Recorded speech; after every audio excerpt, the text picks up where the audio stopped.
that in the next few days that are ahead. Senator, is there any concern up here? There was a report mentioned today, I don't know how the case is not put any more briefs than I need to, that there's concern in some quarters, get your work done, get out quick because of the breadth of this place. It's not, I'm not saying that people think it's not safe, but there seems to be a concern about what's going on. It's time to finish up work and get out because of the potential threat.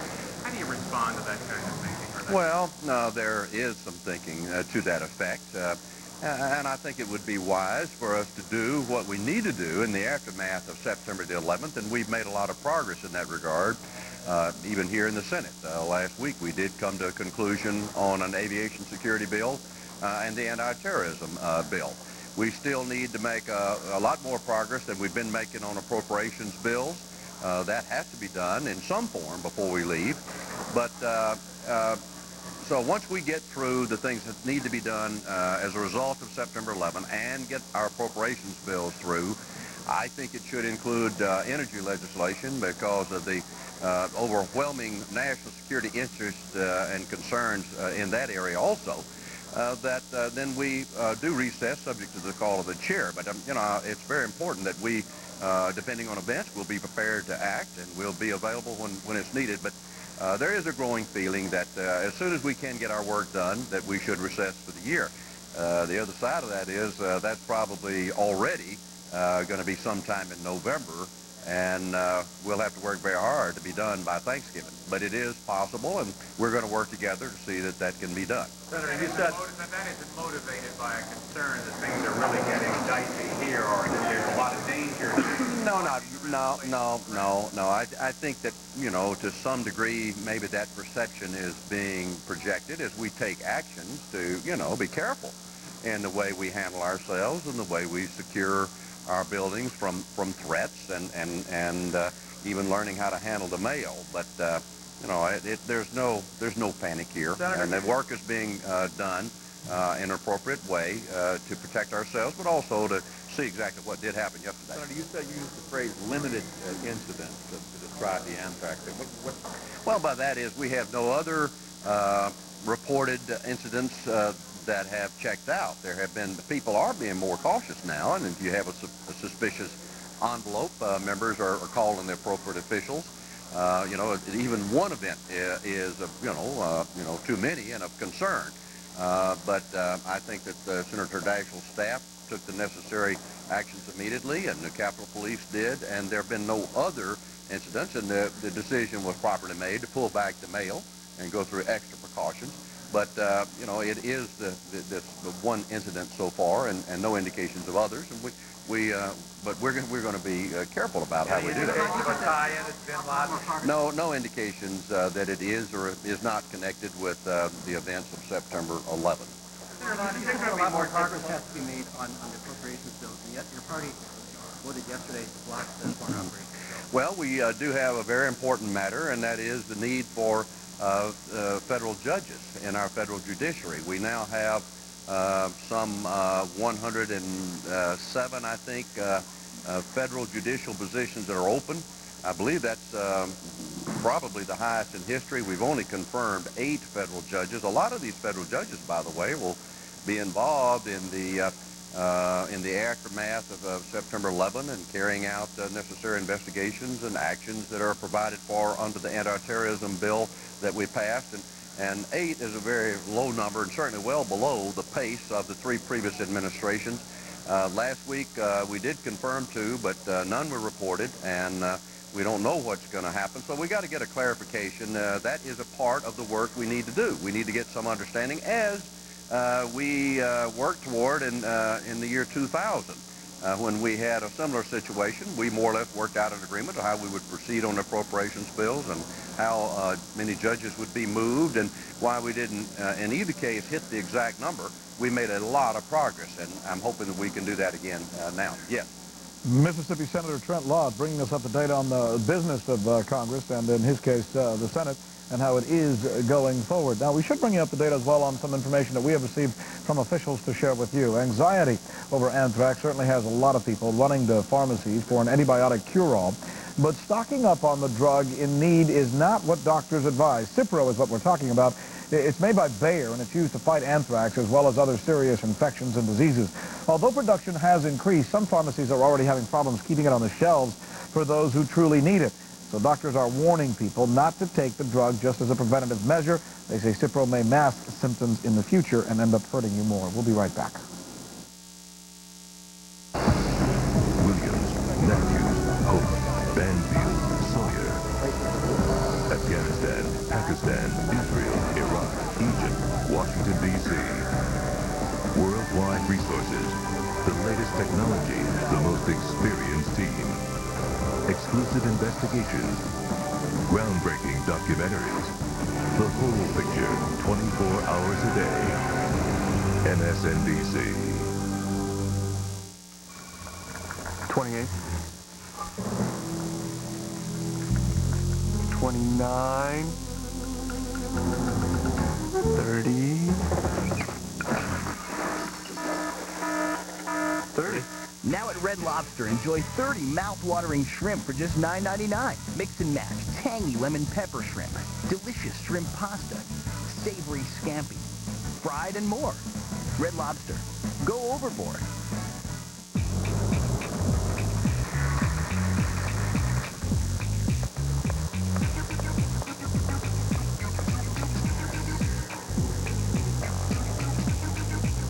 When they need to get it fast, count on express mail from the U.S. Postal Service.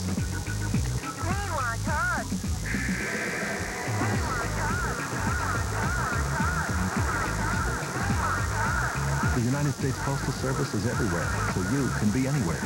So what would you do if someone passed you the keys to a Pontiac for a week? I gotta get some lunch. That's number one. Definitely skydiving. The spa tour of the Southwest. Vegas. Hey, hit the road, guys. You got it! All right, let's go. They're yours. I'm kidding. You got it! Go! So what would you do if someone passed you the keys to a Pontiac? I swear to God, they hand us the keys. Tell us at Pontiac.com. I got my business online a few years ago. To this day, I'm glad I used Register.com. They registered my domain name and got it out there. That helped. I mean, I'm still going strong. A company's name is its reputation. Gotta protect it. That's why I transferred to Register.com. They watch your back on the internet. Whether you're a startup or well-established, we can help you with everything from domain registration to personalized email. Call the number on your screen now to register and get a domain name that includes a multi-page website for under $30 a year. In the old days, shipbuilders relied on word of mouth. With the website I got through Register.com, it's just like the old days, only in 60 languages. Your name is important. Protect it with Register.com. I registered my craft. I registered my vision. I registered my knowledge. Visit Register.com for this limited offer to get your business out on the web and keep it there. One manufacturer. Let's take you now to New York Senator Charles Schumer. He is talking about the availability of Cipro. Let's listen in. Potential future crisis. Fortunately, there is a solution. I have learned that the United States could significantly increase its stockpile of Cipro, the most effective drug for treating anthrax, by purchasing a generic version of the drug directly from manufacturers. A federal law, specifically 28 U.S. Code Section 1498, allows the government to make these purchases from manufacturers other than the patent holder, which in this case is Bayer. So if we invoke this statute, we can greatly increase our supply of Cipro and greatly reduce the cost to the government by about 50%. If we increase the number of manufacturers, we're more likely to have enough on hand should we need it. Knowing we have enough Cipro just in case would go a long way towards calming the public about potential shortages and hopefully dissuading people from buying, stockpiling, and taking a drug they currently don't need.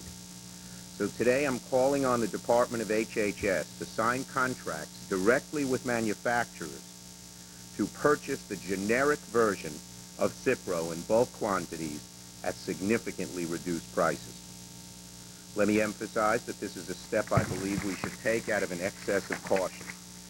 The government currently has enough Cipro to treat at least approximately 2 million people for 60 days. That's the length of time generally necessary to treat anthrax. Secretary Thompson has requested an additional $643 million to build our antibiotic stockpiles. If all this was spent on Cipro, it would cover an additional 1.5 million people for 60 days. If the government buys the generic drug from generic manufacturers, we'll be able to stockpile twice as much Cipro at half the cost. Bayer has announced it'll begin increasing Cipro production by 25%, but its ability to produce sufficient Cipro beyond the additional 10 million treatments requested by the U.S. government is unclear. I have spoken to 3 generic manufacturers who are willing and ready to begin production of the generic version of the drug. There are 2 more that may already produce it. Some of these have been given preliminary approval by the FDA. The companies, for your information, are among the largest generic producers: Teva Pharmaceuticals, Par Pharmaceuticals, and Ranbaxy Pharmaceuticals. And they have assured me, I've spoken to the CEOs of each this morning, that they could begin shipments of the drug in 8 to 12 weeks. Collectively, they could produce as much as 50 to 60 million pills per month, enough to treat 1 million people per month should we need it.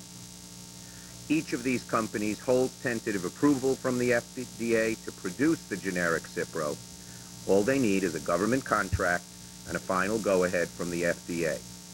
While Bayer, the current single patent holder, while Bayer is currently the single patent holder for Cipro, the validity of its patent is in question, and the FTC is in the process of investigating antitrust violations by Bayer to keep the drug off the market. But the fact is simple. There are other companies out there that can produce the drug, and we should ask them to do it. The plan I've outlined would allow the government to stockpile the generic version of Cipro while allowing Bayer to continue exclusive commercial production, at least until the patent issues in question are resolved.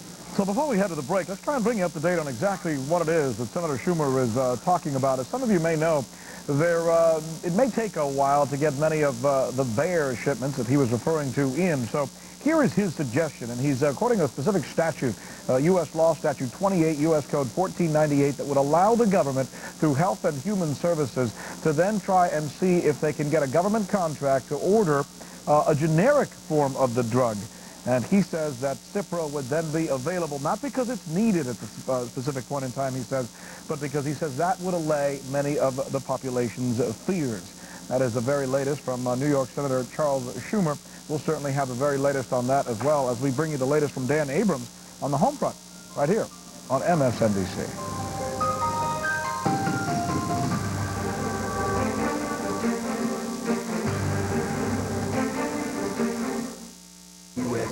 Swears to uphold law and order every weekend. Caused death. She was murdered. They switched blood and guts for a robbery. Oh my God. Criminal Intent, Saturdays at 11. It's them. I didn't do anything, man. Special Victims Unit, Sundays at 11. Is that why you killed him? I did not kill him. She made me do it. How dare she! Law and Order, Criminal Intent, and Special Victims Unit every weekend on USA. You're watching MSNBC. Our fundamental commitment to the financial well-being of every one of our investors, individually, has not changed. The prudent counsel of our financial advisors in over 500 offices across America, informed by our worldwide network of resources, has not changed. The strength and dedication of all of us at Morgan Stanley has not changed and will not change.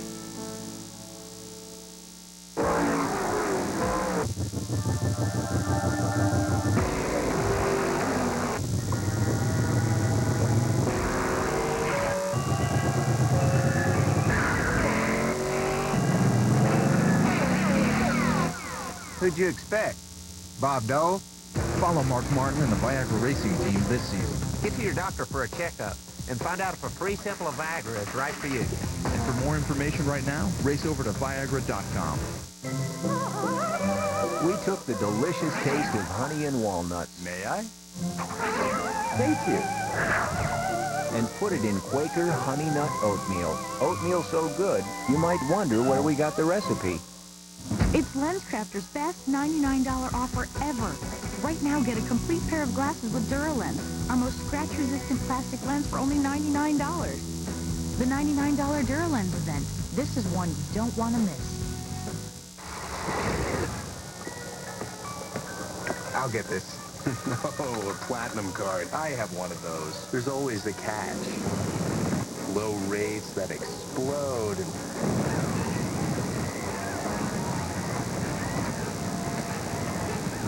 hidden fees.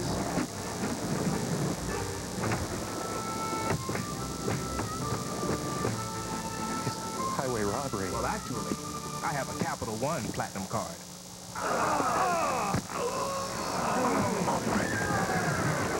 Get a new Capital One Platinum card with a 9.9% fixed rate that starts low and stays low. Check your mailbox today or go to CapitalOne.com. Get a low 9.9% rate and pay no balance transfer fees. What's in your wallet? We'll continue. We heard from the minority leader. Now let's hear from the Senate majority leader, and he is not talking about anthrax. Let's listen in. And the spirit that we've had over the last 5 weeks in place. Senator, there are a dozen Senate offices closed today. There's no mail. People being tested for anthrax. How is the Senate functioning? I think the Senate is functioning as we could hope it would. Obviously, these are difficult times, and we are going to have logistic and administrative challenges that we're going to have to face. But I think under the circumstances, the Senate is functioning quite well. We'll be back in business in all respects within the next several days, but clearly these are precautions that are required and I think are widely supported.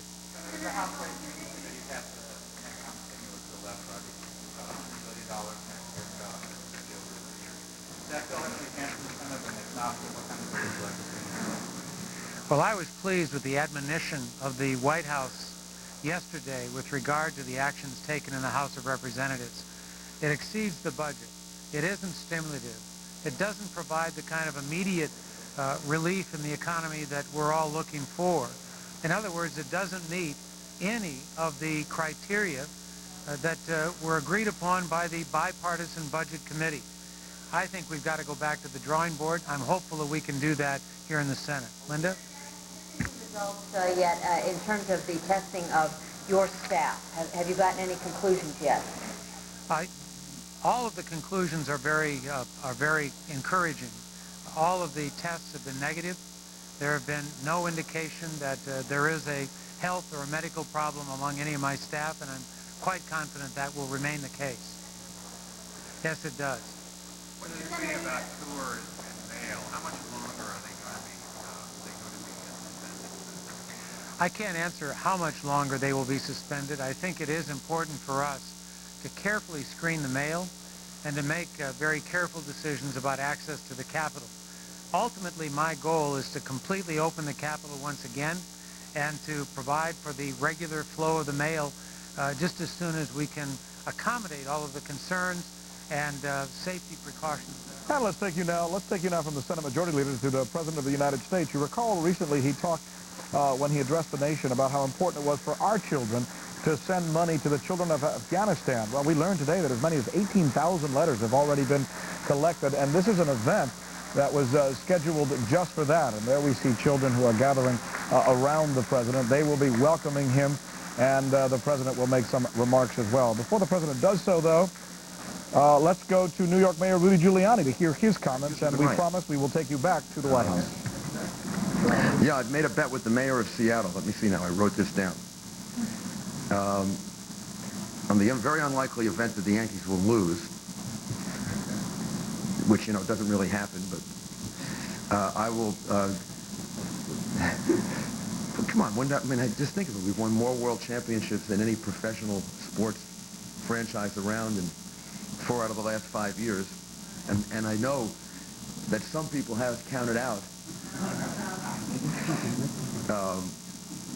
I'm going to offer him, should we lose, which won't happen, a weekend in New York at the Millennium Broadway Hotel, including dinner at Tribeca Grill, a Broadway show, at a Nederlander Theater, H&H Bagels, smoked salmon, Nathan's hot dogs, and 1 case of Spelladoro cookies made in the Bronx. He's gonna start sending me now. He's gonna get ready to send me now. 1 fresh king salmon, 1 large box live. Yeah, one fresh king salmon. I don't know if they come live or dead. 1 large box of Washington apples. A weekend stay for 2 at the Edgewater Inn, located in downtown Seattle, including a stay in the room where the Beatles stayed.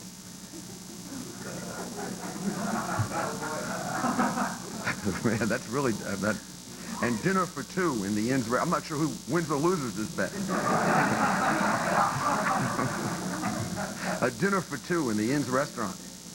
Passes for 2 to various Seattle attractions, including the Space Needle, and 1 magnum of Seattle Shiraz. I think that's the way it's pronounced. A red one. I think I know what that is. Is wine? Is that wine? Okay. All right. So that's. And I think it's going to be a great. I think it's going to be a great series because Seattle had a terrific season, and Lou Piniella is one of my real favorites. It's. Oh yeah. Well, you know, we'll see. If we win, we'll upgrade the theater we send them to. All right.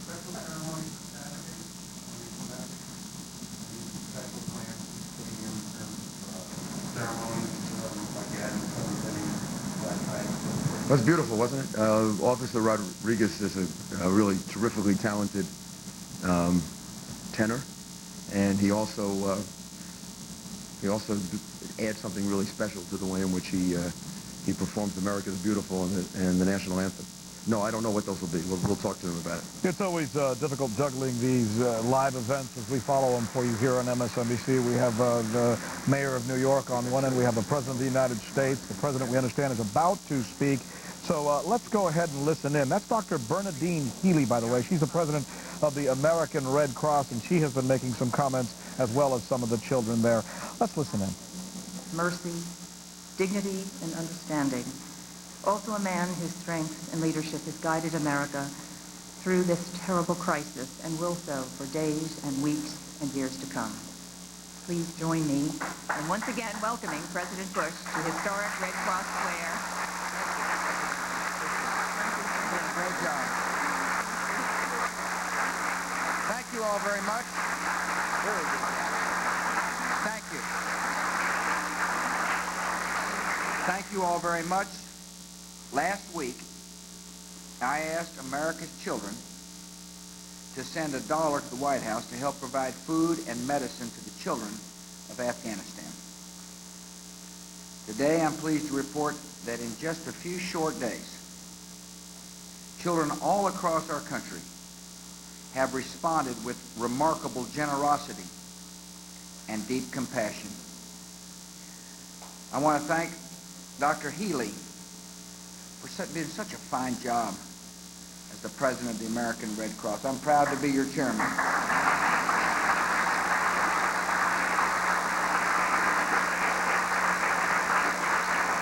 And I want to thank Kristen. In my speech to the country the other night, I said, why don't you go out and mow a lawn or do somebody a favor to earn $1? Never did I think feeding chickens would be part of it. But she fed so many chickens, she told me she raised $45 for the children of Afghanistan. Good job.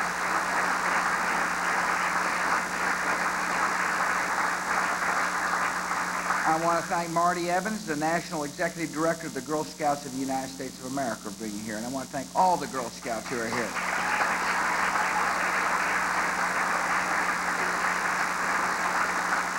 I want to thank Robbie Calloway, Senior Vice President of Government Relations of the Boys and Girls Clubs. And I want to thank the Boys and Girls Clubs.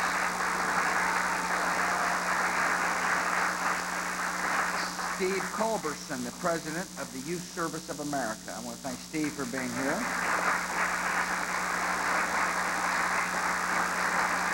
I want to thank my friend Mike Ferris for being here. He's the chairman and general counsel of the Homeschool and Legal Defense Association. Mike, on behalf of the homeschoolers, thank you for being here.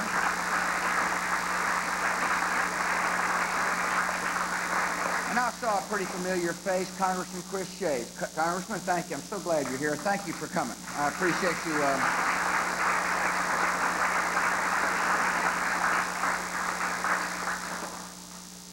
I appreciate you coming, Chris. I know this is, you wouldn't be here if you didn't join all the children around the country for doing what's right. Let me tell you, since Friday, we've had 90,000 pieces of mail. 90,000 have arrived at the White House. Dr. Healy and the American Red Cross, working with the U.S. Agency for International Development, are making sure that every single dollar that's been raised by the boys and girls of America will be spent on the needs of the boys and girls in Afghanistan. For the people that work hard, either feeding chickens or going door to door or having bake drives, you can rest assured that Dr. Healy is going to make sure the money goes where we want the money to go. Winter arrives early in Afghanistan. It's cold, really cold. And the children need warm clothing. And they need food. And they need medicines. And thanks to the American children, fewer children in Afghanistan will suffer this winter. The children are donating their dollars because they understand a couple of things. They understand how fortunate we all are to live in America. We're really lucky people to live in this country. They also understand that some people their own age can suffer. And we don't want them suffering. There's been some amazing stories. I want to share some of them with you. It's just the beginning, by the way, of the stories that we'll all be able to share all across America. A guy who works for me named Mitch Daniels from Indianapolis, Indiana. He helped start a place called the Oaks Academy. It's an inner city school. They've got 163 students that go to that little school. He came back from visiting his family the other day with $163. Every child gave $1 in that school. Jordan Fisher, a 6th grader at the Oaks Academy, wrote this in a letter. She said, "We feel sorrow for the children that the Taliban has hurt. And we're willing to do anything we can to help them have food to eat." That's such a beautiful spirit. And it's so important that our boys and girls of America understand that when you share with somebody else, it not only enriches your life, it enriches the life of our entire nation. Everybody can make a contribution in the war against the evildoers. And by helping a child in Afghanistan is a very important contribution. Some students right here in Washington were among the first to respond. The student council at Amadon Elementary School in Washington organized their fellow students to donate dollars. They heard the call, and there was organization right off the bat. That means people were getting other people to go raise dollars on behalf of the Afghan children. Students at Crestwood Elementary, and I see some of the representatives right here on the front row, in Springfield, Virginia, donated, and catch this, $2,000 from their annual fundraiser to the America's Fund for Afghan Children. I want to thank you all for coming, and thank you for your generosity. The other day, Laura, my wife, spoke at Bernie Elementary School in Washington, and the students there presented her with $172 in donations. Homeschool students are sending in dollars.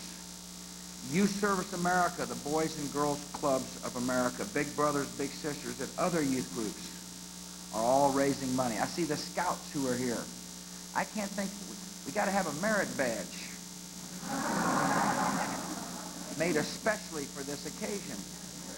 to make sure that scouts all across America, Boys and Girl Scouts, Cubs and Brownies, raise money. You know, there's a lot of focus on our soldiers, and we're so proud of our soldiers. But there are other ways to be in the Army. And one way is to show the goodness of America. One way to fight evil is to fight it with kindness and love and compassion. And what an amazing contrast it is for our children to help children in need in Afghanistan. It points up how ugly and repressive the Taliban government is of Afghanistan. And the message stands in stark contrast to the message of hate that our boys and girls have seen on TV. A message, frankly, that's hard for a lot of our kids in America to understand. Why would somebody hate so badly that they would fly airplanes to take lives? Why? Why is it that people send ugly things to the mail? And my answer is there's evil in the world, but we can overcome evil. We're good. We're good-hearted people, and the boys and girls of America are showing the world just that. We don't fight a religion. No, we fight evil. We respect the Muslim culture. We know Islam is a religion that teaches love and peace and compassion. No, our struggle is against evil people that claim they're religious but are not. And I also want the boys and girls to know that while you're helping, our government is doing everything we can to make America safe. We're doing everything we can to find anybody who wants to hurt you, to bring them to justice. We're doing everything we can to respond to any act that may take place in our country. I know some boys and girls worry, but by going out to raise money to help others, it'll help ease the worry. And such a good example for everybody else to see. So I want to thank not only the boys and girls here who have worked so hard in the D.C. area, but the boys and girls from all across the country who've heard the call to love a neighbor just like you'd like to be loved yourself. Thank you very much for coming. May God bless your works, and may God continue to bless America.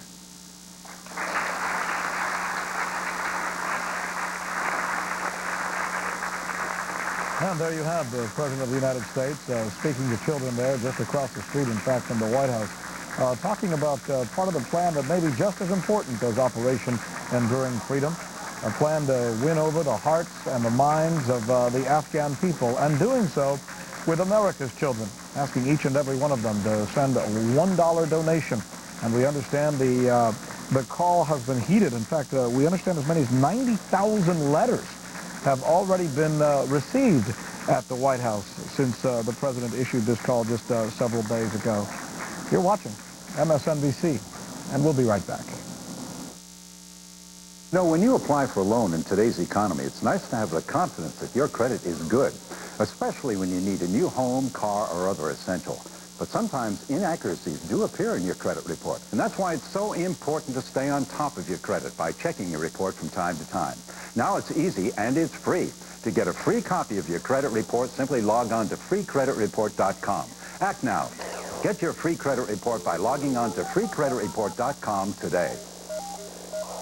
Schultz never knew there were tunnels. He didn't want to know, but you're missing the point of the story. A young entrepreneur engrossed in a Hogan's Heroes marathon neglects to ship an important package. Did he know about the radio and the coffee pot? He knew nothing. Now focus. Like a swallow returning to Capistrano, he instinctively heads to FedEx. They give his small business package the big business treatment. And another hobgoblin of success falls victim to FedEx efficiency. What is a hobgoblin? A gnome. A mean, angry gnome.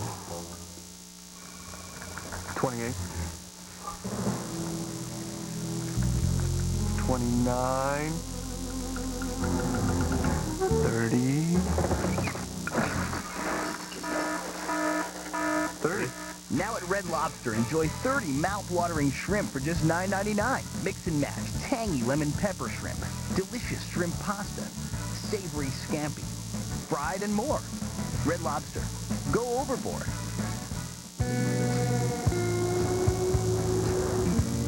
What do we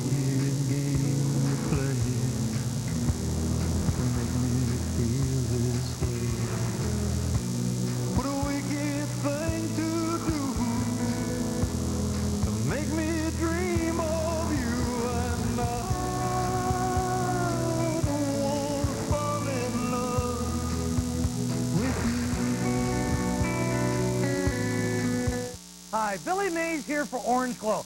Powerful cleaners that are healthy for the home. Orange Glow Wood Cleaner and Polish. It's made with pure orange oil. It cleans, it polishes, and it protects. Use it on any type of wood, even antiques. It makes old wood look like new. Wood dries out. Orange Glow nourishes the wood. It puts down an invisible barrier that protects your wood from water spots and stains without leaving a sticky residue. Great cleaners really do grow on trees. Call this number and get a 32-ounce bottle for $19.99. We'll also include a bottle of our world-famous Orange Clean and a bottle of Super Concentrate, enough to make a whopping 40 bottles of this powerful cleaner. It cuts through the grease and the grime, whether it's baked on in the oven or caked on the stove. That's a huge value for $19.99. Here's how to order. Call under the Amazing Orange Glow, and we'll also include the Orange Clean Multipurpose Cleaner, the Orange Clean Super Concentrate for $19.99. Call 1-800-905-8866. You must be 18 years of age or older to call.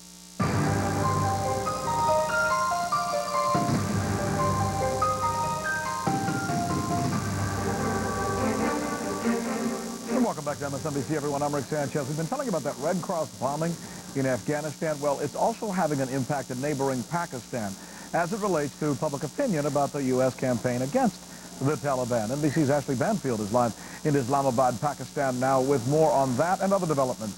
Hello again, Ashley.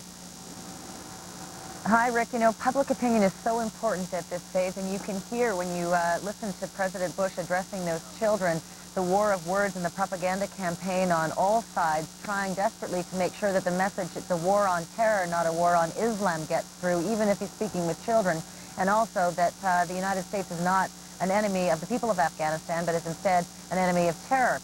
Some interesting poll numbers have come out from here in Pakistan. In fact, it's an opinion poll that was conducted by an affiliate of Gallup International, and it's gauging public support for President Musharraf and his support of President Bush, and of course the coalition and the airstrikes. And I can give you some of the headlines, but it really speaks to a complex group of emotions that are circling throughout this country.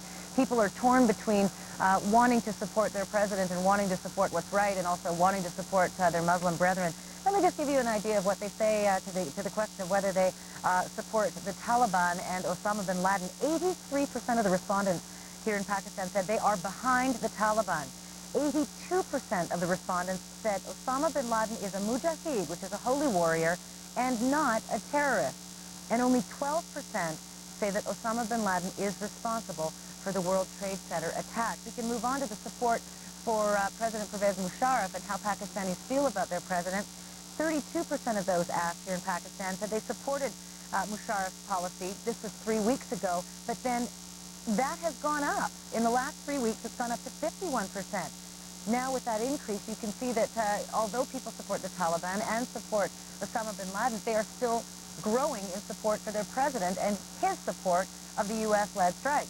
And here's something that's sort of telling as well. With regard to this crisis and just how this is all going to end, the question was asked of Pakistanis what they thought about their economy, because so many people said this has been a quid pro quo, that President Pervez Musharraf has allied himself with the coalition because it meant so much to this economy.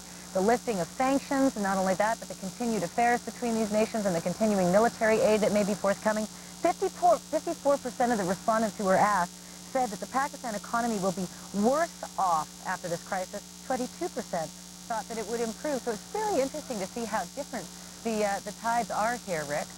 Right, Ashley Banfield joining us with the very latest from there. We certainly appreciate it. And when we come back, we're going to be talking to you about a region that is not often talked about and misunderstood by many Americans. It's called the Kashmir region, and it's at the center of a conflict between the Pakistanis and the Indians as well. We'll have that for you right here on MSNBC.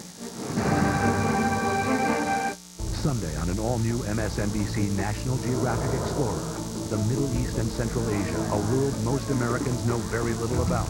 Now see inside as never before, through the eyes of 3 special National Geographic photographers. Assignment Egypt. Sunday at 8, only on MSNBC. In and out. Good. Keep the victim calm. And 1, and 2, and 3.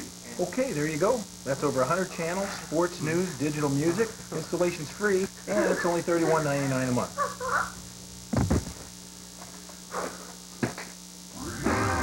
Just $31.99 a month gets you over 100 channels of DirecTV programming. Right now with free professional installation.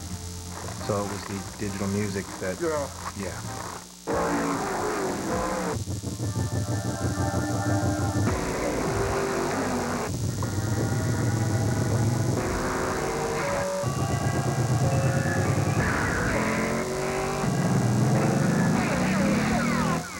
Who'd you expect?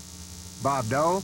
Follow Mark Martin and the Viagra racing team this season. Get to your doctor for a checkup and find out if a free sample of Viagra is right for you. And for more information right now, race over to Viagra.com. Hi, I'm Wilford Brimley, and I've had diabetes for about 20 years. I stay active and I feel pretty good most of the time. See, I do a few simple things now. I'm not perfect, but I try and watch my diet and exercise, and I check my blood sugar. And I get all my diabetic testing supplies from Liberty Medical. If you're 65 or over and on Medicare, call Liberty. They can help you live a better life. Hundreds of thousands of people trust Liberty. They're the nation's leader in home delivery of diabetic testing supplies. Bring everything you need right to your door. Fill out your insurance forms, even bill Medicare or your insurance company, and you pay no money up front. Oh, and they carry all the brands. If you have diabetes, you check your blood sugar and you check it off, and there's no reason not to. And call Liberty. They can help you live a better life.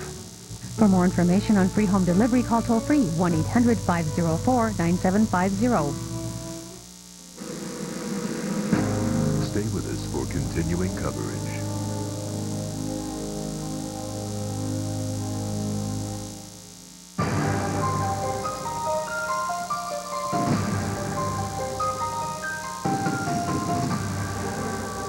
And welcome back, everyone. Secretary of State Colin Powell is focusing on Pakistan and India, two key allies for the U.S. right now, but the two neighbors are anything but friendly. Pakistan and India have been fighting for decades over a small territory that's sandwiched between them. Kashmir is the only predominantly Muslim province in Hindu-dominated India, and in the last decade, Kashmir has seen a growing number of terrorist attacks from Islamic militants seeking to end Indian rule there.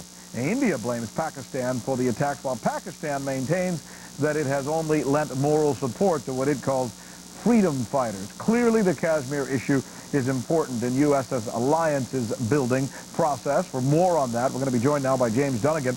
He's the editor of military affairs website strategypage.com, and he's good enough to join us here. Thanks so much for joining us. My pleasure. All right, let's talk about the region, and let's go to the topographical map, if we possibly can, to show people what at home exactly what it is we're talking about. It's this area right here where the Himalayas are, or actually the foothills of the Himalayas, as you taught me moments ago. Here's India. That border right there is India to that side, as you follow along with my pointer. And there's Pakistan. So what we have here is a border dispute, isn't it? Yeah, what is traditionally called the Vale of Kashmir. It's really a prime piece of real estate. For hundreds of years, it was fought over because it's a really nice piece of ground. And what you've basically got between India and Pakistan is a family feud over a prime piece of real estate. What do you make? What do you make of the timing of these sudden skirmishes that we're hearing just as Colin Powell arrived there? They've been going on for the last 12 years. Basically, the dispute came down to an agreement made in 1947 when the British were leaving, India. It was understood that the ruler of each small part of India and Pakistan would decide which country they would go to, paying attention to the sensibilities of their subjects, namely what religion they belonged to. The problem with Kashmir was, as you pointed out, it was the only part of the subcontinent that had a Hindu ruler and a largely Muslim, population. The Hindu ruler decided, I'm going to stay with India.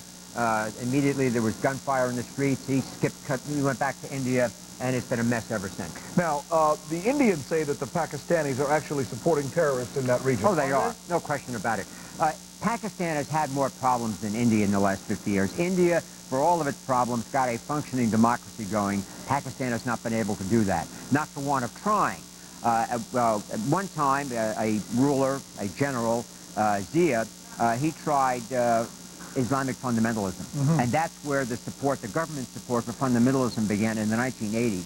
One of the unfortunate, results of this is the government support of fundamentalists who wanted to liberate Kashmir. So what you literally have now are Pakistan-trained fundamentalists, trained in camps in Pakistan, basically going across the border, or the line of control as they call it. And what you heard in the news today was the artillery fire back and forth by the Indian and Pakistani army over this line-crossing business. Now, I suppose what's most salient to us and for American policy would be not to try and settle this dispute, because it would probably be beyond our means, but at least try and get them not to engage right now, at this particular point in time. How cooperative do you think that they'll be?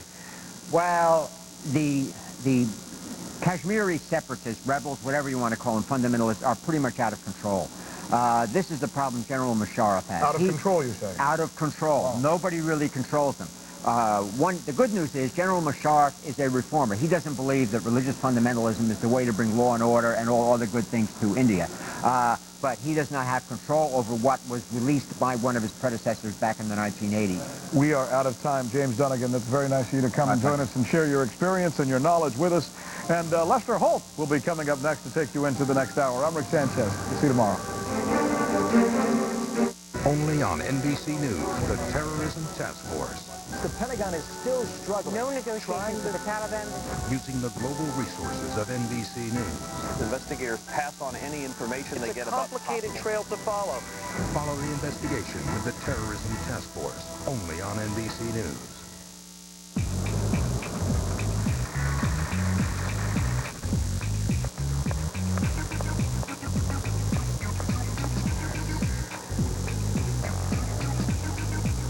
When they need to get it fast, count on express mail from the U.S. Postal Service.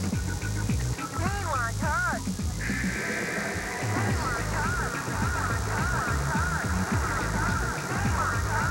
The United States Postal Service is everywhere, so you can be anywhere. What a wicked game to play to make me feel this way. What a wicked thing to do to make me dream of you, and I don't want to fall in love with you.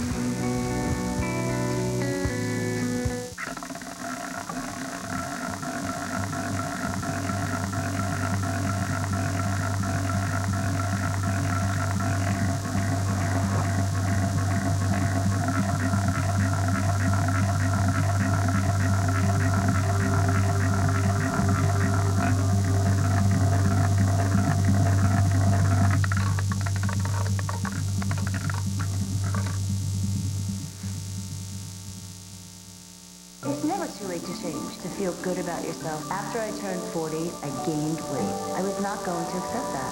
So I lost 32 pounds on this Slim Fast plan. Wow, I am so proud to say I'm a grandmother. I feel energized. I feel healthy. I have a new confidence in myself. I have a Slim Fast for lunch every day. It is wonderful. It's got vitamins, minerals, protein, and calcium, which is so important. I know that I'm doing something good for myself. Slim Fast, every day. Get healthy. Anybody can do this.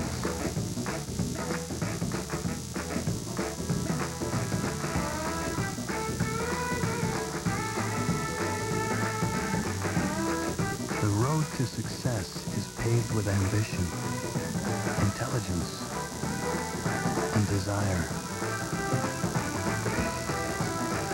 Except in those cases when it isn't paved at all.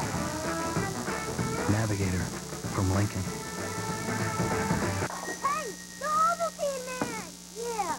No kid can resist the taste of rich chocolate Ovaltine. This is so good.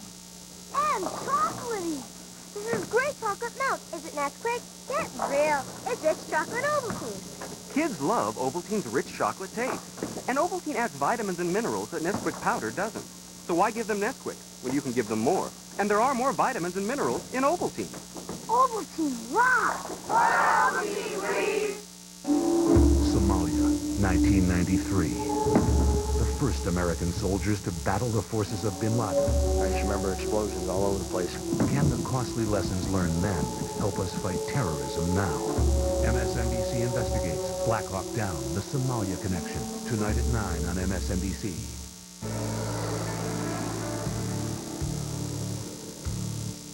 Radar Loop this afternoon shows much of the country enjoying dry weather, but a small but intense storm is causing rain across the Ohio Valley and eastern Great Lakes. Now it'll be heading northeastward. Here is the AccuWeather forecast. Good travel weather for Atlanta the rest of the day. Chicago, mostly cloudy, windy, but it's dry. Cleveland will see some occasional rain. Philadelphia and Washington, D.C., it'll be dry this afternoon, but probably we'll see a couple of showers this evening.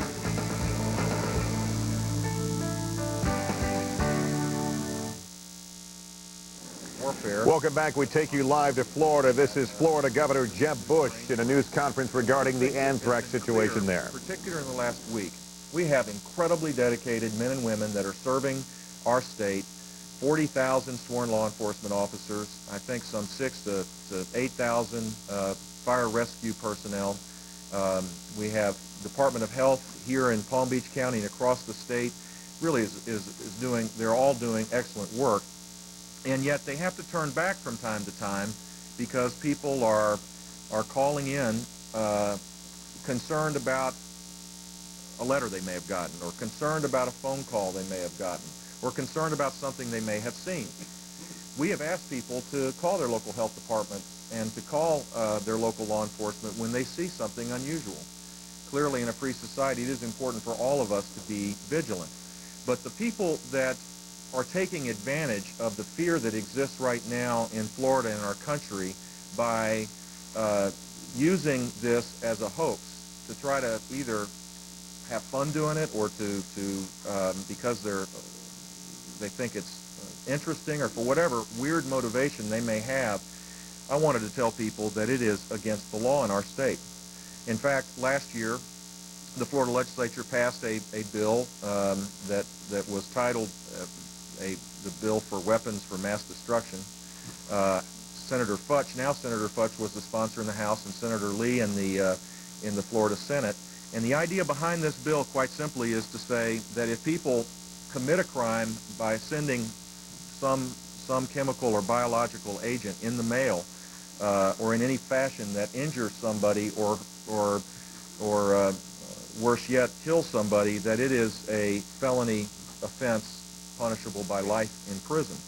If it is a hoax, it is a second-degree felony, which means that they can serve prison time to up to 15 years. We are living in very unusual, difficult times right now. Now, there's some good news in this, Mayor, in that I know you've seen it in your residence, that people have responded with a spirit that is quite remarkable. People are willing to lend a hand to their neighbors. They're willing to work hard to provide support for people in need now.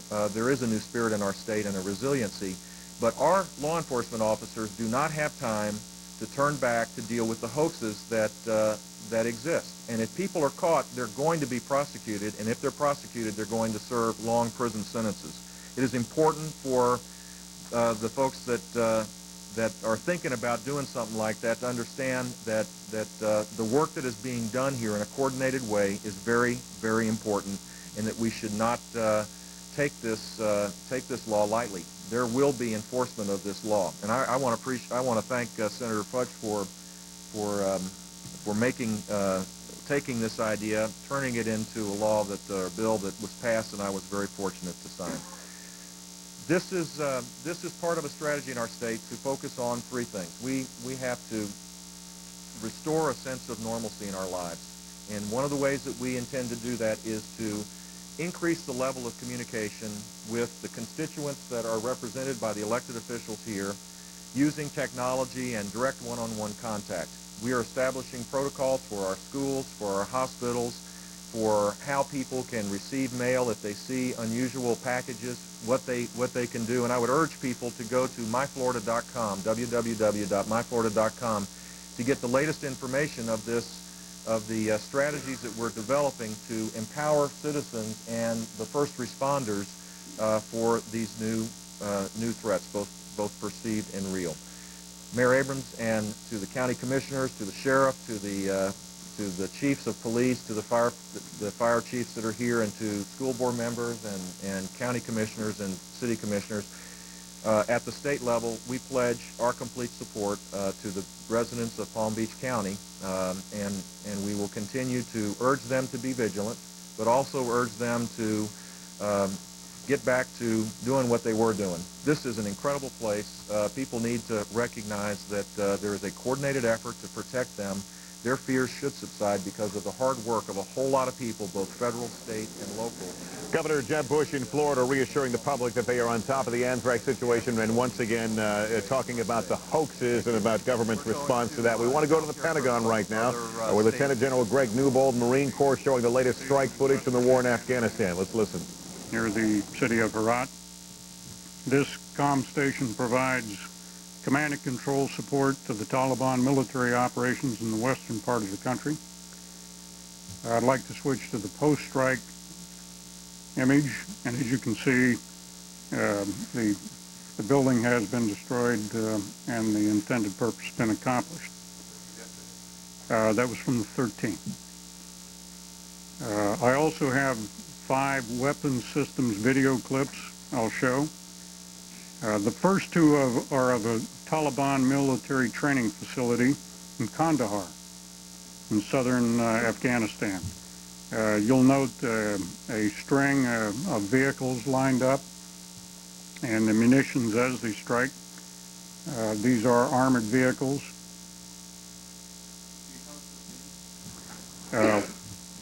Munitions are hitting them. As you know, we won't cite the specific munition, but as you can see, these are laser designated precision munitions. The next 2 clips are of Kandahar Airfield and of SAM sites. The second clip, I'm sorry. This is the same area, and it shows that same convoy and different strikes against that. Can you tell us the date about that? This was yesterday, I'm sorry. Okay. Kandahar Airfield and SAM sites will come up next. These are 2 different sites. One of them is a SA-3, the other was an SA-13 that you'll see, providing air defense coverage of Kandahar Airfield. The SA-13 is mobile, the SAM no longer is. This is from yesterday as well.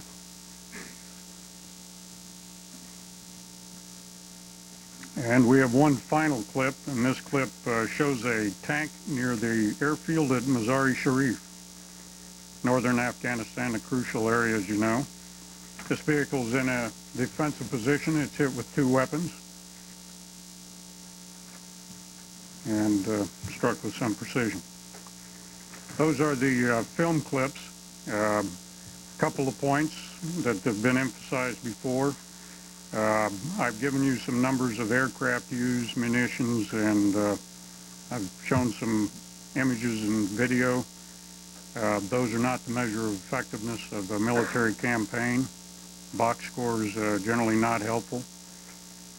Some days you'll see that the number of aircraft go up, and sometimes there will be few, and some days there won't be any.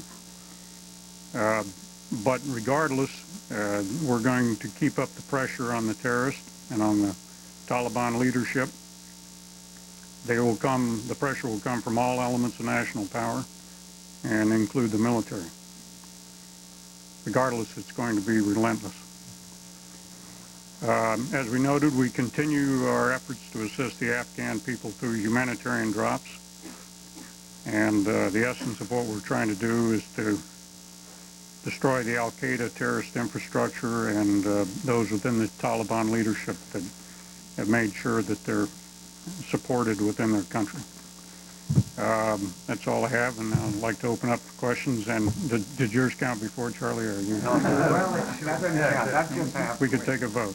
General, could I ask you, number one, if you started hitting entrenched Taliban positions north of Kabul, the question, and number two, while we know you don't discuss ongoing missions, were the missions this morning just as intense with as many as 100 aircraft involved into today? We are striking Afghan Taliban military positions around Kabul, include those that protect the capital.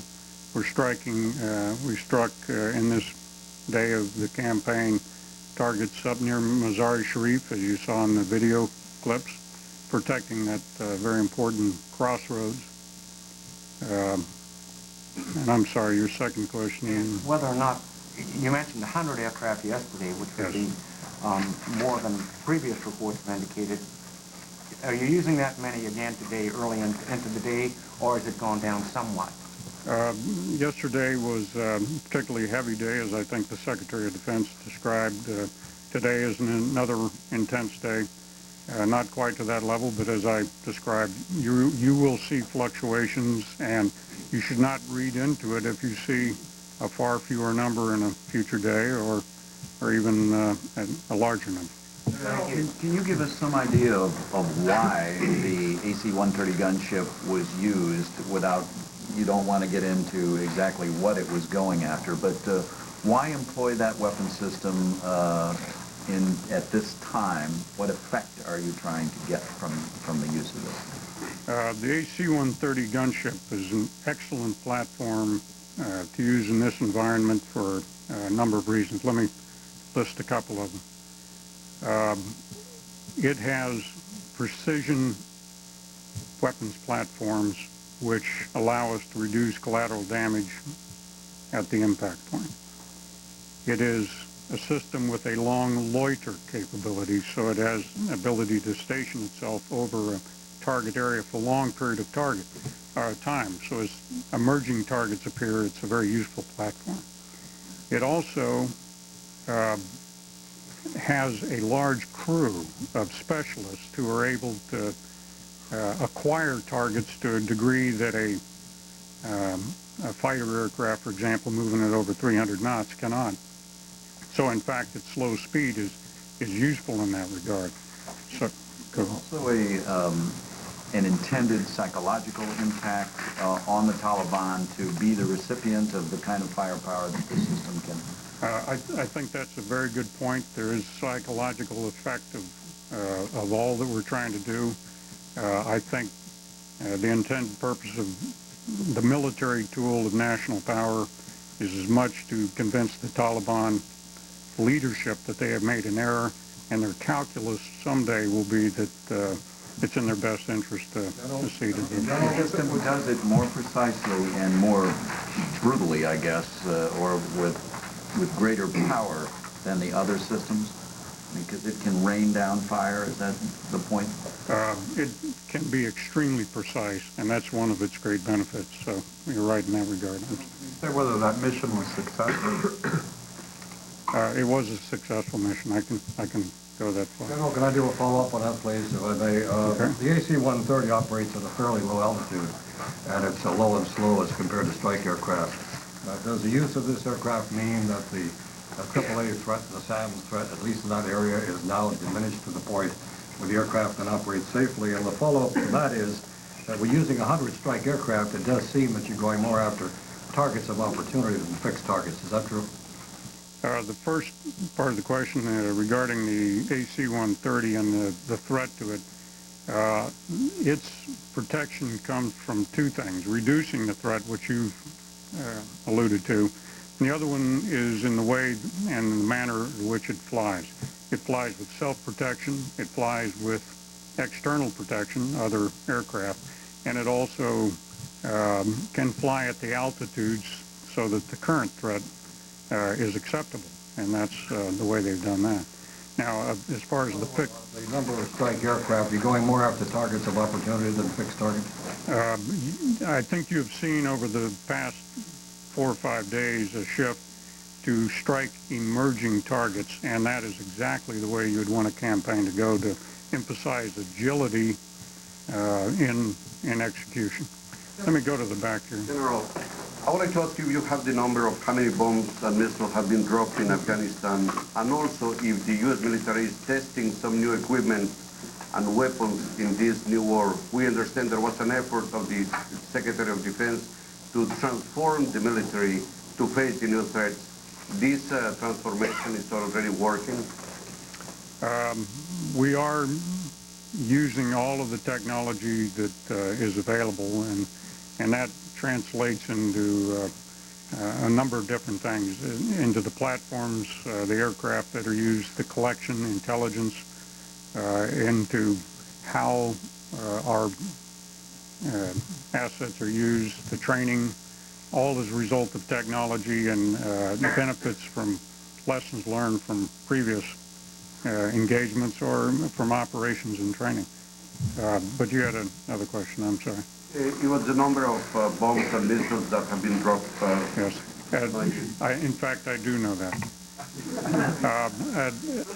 I don't think it's useful, though, to use that as a measure, except that when you're talking about the number of errant munitions, I can tell you that the number would be so minuscule compared to the overall number, well over 2,000, that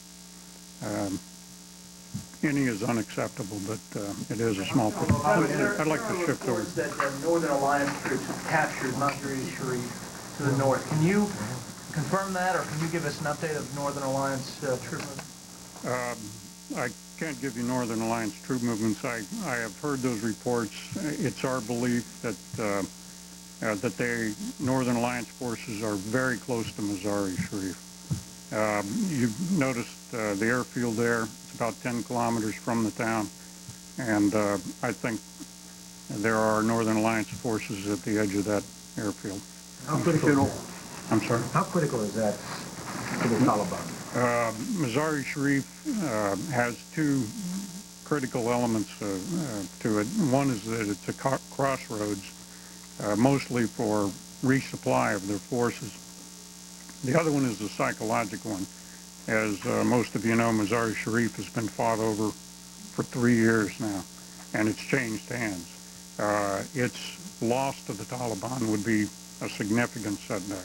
Would you say that loss may be close? I would say, to a large degree, that's up to the Northern Alliance. And one follow-up. On the Red Cross, you say you can't determine yet whether it was U.S. weapons that hit, but were there strike operations underway in that region at the time? I know that there are strike operations in the area of the city, so I actually truly don't know the answer to your question. You've had your... The Northern Alliance is saying that they're seeing hundreds of volunteers cross in Shaman, for example, to fight with the Taliban. Are you seeing any evidence of this, either in Shaman or elsewhere in the country? We've heard a lot of reports, not only from the Northern Alliance, not only from news reports, which are usually extremely accurate, but also from other intelligence services reporting from allies, and they all indicate the same thing, that there are disaffections, that there are factions that are changing sides, and that's a great measure of effectiveness and a metric for success. But actual volunteers coming from Pakistan into Afghanistan. I'm sorry. I've seen those reports, and no, I don't know the accuracy of those, and that's accurate to say. I don't know whether they're accurate or not. You had said that the loss to the Taliban would be significant of Mazar-e-Sharif, and then you said it's up to the Northern Alliance. Why is it just up to the Northern Alliance? Why doesn't the U.S. move in to help if it's going to be a significant psychological advantage against the Taliban?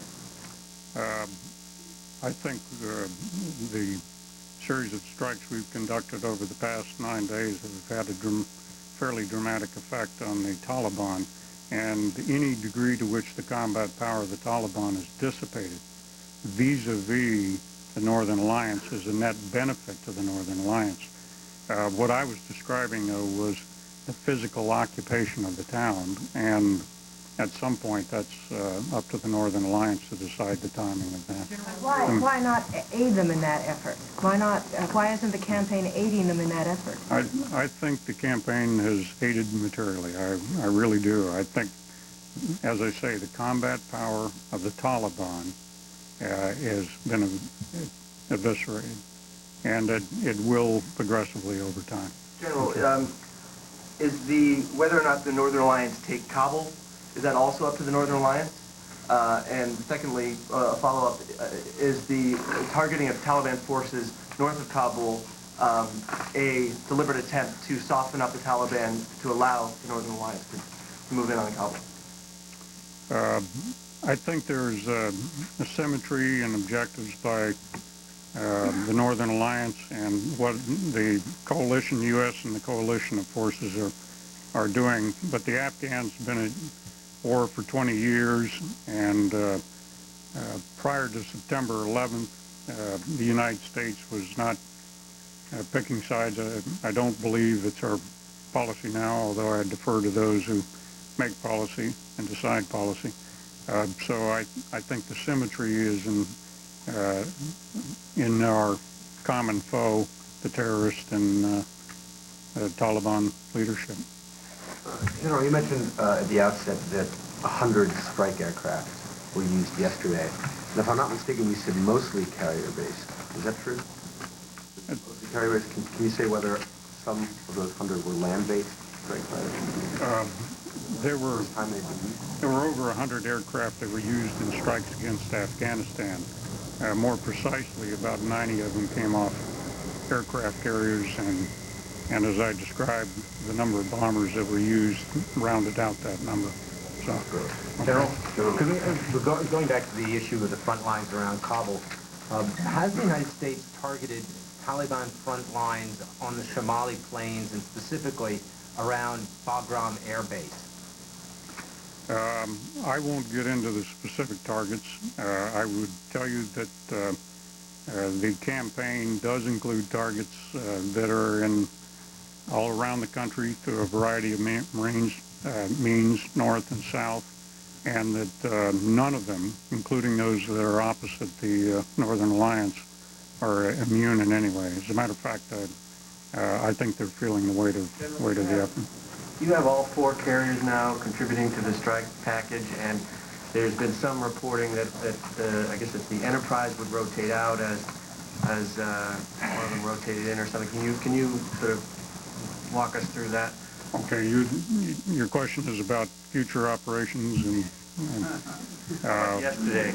Were all 4 carriers involved in providing those 90 strike aircraft? Yeah, you're absolutely correct. There were 4 carriers involved in operations in that region. I'm sorry, in the back.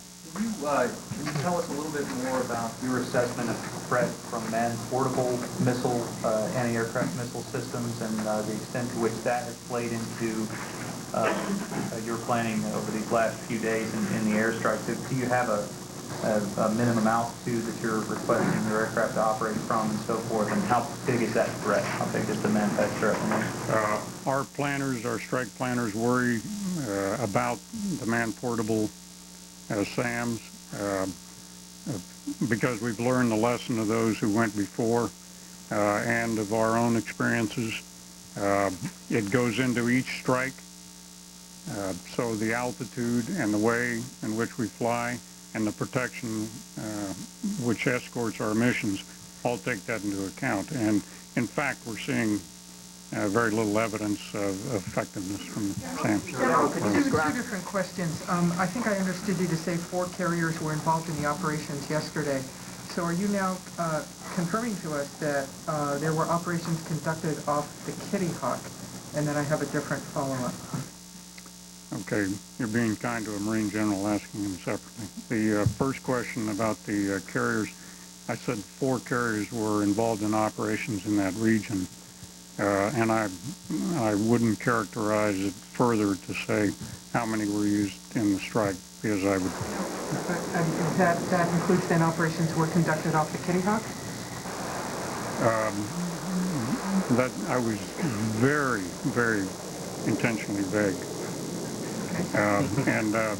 And there is a reason for that. I would prefer that the Taliban had to worry about 4 carriers, aircraft from every direction and attitude and from a variety of sources because it contributes to some of the things we were talking about before. And then my follow-up question is in terms of the leadership target set in all of this that you're discussing, is there anything you're doing to try and find Mullah Omar or bin Laden? We're using all of the platforms we have, whether they're space-based or aircraft or ground-based or human, allied coalition members, to try to find out the key centers of gravity that will compel the Taliban leadership to accede to what the president has required. And their command and control is a center linchpin for keeping the factions together that represents the Taliban. To the degree to which we can eliminate effective command and control, we will try to do that as a legitimate military target. General, can we go back to Mazar-i-Sharif for a second? Could you tell us the size of the Taliban forces in that area and whether they are effectively cut off from resupply by the rest of the Taliban? The size of the forces varies fairly dramatically according to the source you pick, whether it's the Northern Alliance, whether it's our allies, or whether it be the Taliban. But I would say that they're in danger of being cut off right now, and I would say their positions could be in jeopardy over the next couple of days, depending on what the Northern Alliance chooses to do. General, let me go on. Another question about the AC-130. Yes. As I understand it, that aircraft has some close air support capability in conjunction with forces on the ground that allow you to pinpoint friend and foe. Can you tell us whether those capabilities are being used, and if this airplane is involved in close air support for the Northern Alliance? It really is to our advantage that the Taliban has to worry about forces coming at them from every aspect, and that would be from allies from the Northern Alliance, from us, from air, ground, sea, from whatever capability we have. And I wouldn't eliminate any capability from causing worry and anxiety to the Taliban leadership, because sooner or later they're going to have to worry about it. General, follow up on the AC-130s. Those planes traditionally have been used in conjunction with Special Operations Forces, Grenada, Panama, Desert Storm, and they were requested for Somalia. Should we take a look at those airplanes as the beginning of the transition from the more overt attacks to the more covert operations over there that we may not see enough of, or it would be working with ground troops, basically?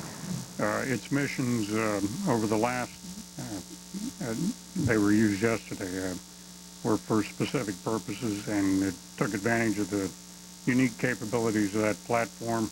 It has a wide array of unique advantages, including support of ground troops, including precision striking, its ability to loiter and discriminate and to acquire, and it ought to worry the Taliban. Being used or just one? They used in the strike yesterday. Yes. 2 AC-130. General, on the Red Cross. Let me try somebody else. On the Red Cross, can you just clarify for people why it is that what is being done to try to assess? Why do you need some time to assess before making a determination? And secondly, are you concerned that, given that some television pictures are already out there, the Red Cross building on fire, that how do you respond to those, such as our allies, who might suggest that with each passing hour of ambiguity, the Pentagon, that U.S. credibility in this issue is harmed? I think what you're looking for is a good definitive answer from us that describes what has happened and whether or not we were responsible. It would be irresponsible for us to speculate, and that's what we'd be doing. That's what Ms. Clark referred to, and I did. We truly don't know right now what happened there, and the range of possibilities is considerable. But I would add, and this audience knows, that nobody, no armed force, no coalition has ever shown such care and caution in discriminating, has put so much effort in planning and in selection of tactics, techniques, and weapons to ensure that collateral damage, unintended casualties, are kept to a minimum. And I would highlight the distinction between those who we're after and their deliberate targeting of the innocent and the unprotected. One more on Mr. subject of the use of AC-130s, can you tell us in what areas of Afghanistan or over what cities those two were used, and were they used in two different areas? And also, can you tell us whether any new systems are being added to the arsenal today for use in Afghanistan? Last question first. No new arsenal weapons in the arsenal today, and I would prefer not to characterize or further define where it was used. Two were used in different areas?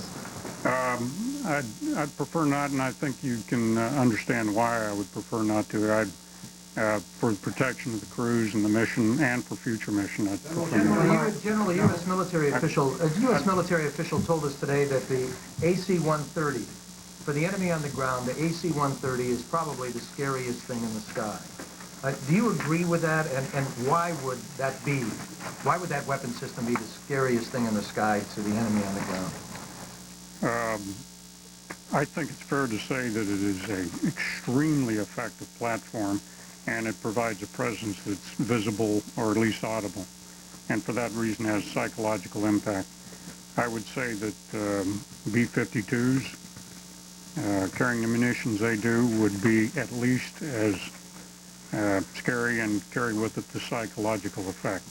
And there are some other ones that are as well in the way that they're employed.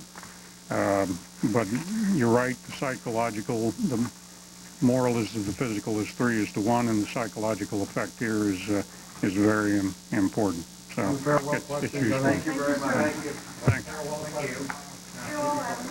Marine Corps Lieutenant General Greg Newbold with a military briefing on the war in Afghanistan. A lot of questions about that AC-130 gunship that has been added to the arsenal over there. It is a plane that, this is not really a good picture of. This looks like the transport version, but the version we're talking about has a cannon out the side. It literally can rain terror down on the enemy in terms of what would appear almost like a tongue of fire leaping out from the night of sky as it rains cannon fire and machine gun area into a very concentrated area, even through clouds. And you heard that last question about the psychological impact of weapons like this and the B-52s with their carpet bombing capability. We also saw some more weapon systems video. We often use the term gun camera video, but in fact what we're seeing, weapon systems, part of the targeting information that goes into the laser sighting on the airplanes. They record that. We saw more of those strikes. We're going to get into all that here coming up in a little bit later. We're going to take a break and back with you right after this. Sunday on an all-new MSNBC National Geographic Explorer, the Middle East and Central Asia, a world most Americans know very little about. Now see inside as never before, through the eyes of 3 special National Geographic photographers. Assignment Egypt. Sunday at 8, only on MSNBC. You may know Delphi Automotive Systems is in your car. Happy anniversary. Honey? But how would you like a glimpse of what we're developing for tomorrow? Take a look at our communication systems, where we're bringing the internet, even email, into your next vehicle. And our advanced vehicle dynamics will give drivers greater control. Have a nice evening. Delphi Automotive Systems, driving tomorrow's technology. Are you going to stay out here all night? 28.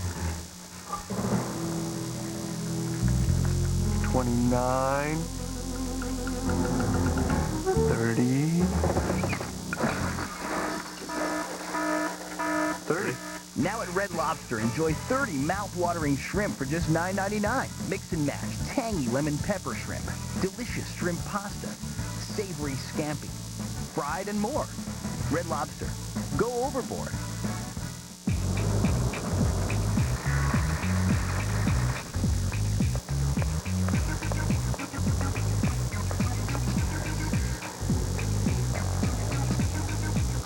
When they need to get it fast, count on express mail from the U.S. Postal Service.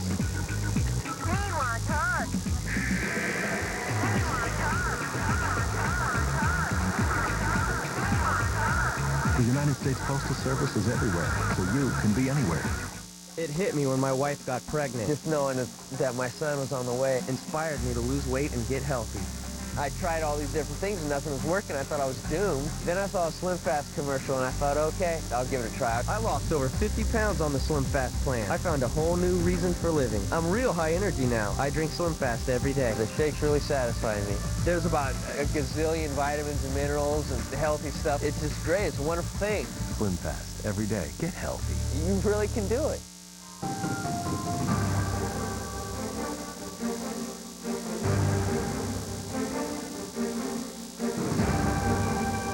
Relentless is the term used a few moments ago in a Pentagon news conference to describe the U.S. military action over Afghanistan. We've seen more weapon systems being employed, and the attacks go on, and in fact, troop concentrations now being hit. The general showing us a few moments ago some new weapon systems video. We've got our own retired General Bernard Traynor, U.S. Marine Corps, our MSNBC military analyst here to go through some of what we saw, General, in that briefing a moment ago. Let's go ahead and put the first shot up right now. It was a still shot of a communications center in Herat. We should point out these are often shot at very odd angles, General. Yeah, correct. And that's the before shot. Let's look at the after shot very quickly. There should be an after shot. All right, we don't have an after shot. Let's go right to the video then, guys. Let's give that a shot. Okay, that is the after shot. All right, I don't see the difference, do you? Well, it's rather hard to see from here. Okay, well, let's move on to the video now. I mentioned we use the term gun camera video. This is weapon system video from their laser targeting. The first one we're going to see here, this is apparently those rings are there, armored personnel carriers. Yeah, this is a spectacular shot, and as you indicated, it appears now that we're moving away from the fixed structures to more mobile targets, which would indicate that we have taken down most of their infrastructure, some of the permanent facilities, and now we're going after armored columns and things of this nature.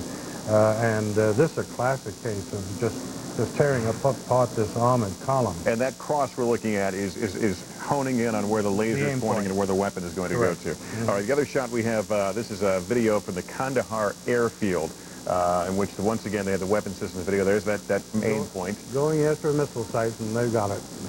Right on the money. And it appears that the weapons are coming from a different direction, so perhaps one airplane is spotting the target, another airplane attacking? That could be, yes. All right. Tanks. We're going to see what looks like a tank. They said it was dug in a defensive position, and yep, that the X marks the spot. Got the mark on them. You'll see the missile coming in from the right, I believe. And I think it was a couple of them on this one, wasn't it? There it is. One, two. One right after the other. The follow one. So incredible accuracy, and as they point out, most of the weapons being used here are those so-called smart munitions. Yeah, they're mostly heat seekers, probably, because the tank will emanate some of the heat that it absorbs during the day, and the heat seeker goes right on in, or you can laser designate and go right in on it also. General, a lot of questions at that news conference about this AC-130 gunship. We have been discussing it, but I want to get your point of view. You fought in Vietnam. Yep. You saw these things up close. Describe what it's like when this thing opens up in the middle of the night on a position. Well, it's marvelous if you're on the ground and you need the help. On 2 occasions in Vietnam, I asked for the spooky, as it is known today. Those days it was Puff the Magic Dragon. It's a C-130. I had a Gatling gun, and it just roared out all these rounds, and they were enormously accurate. And so if you were in trouble, you would call on those things. And today, of course, they're so much better. The one that we're using, I assume, is the Spooky, which is the latest version, which came out in the middle 90s. And it's got a 105 millimeter cannon. In fact, in this video, we can see, if you look near the back, behind you, you'll see something sticking out. That's the biggest of several cannons sticking out. They fire from the side. The airplane just circles over the target, and they fire out the side, and it's controlled. It's a very sophisticated computer system. They can use low-light television, or they can use infrared. But the 105 cannon fires out there, and it'll fire anywhere from 6 to 10 rounds a minute. Then it has a 40 millimeter Bofors cannon, which will fire at about 100 rounds a minute. And then they have a Gatling gun, a real old-fashioned Gatling gun. And when you hear that thing go over, it's like ripping some cloth. And it'll fire out at about 1,800 rounds a minute. This is an incredibly vulnerable airplane. It flies low and it flies slow. The U.S. had lost some, or at least lost one over... We lost one in the Gulf War. You use it at night, and you use it in a low-threat air defense environment. And I think this tells you something, that we have pretty much suppressed a lot of their air defenses. But you use it at night. In the daytime, it is vulnerable because it's so slow and it's so predictable in the pattern as it turns around. In the Gulf, he was on a target, and the pilot got what we call target fixation. He was having such success, he hung in there, and it started to get daylight, and the Iraqis were able to shoot it They down. actually saw. Before, we've got just a few seconds before we go to the break, though. The introduction of a weapon like that, does that indicate to you that ground troops are not far behind? Well, it doesn't necessarily have to support ground troops. Obviously, the thing was designed primarily for precision support for ground troops or helping people on a search and rescue mission, picking up downed airmen or something of that nature. So I wouldn't make any definite connection between the Special Operations Forces or any other ground forces and this weapon. This weapon can be used independently. But if there are ground forces in there, it's a marvelous aircraft to come in and give them ground support over a long period of time. General Bernard Trainer, we thank you, sir. We will take a break. We'll be back with more coverage after this. Become the featured presentation at an invitation-only premiere by controlling who sees your resume and who doesn't, leaving just you, your resume, and the person who's hiring. Hotjobs.com. In and out. Good. Keep the victim calm. And 1, and 2, and 3. Okay, there you go. That's over 100 channels, sports, news, digital music. Installation's free, and it's only $31.99 a month.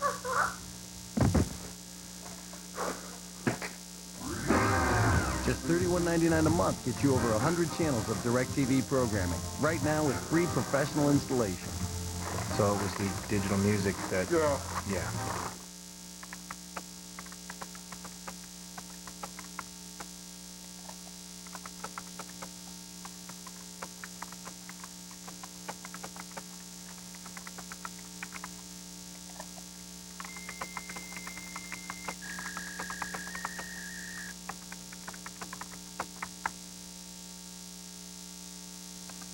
Economic outlook is still very... Raymond James, you first. The Dow up 3. Tell your own fortune. Post your resume and see what tomorrow holds. Even if you already have a job, it's free, easy, and confidential. So log on and leave nothing to chance. Hotjobs.com. It's time you expected more from an insurance company. So call Progressive Auto Insurance, and we can give you our low price, plus the rates for up to 3 leading competitors.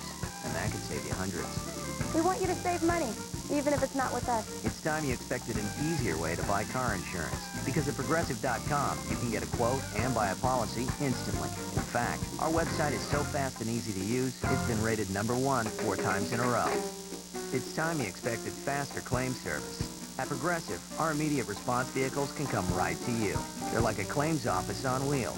We make getting back on the road fast and easy. Visit Progressive.com or call Progressive today. For fast, friendly service 24 hours a day. We want you to save money, even if it's not with us. Okay, maybe we're not changing the world, but we are changing the way people buy car insurance. You could start saving now. Call Progressive today or visit Progressive.com. Progressive, not what you'd expect from an insurance company. Why are so many people switching to IDT long distance? 5 satisfaction. Yes, ma'am. Thank you for joining IDT. Enjoy the savings. Because we offer the simplest low-cost long-distance plan available. Just 5 cents a minute, 24 hours a day, 7 days a week, for every state-to-state long-distance call you make. We don't waste money on celebrities and gimmicks. We just offer the best long-distance available at the lowest possible price. Just 5 cents a minute, all day long, every single day of the week. And IDT has 6-second billing, so you never get charged for time you don't use. No complicated billing plans with rates that change depending on the time of day. No prepayments for time you may lose, and no annoying 1010 numbers to dial. Just the best long distance available at the lowest possible price. For real savings in the real world, call IDT right now. We're waiting for your call. 5 cents a minute, 24 hours a day, 7 days a week. IDT long distance. No one does it for less. The Pentagon minutes ago releasing new details about the aerial assault on targets, Taliban targets inside Afghanistan. Let's go to the Pentagon now. NBC News correspondent Nora O'Donnell with the latest. Nora. Good afternoon, Lester. Today, the Pentagon declaring that the pressure on the Taliban forces will be relentless. And there has been 10 straight days of bombing so far, and it appears that the past 2 days of bombing have been the heaviest so far. The Pentagon announcing today that yesterday they used more than 100 warplanes. Today they say it's going to be almost as heavy, though not quite. This, as the Pentagon said, 2 of those were AC-130 gunships operated by special forces. Many signals today from here at the Pentagon that a ground war is near. Daylight raids in the Afghan capital of Kabul for the 10th straight day, as warplanes aboard the USS Enterprise continue to launch round-the-clock bombing runs against Afghanistan. Like now, we do have that air supremacy that's been mentioned, and we can rule the skies, we control our fate over the country, and so we are now trying to identify those areas where we feel that we can go in and just clean up all the military targets that are available for us. In a clear sign the U.S. military owns the skies, Air Force AC-130 gunships, which fly low and slow, attacking troops and armor, are now being used inside Afghanistan for the first time. The AC-130 is one of the most devastating weapons in the American arsenal, operated by Air Force Special Forces. And helicopter gunships, used by Special Forces operations to fast rope down to the ground, are also now in place, aboard the USS Kitty Hawk, ready to strike and begin the hunt for Osama bin Laden.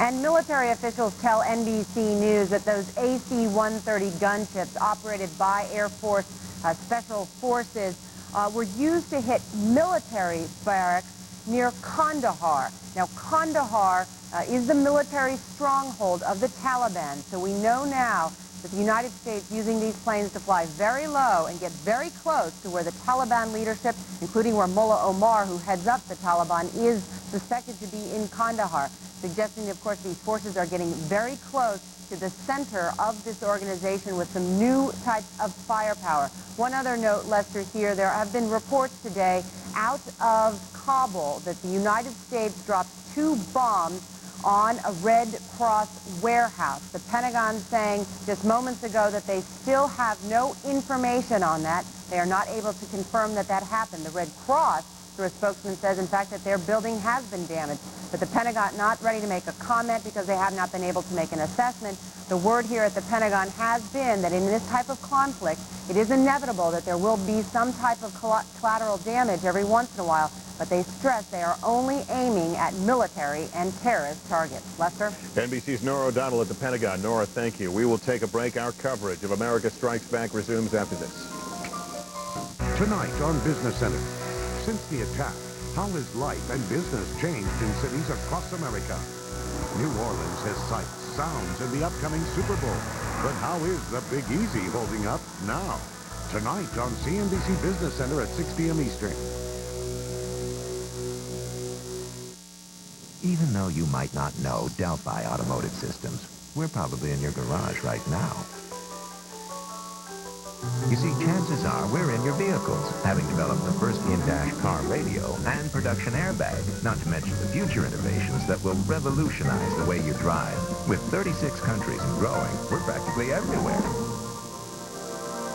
Even though you may not see us. Delphi Automotive Systems, driving tomorrow's technology. She wore white? She put her past behind her. But you're missing the point of the story. The groom's father-in-law hires him to run the mismanaged shipping department of the family business. No honeymoon? A week in Oahu. That's nice. It's not bad, but keep up. The kid turns to FedEx Ground. They give him affordable nationwide B2B delivery with a money-back guarantee. And he gives Daddy Dearest a high-quality, low-cost lesson in who's the boss. Who is the boss? The kid. The kid is now the boss? The kid is now the boss. That's the story? That's it. I run a 100-mile marathon. I wasn't always in this shape. After my son was born, I needed to lose weight. I lost 44 pounds on the Slim Fast plan. That was 9 years ago. And I do Slim Fast ever since. I drink it every day. I love it. I started training and kept Slim Fast as part of my healthy diet. Food is fuel for me. Slim Fast is balanced. It has the vitamins I need, the nutrients, and calcium for my bones. Slim Fast helps keep me in top form. Slim Fast every day. Get healthy.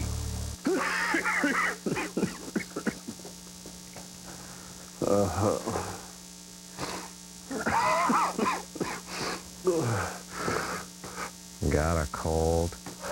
Trying anything to get a good night's sleep?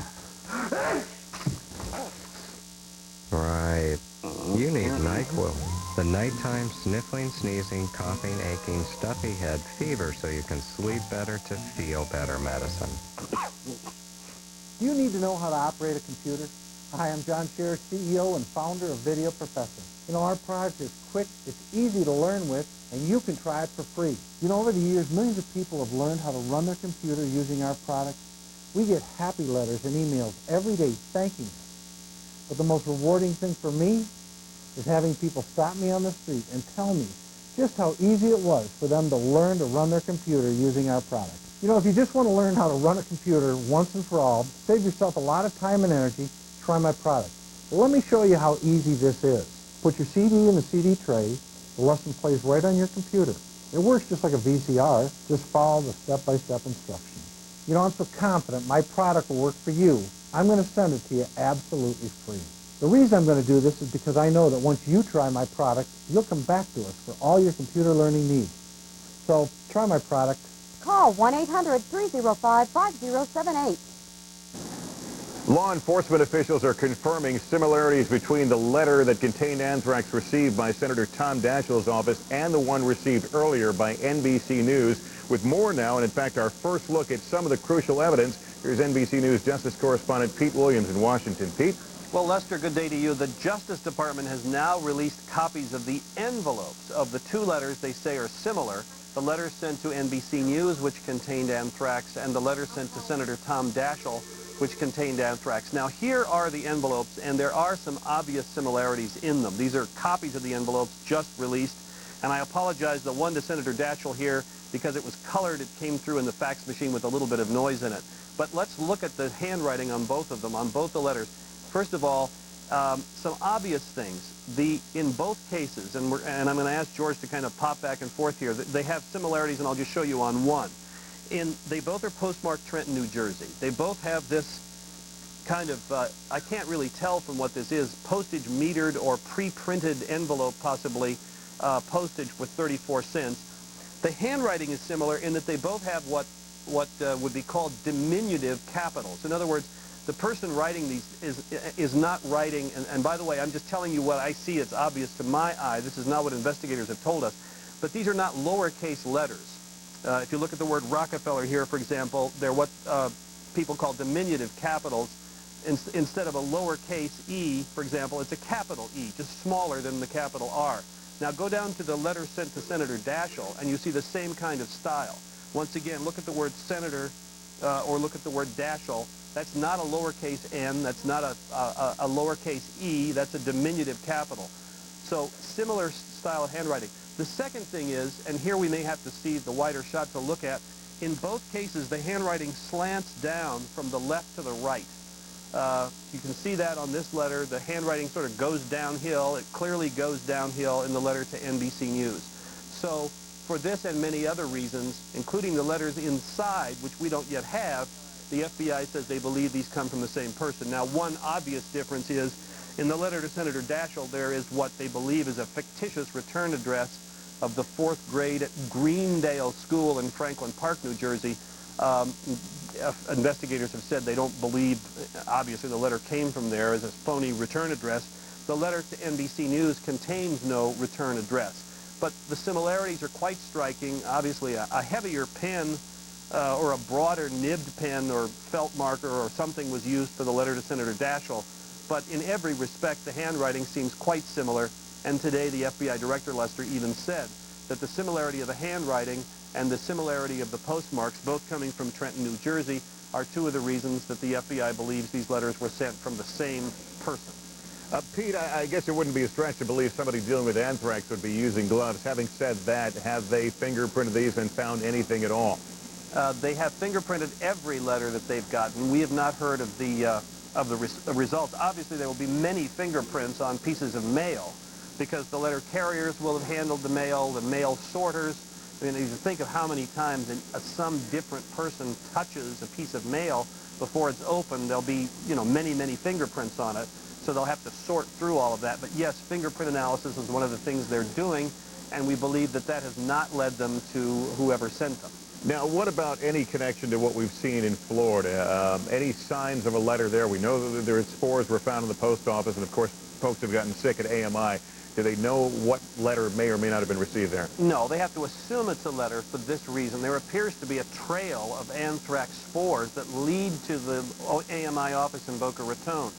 What the CDC describes as a minuscule amount of spores found in the West Palm Beach post office, from which the mail would have been sorted for the newspaper office there in Boca Raton. A minuscule amount of spores in the van that was used by the newspaper employee to go to the post office and pick up the mail, and then at AMI, at the newspaper offices in Boca Raton, the largest concentration of anthrax spores show up in the mail room, in a mail slot. So they've not found a letter there. They don't have one of these envelopes to show to us from there because they still can't confirm that it was a letter, but that's pretty suggestive. If we could take another look at those envelopes, Sure. copies one more time. You mentioned the top one had what appeared to be either a postage meter stamp or a pre-printed stamp. Does the bottom one have Yes, the same stamp? Exactly the same. They both have what appear to me to be, you know, pre-printed. You can buy these envelopes that have the postage already on them. This doesn't look like a stamp, obviously, and it doesn't look like a postage meter imprint. It looks more like the kind of thing you would get if you went into the post office or someplace and bought an envelope with the postage already on it. And the dates that they were mailed are different. The postage stamps or the cancellation stamps different? Well, we know that we can't read, frankly, the one in the copy we have to Senator Daschle. It's just not legible. But we've been told by investigators that it was postmarked October 9th. The one to NBC News is postmarked, I think, I'm not positive about this, they've said it was in mid-September, and it's hard to tell whether it says September 16th or September 18th here, but I believe they've said it was sent on the 18th. I'm not positive about that. All right, Pete Williams with our first look at some of the crucial evidence in this anthrax investigation. Pete, thanks so much. Yes, sir. Joining us now from New York to talk about the anxiety that is being produced by these stories is a man who has studied terrorism and its effects, Dr. Stuart Kleinman, a forensic psychiatrist from Columbia University. Doctor, thank you for joining us today. You're welcome. What are you hearing from people with regard to how America in general is handling the anthrax scares? People, to a large extent, are extremely scared, which is to say the obvious. The greater the sense of unpredictability, the greater the sense of having limited ways to defend against something which many ways does not seem concrete, generally the greater the anxiety people have. Can you look at anthrax, though, in a vacuum? Is there not a cumulative effect from what happened September 11th, the anthrax scares, the FBI warnings? Does it continue to eat at us? I think, unfortunately, you're right. There was obviously September 11th, and then intermittently having other types of threats create a general sense of unpredictability. People, in simple language, are feeling, when will the next shoe drop? Or not if it will, but in fact that it will. And again, feeling that the source of the danger and threat is something they can't directly control or prevent creates a great deal of unease and anxiety. We have just a few seconds. We like to tell our kids whenever there's a problem, everything will be okay. We can't say that, so what do you say? Well, you can't guarantee anything, but of course it depends on the age. But you can reassure them that you as parents are there to protect them, that their teachers are there to protect them, that the police are there to protect them, and that in general they are safe. You don't lie to them, but generally you reassure them that the reality is that they really are going to be okay, and that's probably so. Dr. Kleinman, unfortunately our time is out. Thanks for your patience. We appreciate you joining us. Dan Abrams next with the Homefront Security Angle. I'll see you at 5.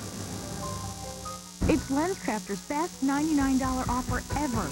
Right now, get a complete pair of glasses with DuraLens, our most scratch-resistant plastic lens for only $99. The $99 DuraLens event. This is one you don't want to miss.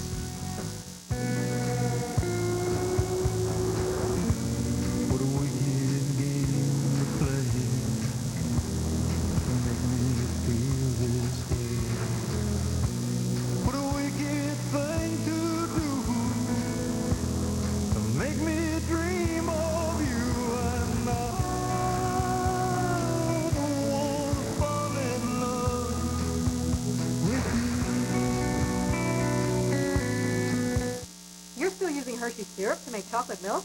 Yeah, why? Syrup's great on ice cream, but for chocolate milk, rich chocolate Ovaltine's better. It tastes great, plus has vitamins. Hershey syrup doesn't. This chocolate milk's awesome! More Ovaltine, please!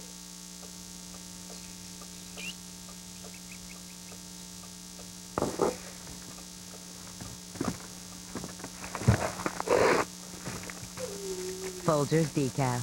Really good coffee. In and out. Good. Keep the victim calm. And 1, and 2, and 3.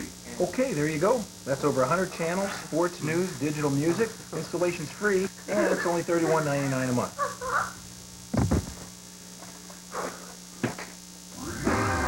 Just $31.99 a month gets you over 100 channels of DirecTV programming. Right now with free professional installation. So it was the digital music that... Yeah. Stay with us for continuing coverage.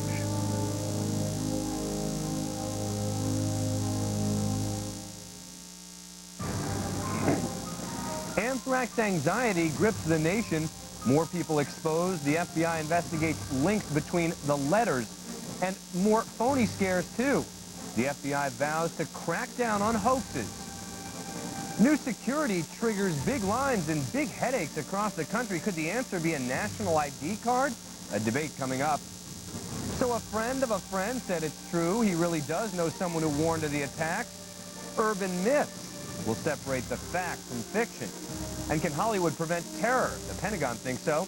We'll tell you why.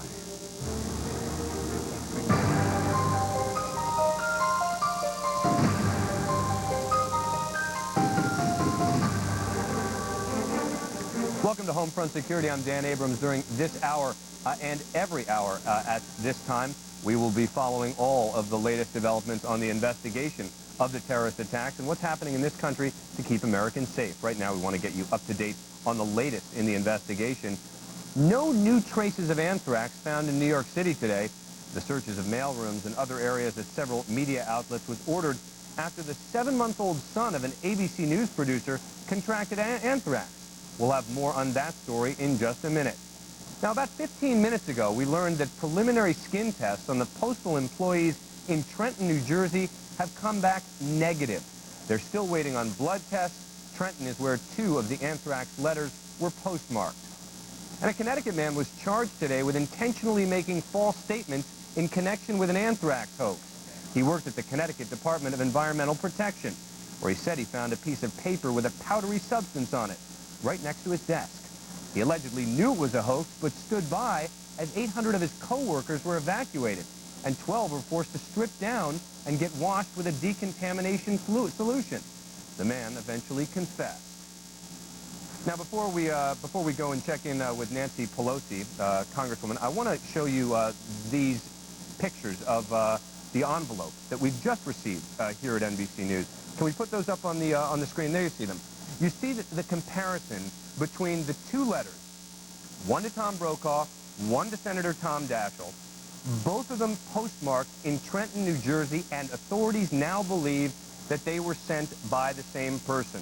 Why? Well, based on the handwriting in particular, not just the postmark coming from Trenton, New Jersey. There are, of course, other ways to evaluate a postmark. You look at what time it was postmarked, either PM or AM. There are different locations for pickup. There you see the Tom Brokaw letter. There you see the Senator Daschle. Now, you see in the corner there, there is a return address, 4th grade, Greendale School, Franklin Park, New Jersey. That is believed to have been a fictitious return address. Of course, you know, no one believes that a group of 4th graders sent Senator Daschle anthrax in the mail. Tom Brokaw's letter did not have a return address on it.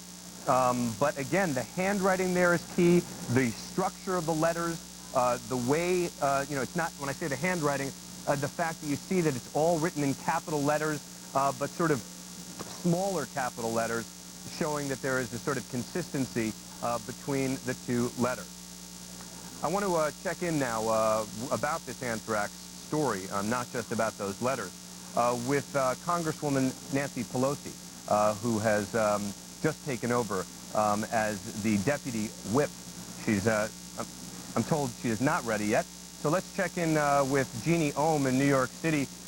Jeannie, we are getting in these new pictures of the envelopes, really further demonstrating the consistency between the 2 letters, and this is something we heard about earlier today. That's right, but unfortunately here in this case with ABC News, they don't have a letter that they're dealing with right now that does in fact contain anthrax. Well, just moments ago, hazmat crews left the ABC News building carrying Several bags filled with samples, we're told, taken from the second floor, and they will be sent in for testing.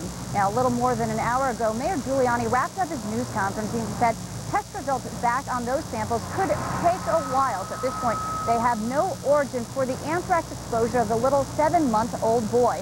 But the encouraging news is no other ABC News employee has shown any anthrax-like symptoms. And the 7-month-old boy, we're told, is responding, doing well to the medication. And again, he is out of the hospital. Despite this latest case of anthrax, though, the public seems to have calmed down a little bit. The mayor says the 911 center wasn't flooded with as many phone calls today from people reporting suspicious packages. I think things have quieted down somewhat with regard to people's reaction. I think people are understanding that this is something that is isolated, that the number of situations, although they seem very magnified because each one gets a great deal of attention, as it should, given the amount of mail that goes on and the amount of contacts that happen, are very, very minor and very small, and the risk is a very minuscule one. Now, even though they don't have a suspicious letter at this point in this ABC News case, the reason they are focusing on the network is the child, the 7-month-old, got sick just one day after visiting here with his mother. She's a producer here. They were here back on September 28th. Well, the very next day, that's when he started developing symptoms, and he was diagnosed with cutaneous anthrax just yesterday. So that's why the investigation is focusing here at ABC News. Dan? All right, Jeannie Ohm, thanks very much. An entire 8th-floor wing of a Senate office building on Capitol Hill shut down today. The move comes after anthrax turned up in a letter sent to Senate Majority Leader Tom Daschle. NBC's Joe Johns is on Capitol Hill and joins us now with the latest on that. Hi, Joe.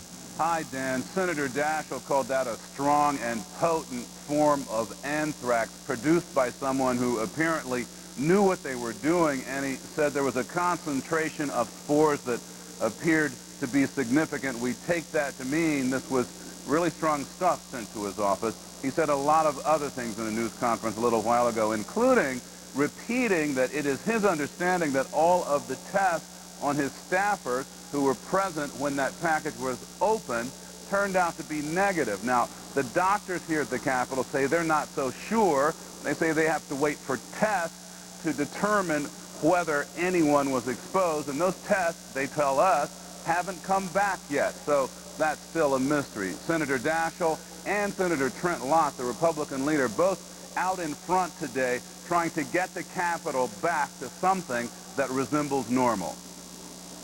Well, we were told that it was a very strong form of anthrax, a very potent form of anthrax that clearly was produced by somebody who knew what he or she was doing. We're taking sort of a time out right now just to assess the security, allow some of our security actions to be put into place, to get a full report on yesterday's events and in Senator Daschle's office. But the long term is, there's phone calls are coming through like they always do.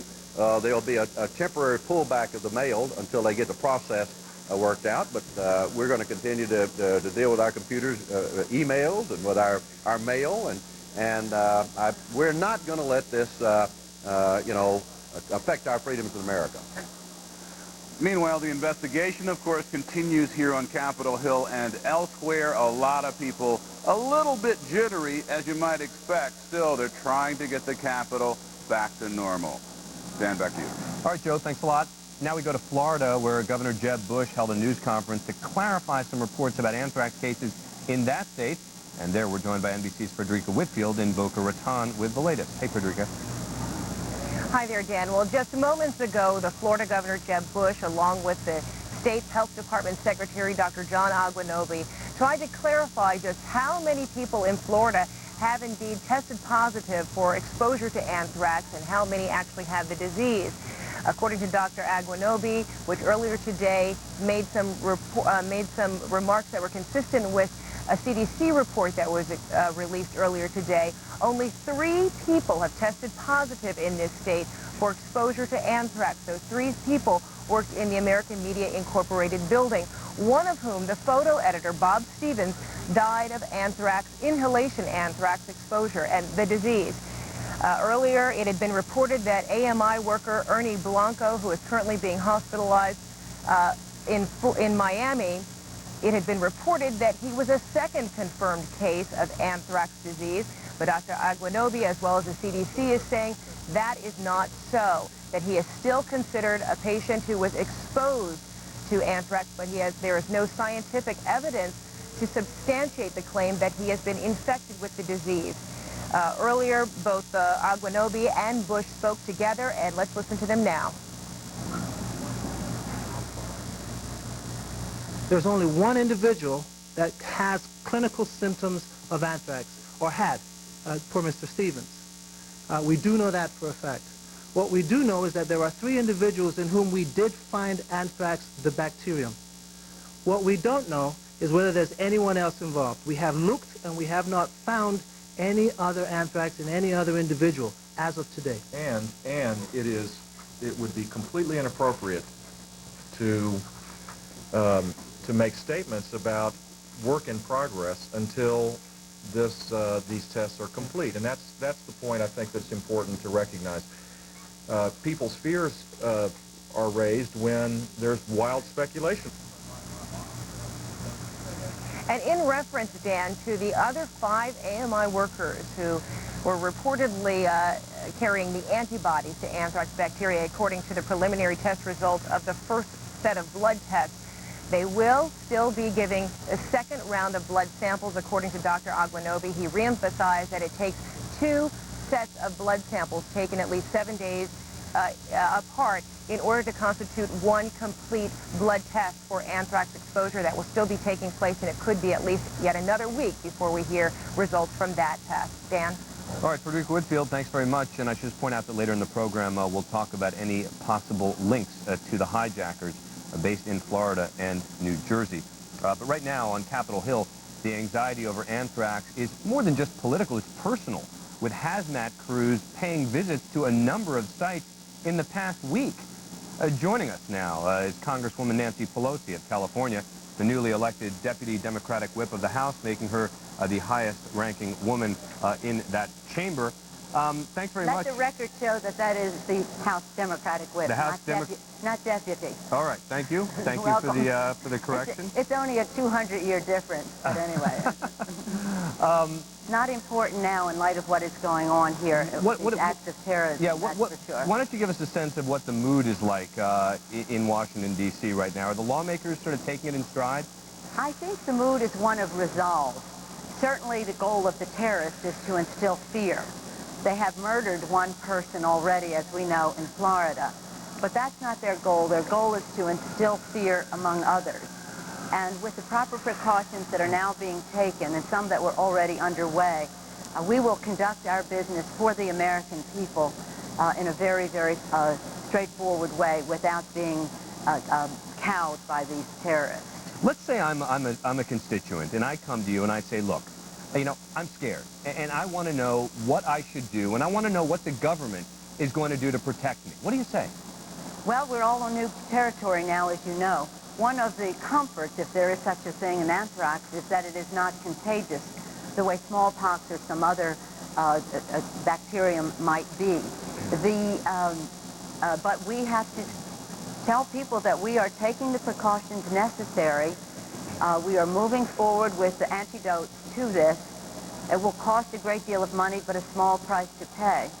But the fact is that we have to live our lives as normally as possible, or else we will have another victory for the terrorists. You know, the other question that people are asking so often right now is about the chances of another attack. And, you know, I don't know that you can answer that for us, but I know that constituents must be calling and saying, look, am I still in danger? What are the chances?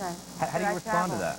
Should I travel? Yeah. What do you Certainly. say? I think that what we say is what our president has said. We take our lead from him. Lead your lives as normally as possible. We certainly have to take precautions, but we cannot stay home and give a victory again to the terrorists, whose goal is to change our way of life. Their goal is not only to destroy lives in New York and in Virginia and in Pennsylvania, and now as they have done, whoever has done it in Florida, but to change our way of life, to impact our economy in a very negative way, and to curtail our freedom. We cannot let that happen. But again, we must take the precautions. One of the things that we're trying to do in Congress is to have airport security greatly strengthened. We're having a little problem with the Republicans in the House on that, but the Senate voted it 100%, and I'm sure President Bush supports it. If we have airport security and we take some of the burden of travel off the traveler so they don't have 3-hour waits, I think that more people will travel, commerce will proceed, tourism will go forth, we will be closer to normal than we were before. We have to do that. But again, we have to accommodate the American people in order to do that and not place all the burden of safety on and time limits, etc., on them. Representative Nancy Pelosi, thanks very much. We appreciate you joining in and talking to us. Thank you. Our coverage of home front security continues. Could the key to protecting against more terror attacks be a national ID card? What about the potential privacy issues and our civil liberties? Well, even civil liberties advocate Professor Alan Dershowitz thinks it's a good idea. But not everyone agrees. We'll debate that up next.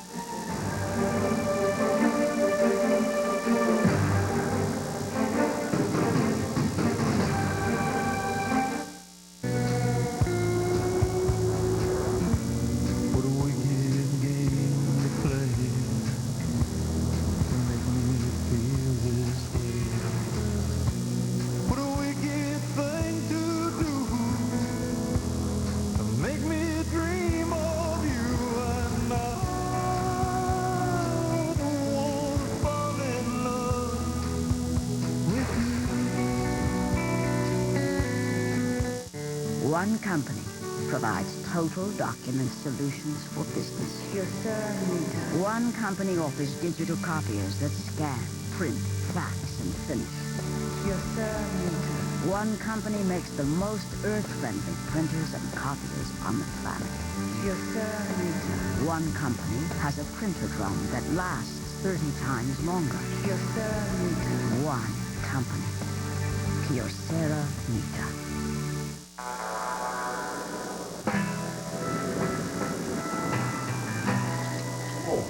Boy, what's in the truck? It's kind of hard to explain. Open it up. Delphi may be new to some people, but we've been around, developing advanced technologies that use electronics to replace mechanical systems and creating new energy solutions for the vehicles of tomorrow. Delphi Automotive Systems, driving tomorrow's technology.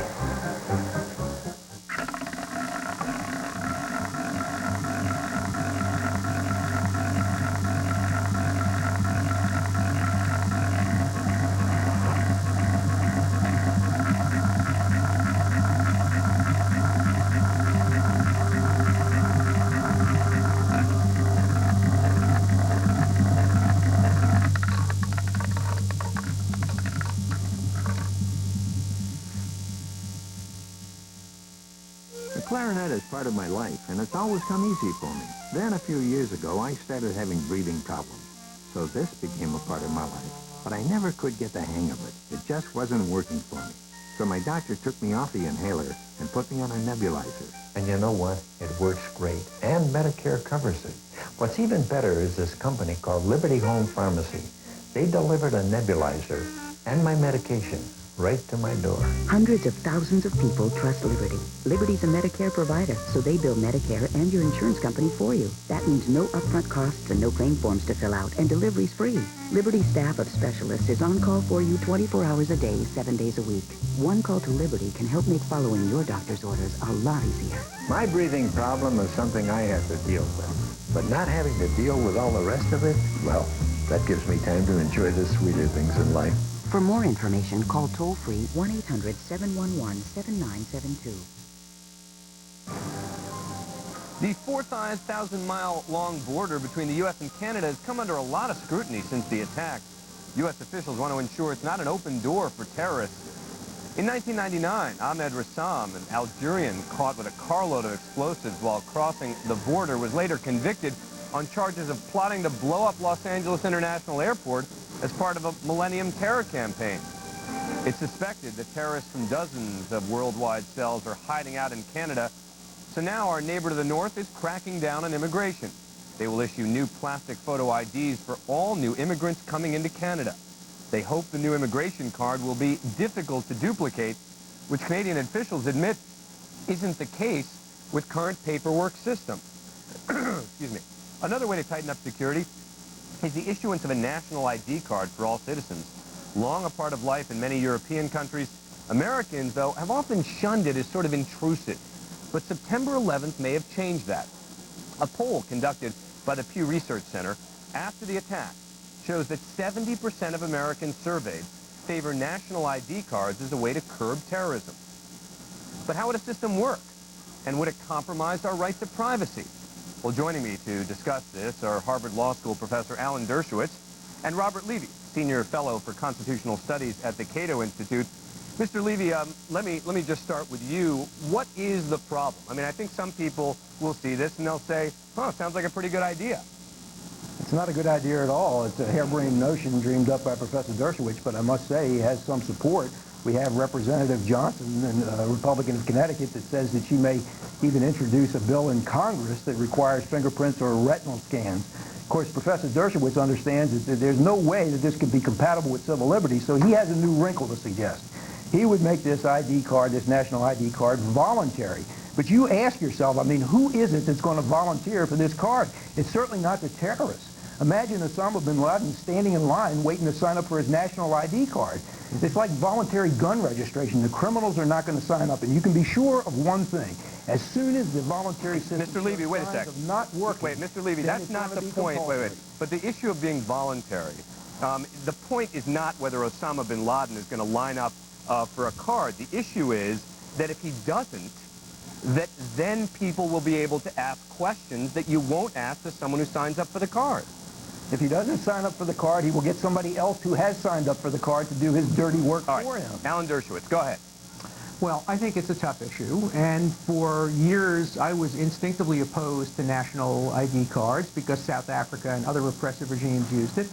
After September 11th, I started to rethink what civil liberties were important and which ones really weren't civil liberties at all. And the right to anonymity, I don't think ranks very high in the year 2001. The vast majority of people, law-abiding people, have IDs, picture IDs. You have to have an ID to fly, to drink, to drive, to do almost anything in America. And I don't think we lose a lot by requiring everybody to have a single ID that is hard to fake because it has your fingerprint or your retinal print matched with a chip. Larry Ellison also proposed the same thing, the man from Oracle. I think the downside from a civil liberties point of view is minimal, but I much prefer, if we're going to have some intrusion on civil liberties, let's all of us intrude a little bit on our own civil liberties rather than focus on one group of people, in this case Arab Americans, in other cases Black Americans. It's a way of undoing the need for racial profiling, which I think is becoming rampant. But Alan, there's no question that some people are going to say, et tu, Alan, you know, you are supposed to be the great civil, you are a great civil liberties advocate, and you are now saying that you're willing to sort of give up certain rights of privacy. No. I've only got 15 seconds or so left. I don't want to give up any right of privacy. This is a right of anonymity. I want to be private in my own home in any zone of privacy, but when I go to the airport and I show an ID, I want it to be the right ID. I don't want Osama bin Laden to get somebody to be able to pretend he's somebody else. Identity theft is not a civil liberty. I'm going to ask you both to stand by. Mr. Levy, I'll give you a chance to respond after a quick break. Back in a moment.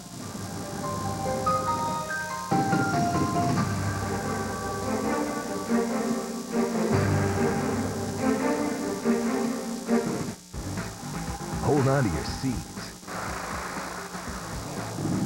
We're going faster. Exploring farther, growing stronger, changing the world one breakthrough at a time. Get a front row seat into the future.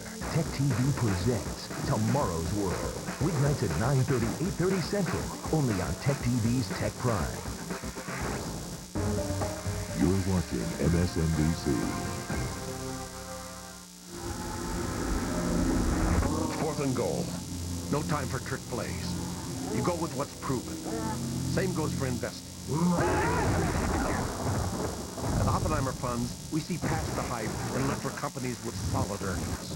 That's how our Capital Appreciation Fund beat the S&P 500 index over the past 5 years.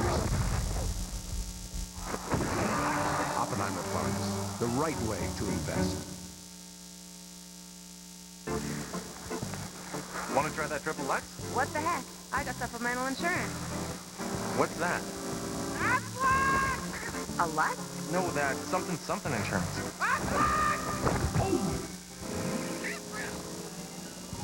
Even the best insurance doesn't give you cash for things like lost pay and other expenses. This does. What the?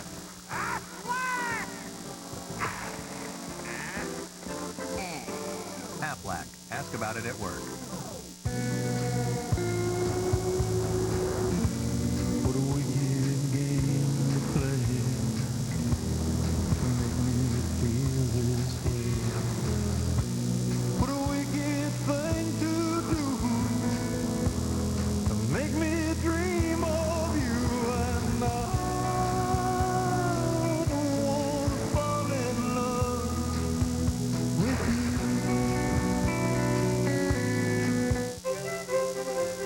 We took the taste of fresh baked apple pie. May I? Thank you. And put it in Quaker baked apple oatmeal. Oatmeal so good, you might wonder where we got the recipe. It's LensCrafters' best $99 offer ever. Right now, get a complete pair of glasses with DuraLens, our most scratch-resistant plastic lens for only $99. The $99 DuraLens event. This is one you don't want to miss. Imagine combining the stain-fighting power of Efferdent and freshening power of Listerine. You'd get Efferdent Plus. It's extra fresh, and nothing gets your dentures cleaner. Efferdent Clean, Listerine Fresh. That's Efferdent Plus. Introducing the new long-lasting scent of Bob. Bob gets cleaner with new Rainforest Fall Zest. Rainforest Fall Zest. Hello. You just can't find a better clean. We're debating the issue of a national ID card. Should everyone have the option of signing up for an ID card?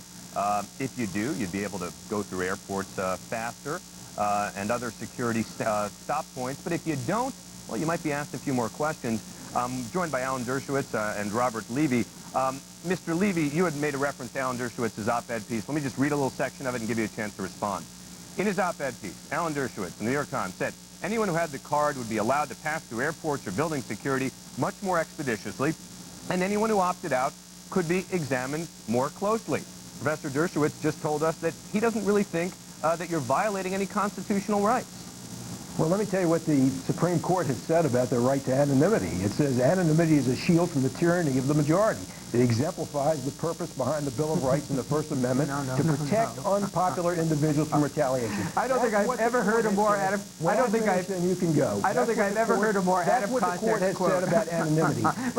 Alan, hang on, let him finish. An ID card is only going to be successful if the characteristics on the ID card are stored in a big database. That leads to the potential for abuse. That is not a red herring. The census records were violated, and the result was internment of Japanese Americans. During 1995 and 1997, IRS agents willy-nilly took a look at our personal tax records. Hillary Clinton would have put our lifelong medical records on an ID card. The potential for abuse from these ID cards is absolutely... What about that concern, Alan? The concern is that it'll have too much information. Of course, and that's true, and that has nothing to do with the card. That has to do with the database that already exists. You go to the airport and show them your passport today, and they hook it into a database. This would start a great debate about what should be and what shouldn't be in the databases. That's where the debate should be over, not over the ID card. As far as anonymity, I think your listeners are entitled to know the case from which he is quoting. That has to do with anonymously writing material, not being anonymous when you go to an airport. You have no right to anonymity at an airport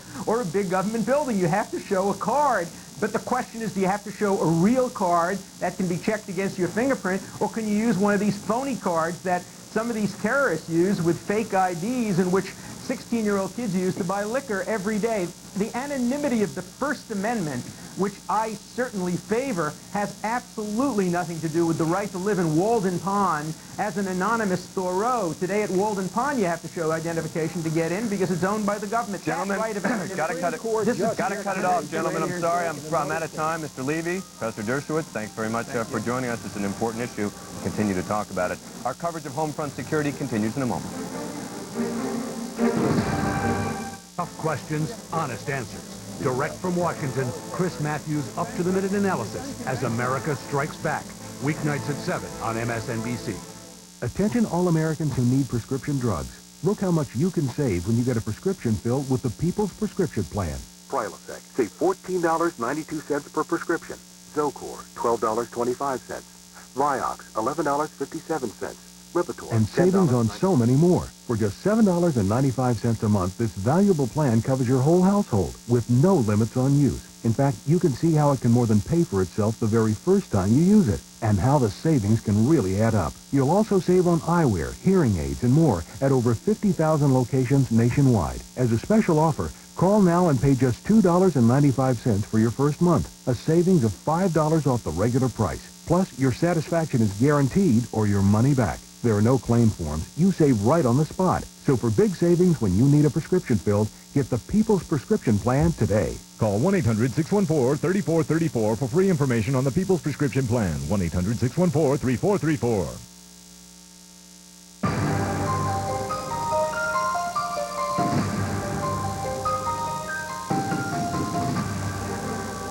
It now appears that a letter sent to NBC's Tom Brokaw and a letter sent to Senator Tom Daschle, both which contained anthrax, may have been sent by the same person. Both were postmarked in Trenton, New Jersey, and now NBC's Justice Department correspondent Pete Williams has obtained copies of both of those letters. Pete, tell us about it.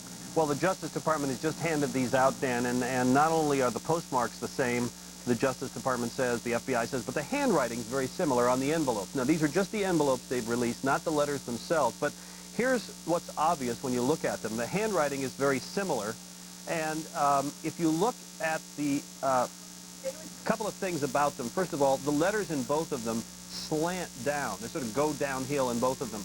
Secondly, they have what are called diminutive capitals. You know, that is obviously not the way you'd make a small r or a small a. Those are capital A's that are just smaller than the initial letters in the line, diminutive capitals in each line. It really shows up here under Rockefeller Plaza. But now look down at the letter to Senator Daschle, the same kind of thing. Look at the word senator. Diminutive capitals, that's not, again, not a lowercase e, that's a capital E that's just smaller than the initial letters.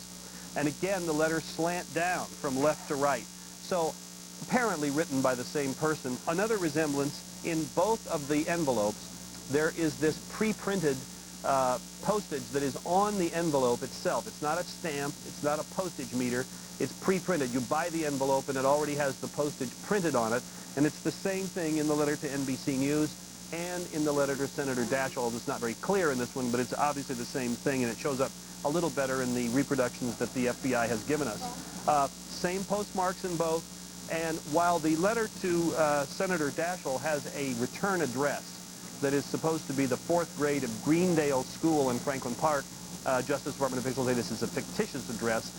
There's no return address on the letter to Tom Brokaw. But these similarities, in addition to the fact that the letters inside are quite similar, leads the FBI at this point to suspect that the letters were sent from the same person. Hey, Pete, with an ongoing investigation like this, it's rare that we get an insight this early with pieces of evidence. Do you have any sense of why they're releasing it? Yes, they've said so quite explicitly. One, they want you to know what to look for. You know, if you get a letter like this, obviously that has this kind of pre-printed postage on it, that has postmarks to Trenton, New Jersey, that has this kind of diminutive capitals writing on it, then don't open it. The second thing they say is, if you recognize the handwriting, do you know anybody that talked about Greendale School in Franklin Park who showed an interest in Senator Daschle and Tom Brokaw? Does this handwriting look familiar to you? Did you see anybody mail letters that look like this? Did you see someone who bought envelopes that have that kind of postage on it? Call the FBI. So it's a warning on the one hand, Dan, and it's a clue on the other. Now, one other interesting bit of information today. The Justice Department made a very explicit case today, the Attorney General in his news conference earlier, saying these phony anthrax scares, and there have been 2,300 of them nationwide in the past 2 weeks, are greatly taxing the people who respond to emergencies. The same people who would protect us in the event of a real terrorist attack are spending all their time running around town looking at these phony anthrax cases, and the Justice Department said, we're going to prosecute them. Case in point. A man just this morning called 911 to the police department in Fairfield, Connecticut. And he says the following. He says, we have gotten together and we are disgusted with how the U.S. is doing things, and this is no idle talk. This is part of it. This is from the 911 tape. I have been well educated in your country. My people have been bombed. We are doing a silent warfare. This is not a hoax.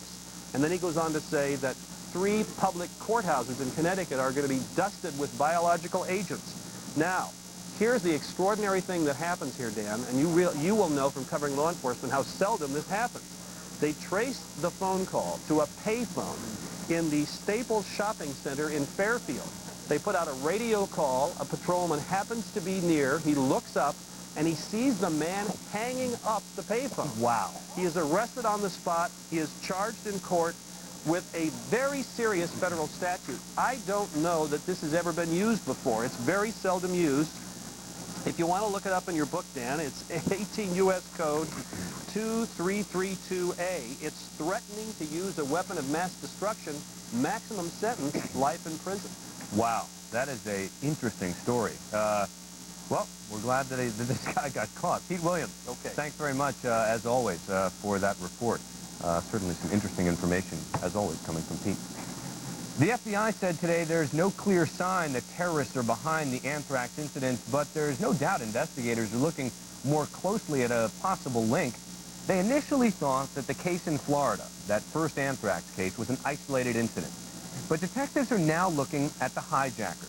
There are some possible links between them and the anthrax-laden letters being sent around the country.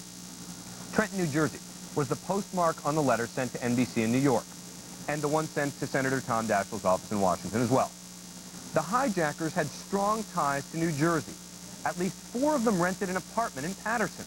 One hijacker rented a plane at the nearby Essex County Airport. They rented cars and shopped at a mall in Wayne, New Jersey. In Wayne and Fort Lee, Nawak and Salem Al-Hamzi kept post office boxes. One terrorist was reportedly seen in a strip club in Elizabeth. And at Newark Airport, 4 hijackers boarded United Flight 93 that eventually crashed in Pennsylvania. The hijackers moved around even more in Florida, the site of the first anthrax case. Boca Raton is where a letter was postmarked and mailed to the American media offices. Also in Boca Raton, they practiced their flying skills in Venice. Opelika and Lantana. Lantana is where Bob Stevens lived. He's the first man infected with anthrax and the only person to die from it. Ahmed Al-Nami and Saeed Al-Ghamdi went to a travel agent in Lauderdale by the Sea to book their flights to Newark, New Jersey, where they and 2 others hijacked United Flight 93. One hijacker reportedly left his Koran at a strip club in Daytona Beach, and several of them lived for a time in Deerfield Beach, Delray Beach, Hollywood Beach, Vero Beach, and Coral Springs. The connection between the hijackers and anthrax go all the way to Southeast Asia, or at least it's possible. That letter contaminated with anthrax sent to the Microsoft office in Reno, Nevada, was mailed from Malaysia. Khalid Al-Midar was spotted on a surveillance tape in the Malaysian capital city of Kuala Lumpur in January 2000. He was there with suspected members of bin Laden's al-Qaeda terrorist network, including a suspect in the bombing of the U.S. Navy ship, the USS Cole. Now, anxiety over anthrax has sent many people to pharmacies for an antibiotic cure-all. But stocking up is not what doctors advise. Cipro, made by Bayer, is used to fight anthrax as well as other serious infections and diseases. Although production has increased, some pharmacies are having problems keeping it on the shelves for those who truly need it. Today, New York Senator Charles Schumer asked folks not to take Cipro as a preventative measure. So today I'm calling on the Department of HHS to sign contracts directly with manufacturers to purchase the generic version of Cipro in bulk quantities at significantly reduced prices.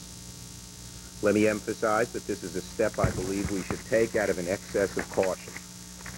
Now, doctors echoed what Schumer had warned people not to take the drugs as a just-in-case. Here's why. Your body could form an immunity against the antibiotics, so it wouldn't be as effective the next time that you need it. As investigators work to combat anthrax scares, we're still learning more about that day that changed America. Today, the New York Times published transcripts of the final communication between air traffic control towers and the hijacked planes. In fact, one of the planes that hit the Trade Center was asked to help find the other. The first plane, American Airlines Flight 11, leaves Boston's Logan Airport at 8 a.m. Shortly after takeoff, air traffic controllers lose contact. At 8:24, they hear an unidentified voice. "We have some planes. Just stay quiet and you'll be okay. We're returning to the airport." Confused, the controller responds, "Who's trying to call me?" 8:33 a.m. Hijacker's voice heard again. The plane is going back to the airport. Then an ominous warning. Don't try to make any stupid moves. Meanwhile, United Flight 175 is airborne at 8:14 a.m., also from Boston's Logan Airport. At 8:37, they first hear of the trouble. The control tower asks 175 for help in locating Flight 11. See if you can see an American 767 out there, please. The pilot sees the other plane and describes its location. It's warned to stay away from what the tower believes is just one hijacked plane. Flight 11 now well on its way toward Lower Manhattan. A little over a minute later, Flight 175 veers markedly off course. Communication with the tower stops. Within 5 minutes, at 8:47 a.m., Flight 11 crashes into the North Tower of the World Trade Center. Controllers now wait in fear, trying again and again to contact Flight 175. 8:53, one controller says, "We may have a hijack. We have some problems over here right now."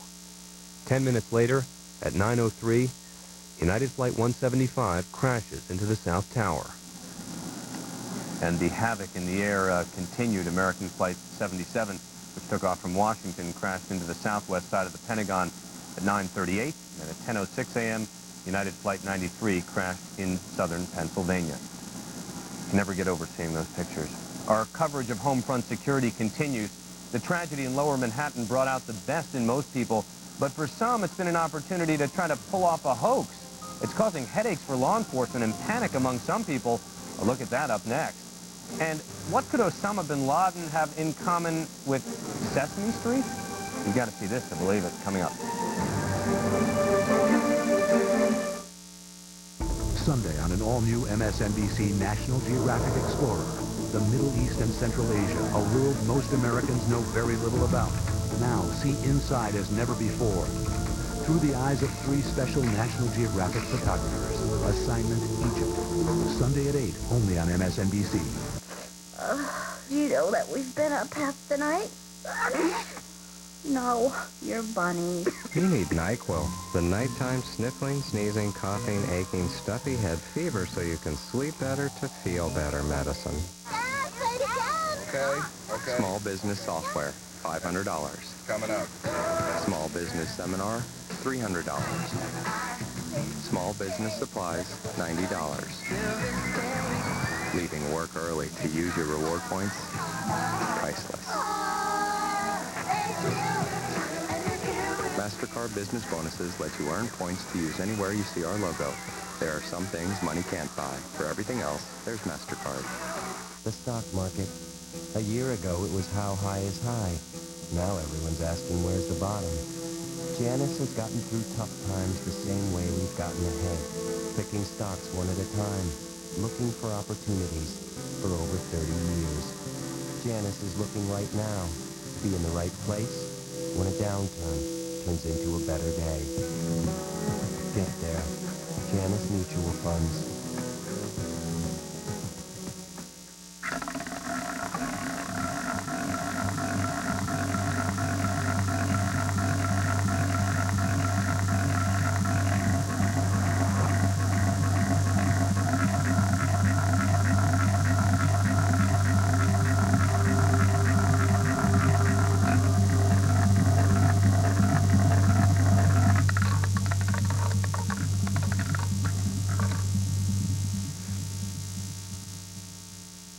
How long does she have to wait for relief when she's miserable with a cold? As fast as you can open the Vapor Rub, she can feel like she's breathing again. No pill or syrup can give her that. Vapor Rub, the quick fix. Attention, Americans without prescription drug coverage. Don't wait to find out if Medicare will ever cover all your prescriptions, or if your employer will ever offer you coverage. Get the People's Prescription Plan today. Members have already saved over $180 million on prescription drugs, eyewear, hearing aids, and more at over 50,000 locations nationwide. Your household is covered for just $7.95 a month with no limits on use, so the savings can really add up. And as a special offer, when you call today, you pay just $2.95 for your first month, a savings of $5 off the regular price. Plus, your satisfaction is guaranteed or your money back. There are no claim forms or waiting periods. You save right on the spot. So don't wait for the politicians or your employer to decide if they're going to help you with prescription costs. Save now with the People's Prescription Plan. Call 1-800-603-4499 for free information on the People's Prescription Plan. 1-800-603-4499. Call now.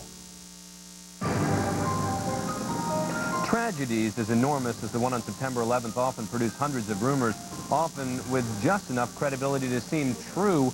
They seem to be flourishing now as office water coolers around the country and on the internet, like the one about a man who slid down 80 stories of the World Trade Center and lived, or the one about a Budweiser pulling all its products from the shelves of a convenience store where workers celebrated after the terrorist attack. Well, neither of these are true, but they have certainly made their way into the lore of the September 11th tragedy. Rich Buehler, creator of TruthOrFiction.com, joins us now from the Los Angeles Bureau to separate the fact from the fiction. Mr. Buehler, thanks very much for joining us. Let me start with this picture, which was passed around the internet, supposedly taken, atop the World Trade Center. You see a man standing there with an airplane in the background, a very haunting picture, but phony, right? Yeah, it's a complete hoax, and you wouldn't believe the speed with which this thing spread around the internet. Most people who spread what we call e-rumors don't really intend to. They intend to spread the truth. A lot of people looked at that picture and said, that's really phony. But a lot of people looked at it and were horrified, and it was that propelled them to send it around. And there's some specific things about that picture which make it clear that it's phony, right? Yes, there were 2 or 3 things that were clear from the very beginning. One of them is that anybody who knew the Trade Center towers knows that this was taken on Trade Center 2 because it was the only one with an outside observation deck. But the airplane in the picture is an American Airlines plane, and it was Trade Center 2 that was struck tragically by a United plane. Also, the airplane in that picture is a 757 when the hijacked airplane was a 767. That's just the beginning. Yeah. There's a long list. No, and I also saw something about the fact the guy's wearing winter clothes and it was a warm day out. All right, let me move on. How about this story that's been going around about staying out of shopping malls on Halloween? It seems that everyone has been getting this one, even federal authorities now publicly denying that this one's true. Yes, this has generated so much response that the authorities have had to respond by saying we don't know anything official about it. This one has also spread like lightning because it's telling about something of a threat. The story is that there was a person who had a boyfriend who was Middle Eastern, some say Afghan, some say Saudi, and the boyfriend disappeared before September 11th, but sent a letter to the girlfriend warning her not, under any circumstances, to fly on an airliner on September 11th. And then it tacks on that apparent foreknowledge by this person to saying don't go into the malls on Halloween. This story has not been substantiated by any of the authorities, and as with many e-rumors, nobody can find the lady that it's about. It's always a friend of a friend of a friend. Yeah, and all right, one more. Well, actually, before I get to the next one, how do you, as a viewer, as someone who checks their email, how do you sort out the nonsense? I mean, is the bottom line almost anything we get forwarded in a group email on you're not going to believe this one actually never happened? You know what? We all like to believe that we have good baloney detectors and that we can tell which is which. But the more I've dealt with this, the more I don't think there's any way you can really tell for sure. Because some true stories are rewritten so that they don't look very authentic. And some people are very skilled at writing stories that are authentic, or that are not authentic. And there's not really a way to tell for sure. Most people get so embarrassed in forwarding things that turn out to be true, not to be true, that they don't like to do it. But then one comes along that they forward, and it turns out not to be true. The only way to know is to check it out. Yeah, let me ask you about Nostradamus. Now, this is one everyone got early on. I remember I got it, about the Nostradamus predictions that he had sort of, made the call early on. Early on, I say, centuries ago, that something like this was going to happen. Nostradamus, of course, is the famous 16th century astrologer that people like to look at what he's written and see whether it matches something in history. Even the Nostradamus fans know that this one was not true for 2 reasons. One is there was part of the e-rumor that quoted Nostradamus, but the quote was incorrect. It was doctored. It included the city of York, which is not in the Nostradamus writing. The second half of the e-rumor actually was not from Nostradamus. It was from a graduate student whose website was talking about Nostradamus, and he had created something that sounded like Nostradamus. And whoever created this hoax apparently did an internet search, found that material, thought it was Nostradamus. And I think it was also penned something like 100 years after he died as well. But anyway... Well, it had the wrong date in it. Right, Yes. right. Yeah. All right, Mr. Bueller, thanks very much. We appreciate it. We may check back in with you as these stories, I'm sure, will continue to circulate, and we want to be able to sort out the facts from the fiction. Thanks again. Glad to do it. Continuing on a sort of a lighter note story, Sesame Street, it's the safest and maybe most non-controversial program on television. The great villain Oscar the Grouch, the snide, garbage-snooping puppet. He's always been that show's bad guy. So what is his colleague Bert from Sesame Street doing in a photograph with Osama bin Laden? Now, this one's true. Look at this picture, taken in Bangladesh by a Dutch photographer. You see there in the corner, over bin Laden's shoulder. That is Bert, Ernie's roommate. And this is real. This is a real photograph. How did it happen? It appears that when someone was trying to make a poster of different Osama bin Laden images, they scoured the internet and came up with this picture. One found on the website called Bert is Evil. It's a long-running joke that Bert was actually a bad, shady character, and the website inserts his image in photographs of notorious people like bin Laden and Adolf Hitler. Back in a moment. October 3rd, 1993. Mogadishu, Somalia. 18 American soldiers killed, 75 wounded. I just remember explosions all over the place. They were the first to battle the forces of bin Laden. Can the costly lessons learned then help us fight terrorism now? MSNBC investigates Black Hawk Down, the Somalia Connection. Tonight at 9 on MSNBC. The clarinet is part of my life, and it's always come easy for me. Then, a few years ago, I started having breathing problems. So this became a part of my life. But I never could get the hang of it. It just wasn't working for me. So my doctor took me off the inhaler and put me on a nebulizer. And you know what? It works great. And Medicare covers it. What's even better is this company called Liberty Home Pharmacy.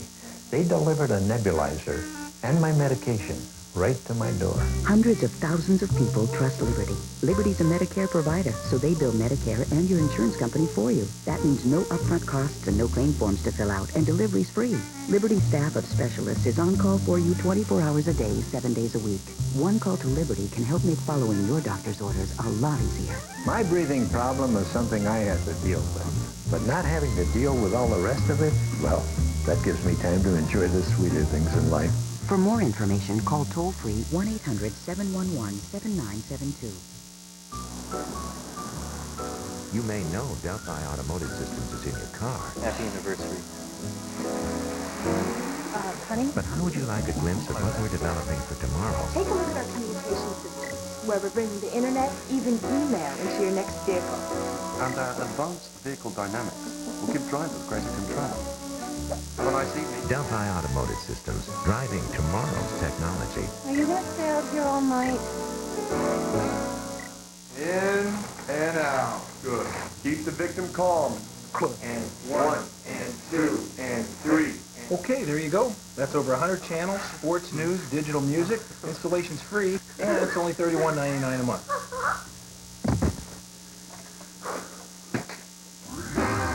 Just $31.99 a month gets you over 100 channels of DirecTV programming. Right now with free professional installation. So it was the digital music that... Yeah. So many people watched in horror as the World Trade Center came down. It was the kind of terrorist act. Before this, you might have thought was only possible in a Hollywood movie. It's for just that reason that investigators are now looking to the people who write and produce those blockbuster films to find out how the next attack might play out. Here's NBC's Roger O'Neill with a look at this new relationship.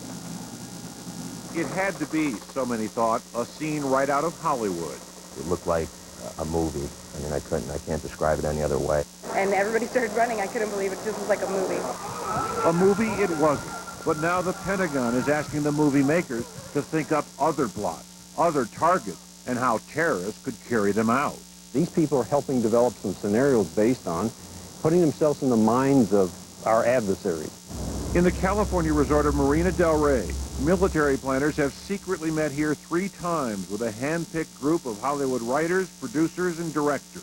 Well, the entertainment industry is known for its out-of-the-box thinking. Former Star Trek executive Richard Lindheim says the Army turned to Hollywood for help because of its creative genius. We always start by looking at the end.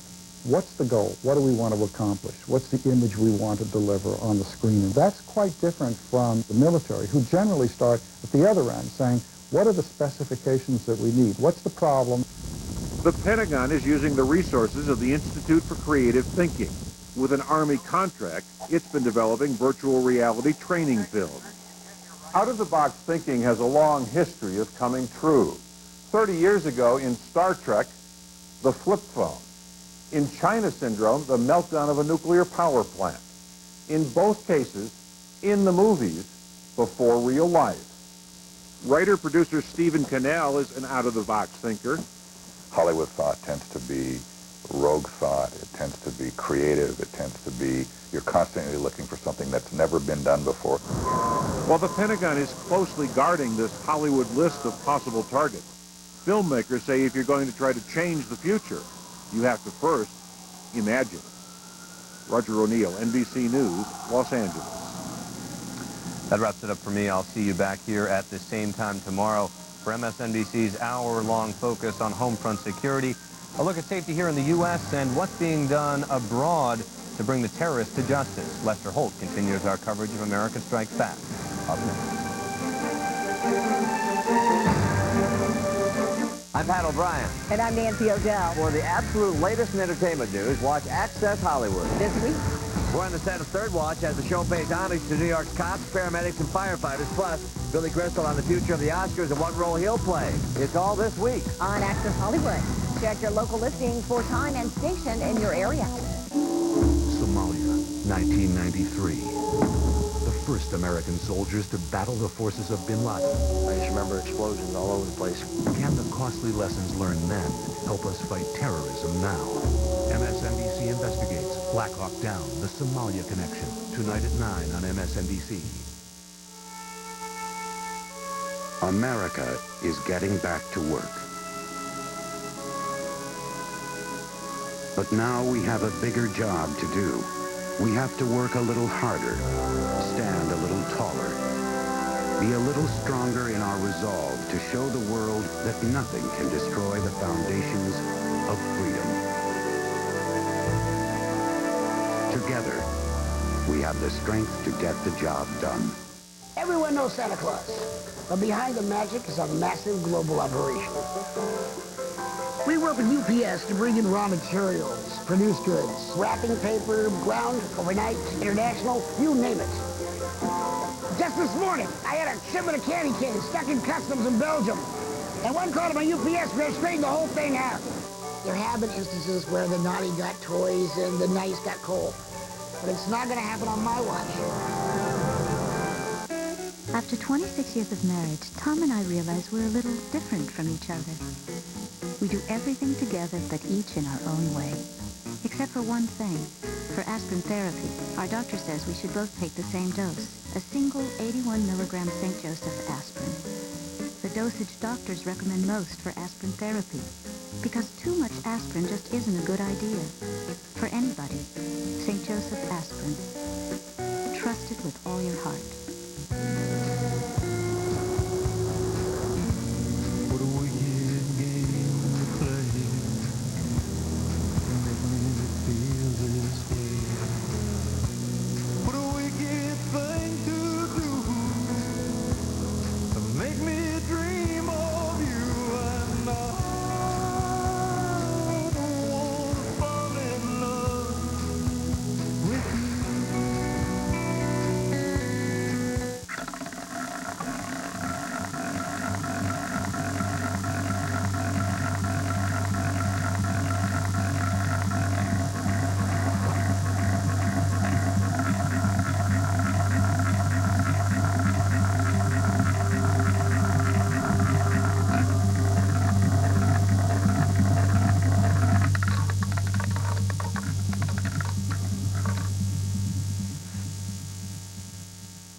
toothbrushes are not created equal. Sonicare. It has patented sonic technology and combines high-speed bristle motion with dynamic cleaning action. So effective, Sonicare removes 80% of stains, getting your teeth whiter and healthier in 28 days, guaranteed. See for yourself, or ask your dentist about Sonicare.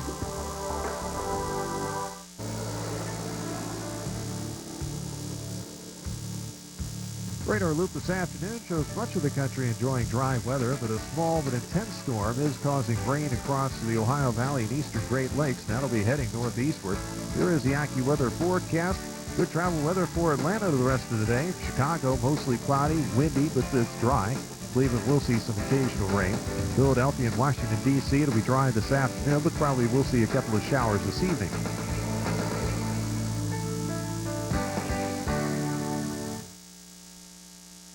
It should be painfully obvious to every American today that the threat of bioterrorism is no joking matter.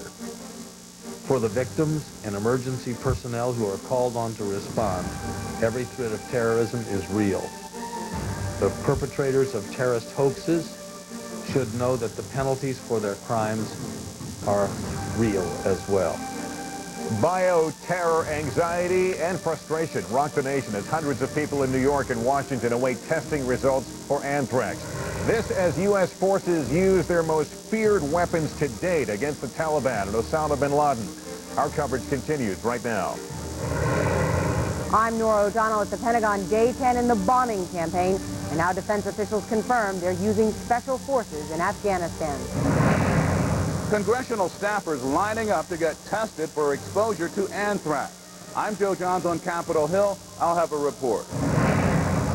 I'm Ashley Banfield in Islamabad, Pakistan. The Secretary of State made a stop here today to talk with the President of Pakistan, but he also talked with the mother of one of those detainees being held in Afghanistan. That story coming up.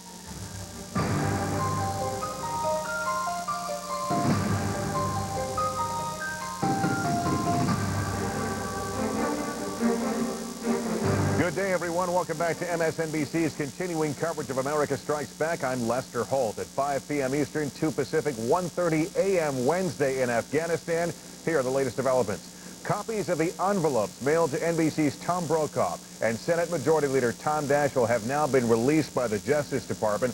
Officials say both letters contain anthrax. The handwriting is clearly similar. Also, both postmarked in Trenton, New Jersey. However, FBI Director Robert Mueller says no direct link has been found to organized terrorism. The Pentagon confirms low-flying AC-130 gunships are being used by the Air Force for the first time in U.S. attacks on Afghanistan. The planes can deliver an immense barrage of cannon and machine gun fire in a very, very small area. Meantime, the White House says the Pentagon is investigating claims a U.S. bomb hit a clearly labeled Red Cross warehouse in Kabul today during fierce daylight attacks. The Red Cross says a security guard was slightly injured in the incident. We will have complete coverage of the attacks in Afghanistan coming up, but let's begin this hour with the very latest in today's developments regarding the anthrax scare across America. Let us recap what we know. In Washington, D.C., just a short time ago, NBC News obtained copies of the tainted letters, at least the envelope sent to NBC's Tom Brokaw. Also, Senate Majority Leader Tom Daschle, who today called the anthrax sent to his office strong and potent following confirmation that it was indeed anthrax. At the same time, a dozen offices of senators were closed and hundreds of people were screened for possible anthrax exposure in New York City today. In New York, investigators searched newsrooms and mailrooms at the major TV networks and newspapers following the startling news that a 7-month-old child of an ABC News producer was being treated for anthrax exposure. Workers are also being tested today, and in Florida, American media employees learning today they will have to undergo more tests following the news that a second worker is being treated for inhaling anthrax, which is already responsible for the death of one of the company's workers. We have complete live coverage for you this hour. NBC's Joe John standing by on Capitol Hill. Our Jeannie Ohm is at ABC headquarters in New York, and Monica Novotny also in New York covering other anthrax searches and scares in New York. Let's begin with Joe Johns. Joe? Lester, that's right. NBC News has obtained copies of the envelopes used to send anthrax through the mail to NBC News anchor Tom Brokaw and Senate Leader Tom Daschle. As you can see, there are obvious similarities in the handwriting. Both were postmarked from New Jersey, although one has a return address and one does not. Meanwhile, here at the Capitol, the investigation continues. A number of people screened for anthrax in the Senate Hart Office building today. Senate Leader Tom Daschle telling reporters that the anthrax was a strong and potent form of anthrax produced by someone who knew what they were doing. But Daschle also said that so far, staffers who took tests for anthrax have turned out negative. All of the conclusions are very encouraging. All of the tests have been negative. There have been no indication that there is a health or a medical problem among any of my staff, and I'm quite confident that will remain the case. Police say they are taking extraordinary measures to make sure members of Congress and the staff, the other people who work on Capitol Hill, remain safe. Back to you, Lester. All right, Joe Johns on Capitol Hill. Now on to New York City, which saw an intensive anthrax search and test operation today. Our coverage continuing with Jeannie Ohm outside ABC headquarters. Also Monica Devotny in New York. Let's begin, though, with Jeannie. Jeannie? Hello, Lester. Unfortunately, at this hour, investigators still don't know how a 7-month-old boy contracted anthrax. What they do know is that his mother works here at ABC News. She's a producer, and she brought her son in for a visit about 2 weeks ago. It was the next day that the child got sick and was eventually diagnosed with the skin form of anthrax. Well, just a short time ago, we saw police officers with the Emergency Services Unit come out of this building. They were carrying several large bags. They were all wearing gloves as protective measure, and each item was double bagged, and we saw what looked like a rug being taken out, a garbage can, some papers, and some letters. Now, Mayor Giuliani in a news conference this afternoon says the test results on those items to see if they do in fact contain any traces of anthrax could take a while. But he says what's encouraging right now is that no other ABC News employee has shown any symptoms of anthrax, and the child is responding well to the antibiotic. But despite the pleas to remain calm, a lot of people are still on edge about bioterrorism. And the mayor explains how they're still getting lots of phone calls from people reporting suspicious packages. Today we've had 51 calls, 11 involved packages. We've picked them up. You know, it'll take a while again to get the results back from that, but there's nothing that looks, at least at visual plain view, that looks that it would be positive, but you don't know until you do all the testing. Other than that, I think things have quieted down. Now, as part of the ongoing investigation, health officials and investigators spoke with more than 100 ABC News employees to see if they came in contact with the child and what that child may have touched during his visit. But again, Mayor Giuliani says getting the test results back from the several items they've taken from the building could take a while. So at this point, again, they do not know the origin of that anthrax. For more on how media companies are handling this scare, let's go now to Monica Novotny, who's live in Midtown. Monica. Hi there, Jeannie. Here in Midtown, many media companies have their headquarters just off to the left here, the Time Life building. Also in the neighborhood, News Corp, the Associated Press, NBC News, and just blocks north of here, of course, ABC News, where the latest confirmed case of anthrax is believed to have originated. There are many people in this community who are concerned that their company may be targeted next. As a result, Mayor Rudolph Giuliani has announced that environmental teams made up of New York City police officers, FBI members, and health investigators have been sent to various media companies in the area as a precautionary measure. We tried to go to the 4 or 5 others that we thought might be ones that might be considered, since we already have, you know, NBC, and we have indications at ABC, and we know down in Florida that it was a media outlet that was affected. So we thought it might not be a bad idea to go and test in advance and also establish some relationships in case something happens over the next 3 or 4 days. Now, in addition to sending investigators to ABC, where more than 100 employees have been questioned so far as they attempt to determine the origin of that anthrax contamination, Investigators on those environmental teams have also been sent to CBS, where they spent time, where now the mailroom and newsroom are open. Also, they've been sent to the New York Post and the New York Daily News. These are two local New York papers.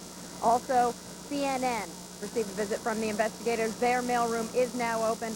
Also, Fox was checked. Now, finally, we want to tell you that the New York Post, which is one of those local newspapers, has not reported any suspicious letters or packages coming into their mailroom. However, 4 employees there have been tested for anthrax, 3 who reported flu-like symptoms, the 4th who reported a skin infection on her finger. One of those test results has come back as negative. The other 3 are still pending. So members of the media on high alert at this point, taking every precautionary measure possible. Lester? Monica Novotny in New York City this evening. Monica, thank you. The FBI said today so far there is no direct link that they can tell between the anthrax cases in the U.S. and organized terrorism, but they say it can't be ruled out. One link officials are pointing to in the Washington, D.C. and NBC cases can be found in Trenton, New Jersey. Tainted letters sent to Senator Daschle and to NBC anchor Tom Brokaw were both postmarked in Trenton. Our live coverage continues now with the latest in Trenton and NBC's Rahema Ellis. Rahema, what have they found there, if anything?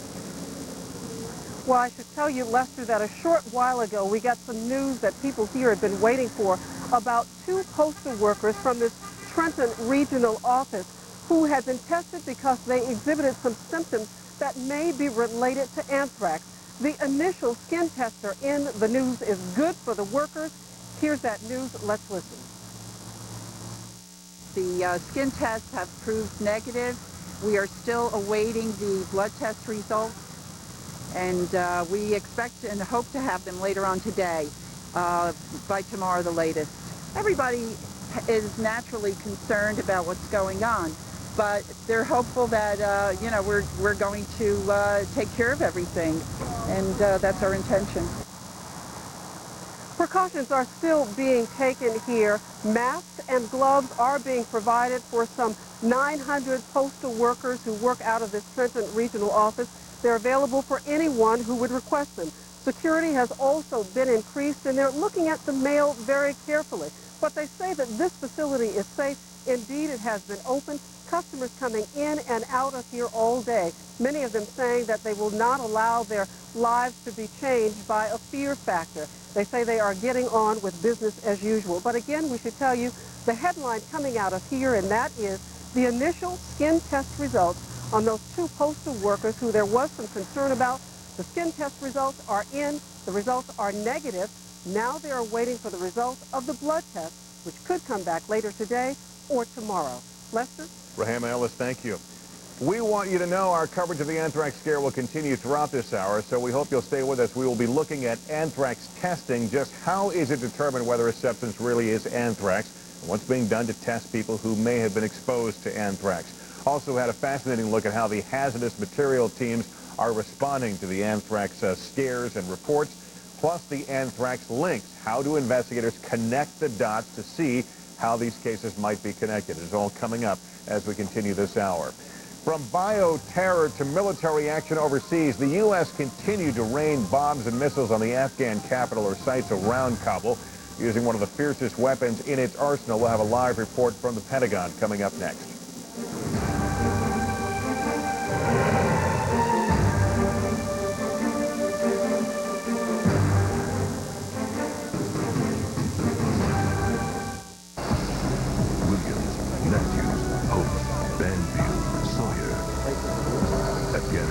Pakistan, Israel, Iraq, Egypt, Washington, D.C.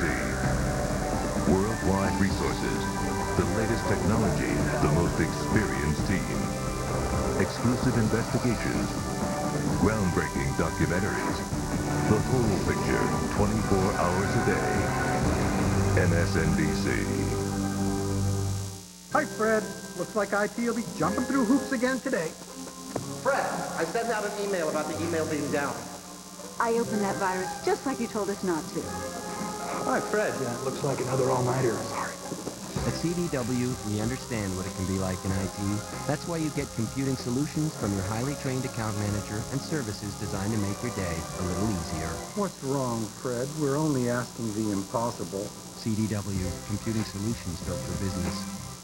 On October 26th. I have this patient who claims to come from a planet he calls K-Pax. It's about 1,000 of your light years away from here. Open your mind. You speak English so well. You should try speaking and change the way you look at the world. Maybe you could show us how this light travel works.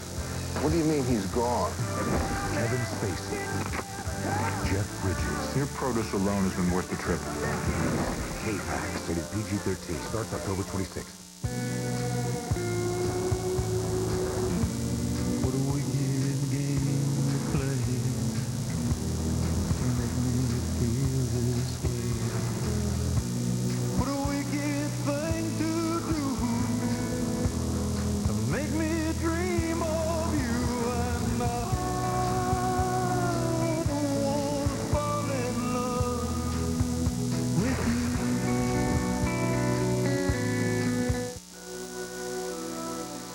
Combat is nothing new to these pilots. America is under attack now. This time, it's personal. Are you telling me that I should go out and buy a gas mask? Why do so many people in the Middle East hate Americans so much?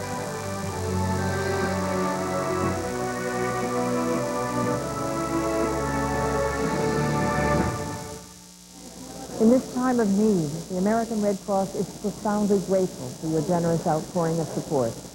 A long period of uncertainty and recovery awaits us all. Thanks to your contributions, the American Red Cross is providing life-saving assistance, including food, shelter, grief counseling, and precious blood. We still need your help.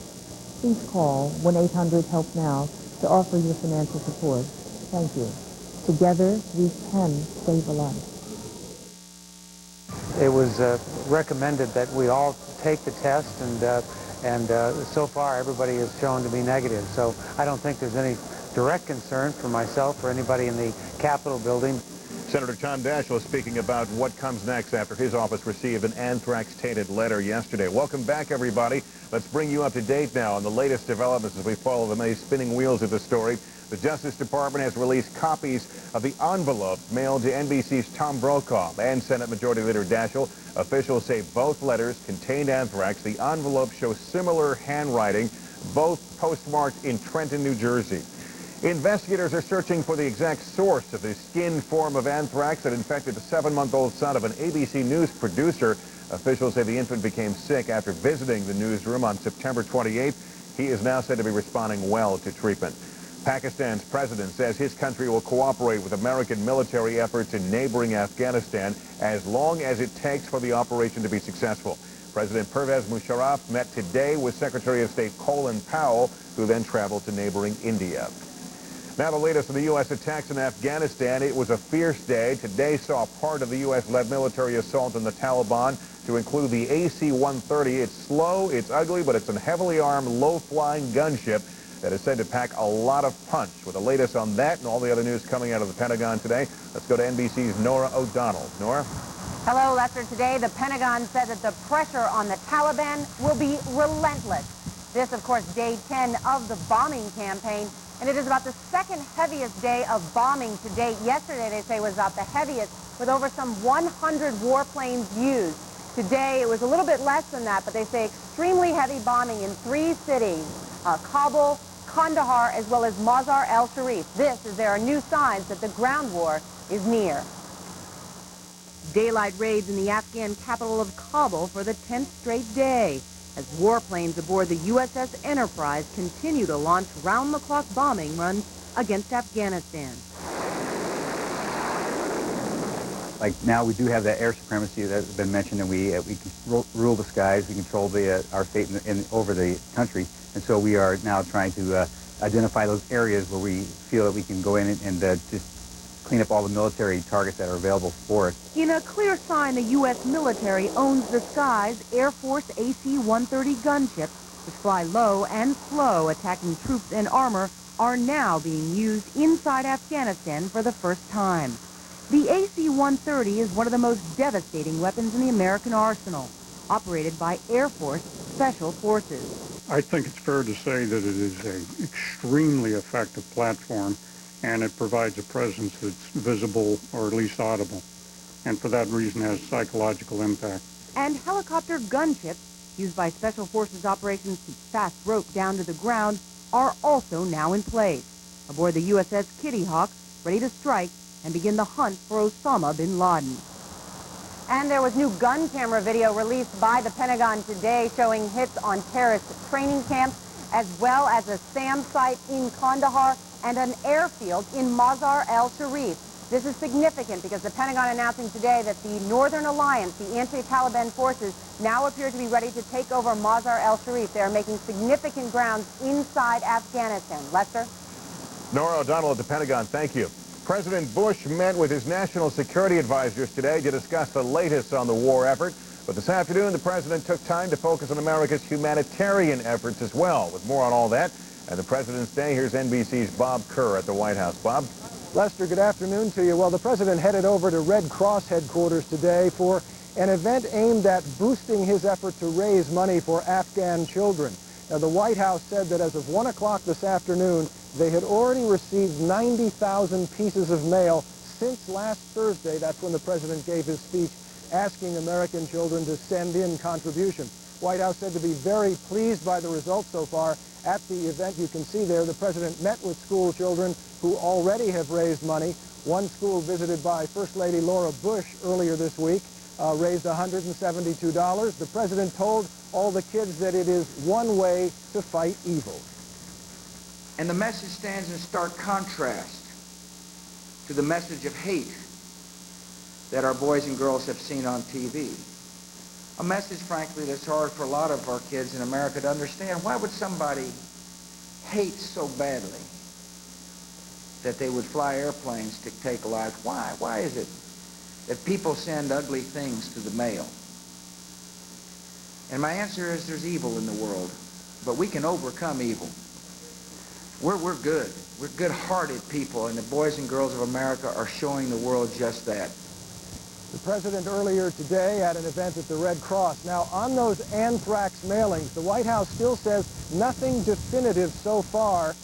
The White House telling us the president recognizes the anxiety of the public on this issue, but that so far there is nothing to link either all of the mailings to each other or to link them to Osama bin Laden.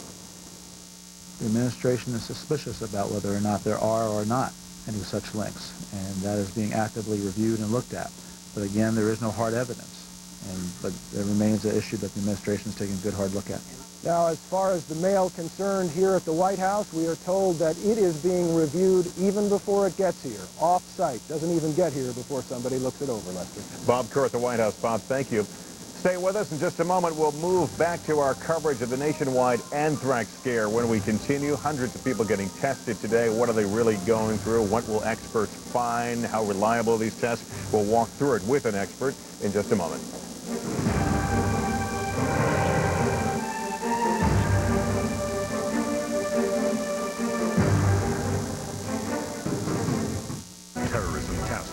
Using the global resources of NBC News. The Pentagon is still struggling. No negotiations with the Taliban. The Terrorism Task Force, only on NBC News. Fourth and goal. Go with what's proven.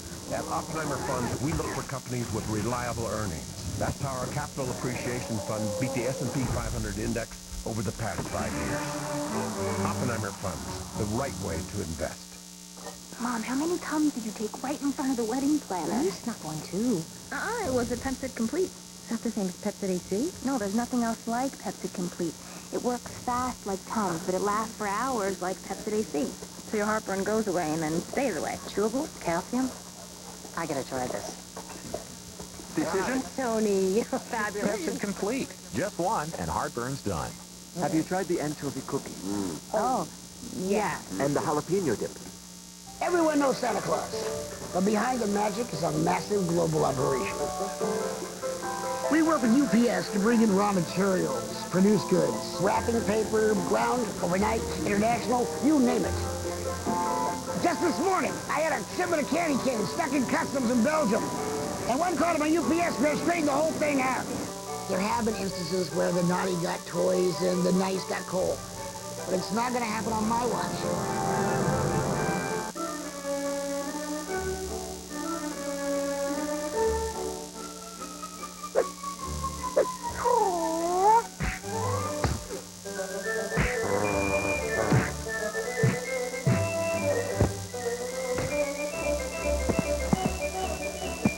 can't argue with free. Which is why at Brokerage America, you get commission-free market orders and rebates on every stock trade, unlike those other websites. BrokerageAmerica.com. The smooth ride of a luxury car. The seating capacity of a minivan. Capabilities of an SUV. All in one totally innovative package. Introducing the all-new 2002 Buick Rendezvous. What? You were expecting Igor? Buick Rendezvous. It's all good. What makes a great performance? Years of hard work, attention to detail, a formula that's helped Oppenheimer Global Fund beat 98% of its competition over the past 5 years. Oppenheimer Funds, the right way to invest.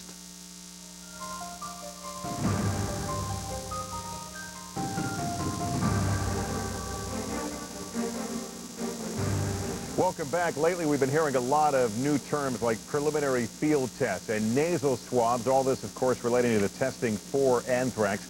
Joining me now to make sense of all these anthrax tests is Desert Storm veteran and attending physician at St. Mary's Hospital, Dr. Angelo Caprio. He's also a commander of the U.S. Naval Reserves. Doctor, thank you for joining us. You're quite welcome. Let's talk first off about these field tests. There's enough fear going on right now. We don't want to drum it up further than it has to be. We hear some of these instant tests. They did a couple on the letter that was sent to Senator Daschle yesterday and said it looked like anthrax. How reliable is that initial test? Well, that initial test is probably what's called a gram stain. It takes about 4 or 5 minutes to do it. That's it. And it's done on a slide and looked at under a microscope by an authority. And anthrax is a bacillus. It's a gram-positive bacillus. So it appears very characteristically under the microscope. And that can be done, as I said, in a few minutes. Hey, but is it a positive for anthrax or just something like it's a screen. A screen. Okay. The next step that they do is they plate it out on an agar plate, which has 15% sheep's blood. The bacillus anthrax itself does not hemolyze the blood, so it has a very small colony. And that's another hint saying that it is a bacillus anthrax. Okay, but we're looking at a lab. Once they get it in the lab, they can tell for sure. They can tell for sure. How many false positives and or negatives occur with that field test? There's not going to be a false positive at all or a false negative because it's a gram positive. Can they say it was bacillus anthrax and it winds up being a different bacillus? Yes, they can, but they'll know for sure it's a bacillus. It's a pretty good tip-off. Yes, all right, it is. Let's talk about, we have seen hundreds, thousands of people being tested right now who were in buildings where anthrax showed up. Let's talk about that nasal swab. What exactly are you looking for there? Just the inhaled version? You're looking for, exactly, that's all you're looking for. You're looking for either bacteria or spores. Now, a spore is a dried out form of bacteria. That's very resistant to just about everything you can hit it with. So they stay around a long time. You can take that swab, plate it out, and the same way you can identify it as a bacillus anthrax. All right, if I touched anthrax in this desk and didn't know it, how would they test me for that? Probably a skin test. And if you did start to show any symptoms, they would take your blood, and they would either do a complete blood culture or they would do an antibody assay. That's where they take some of your blood, they put it out on a plate. Again, I say plate, it's an agar plate. And they see if you're positive for the antibody. And if you're positive for the antibody, you've been exposed. Now, in the case of the NBC News employee who had cutaneous anthrax, we heard about a biopsy. They actually took a portion of the rash or the sore? They take a portion of the lesion. That's a malignant pustule. That has anthrax in it. So when they take a piece of that, they can identify it positively that there's anthrax there. So again, someone who has that condition has something that's visible, something that you can point to and say something's wrong here. Exactly. A person who hasn't developed any symptoms, though, we're seeing people who are being screened right now who chances are have had no exposure at all. Correct. They'll get basically the blood and the nasal swab? They'll get the nasal swabs, throat swabs, and blood. And someone who received the cutaneous version, how long before they would begin to see a physical sign? 1 to 6 days is this incubation period. So you may see a small sore appearing as one solitary one in 1 to 6 days. How long do these people have to wait for the blood and nasal test for results? The tests take about 3 days. They absolutely positively identify, and also to see what it's sensitive to as antibiotics go, takes 1 to 3 days, about 3 days. And is one test enough, or do you get false negatives, false positives? one test should be sufficient. All right, but as we saw in Florida, it took a long time to get through all the people, so the labs can only handle so much at a time. So much at a time, exactly. Dr. Caprio, thanks for your expertise in walking us through this, and we're going to rely on you, for, I think, a lot in the coming weeks. Thank you very much. All right. In our next hour, we are going to talk about the antibiotic used to treat anthrax, but first, law enforcement officials across the country are cracking down on anthrax pranksters. When we return, hear what Florida's governor is doing to reassure that state's troubled citizens. I'm very concerned, but I refuse to let me be a captive of it. I think we have to go ahead with our lives and try and live as normal as usual.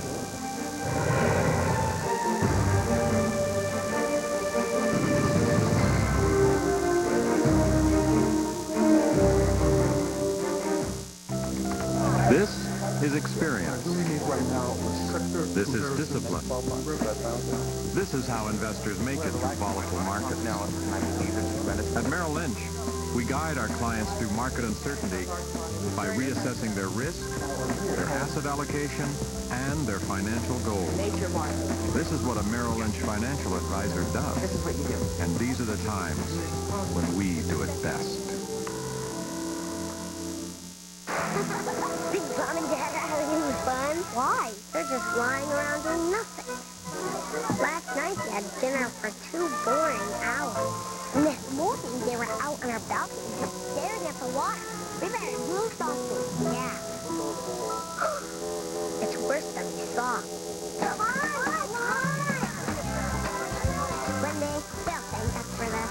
Disney Cruise Line. Come, discover uncharted magic.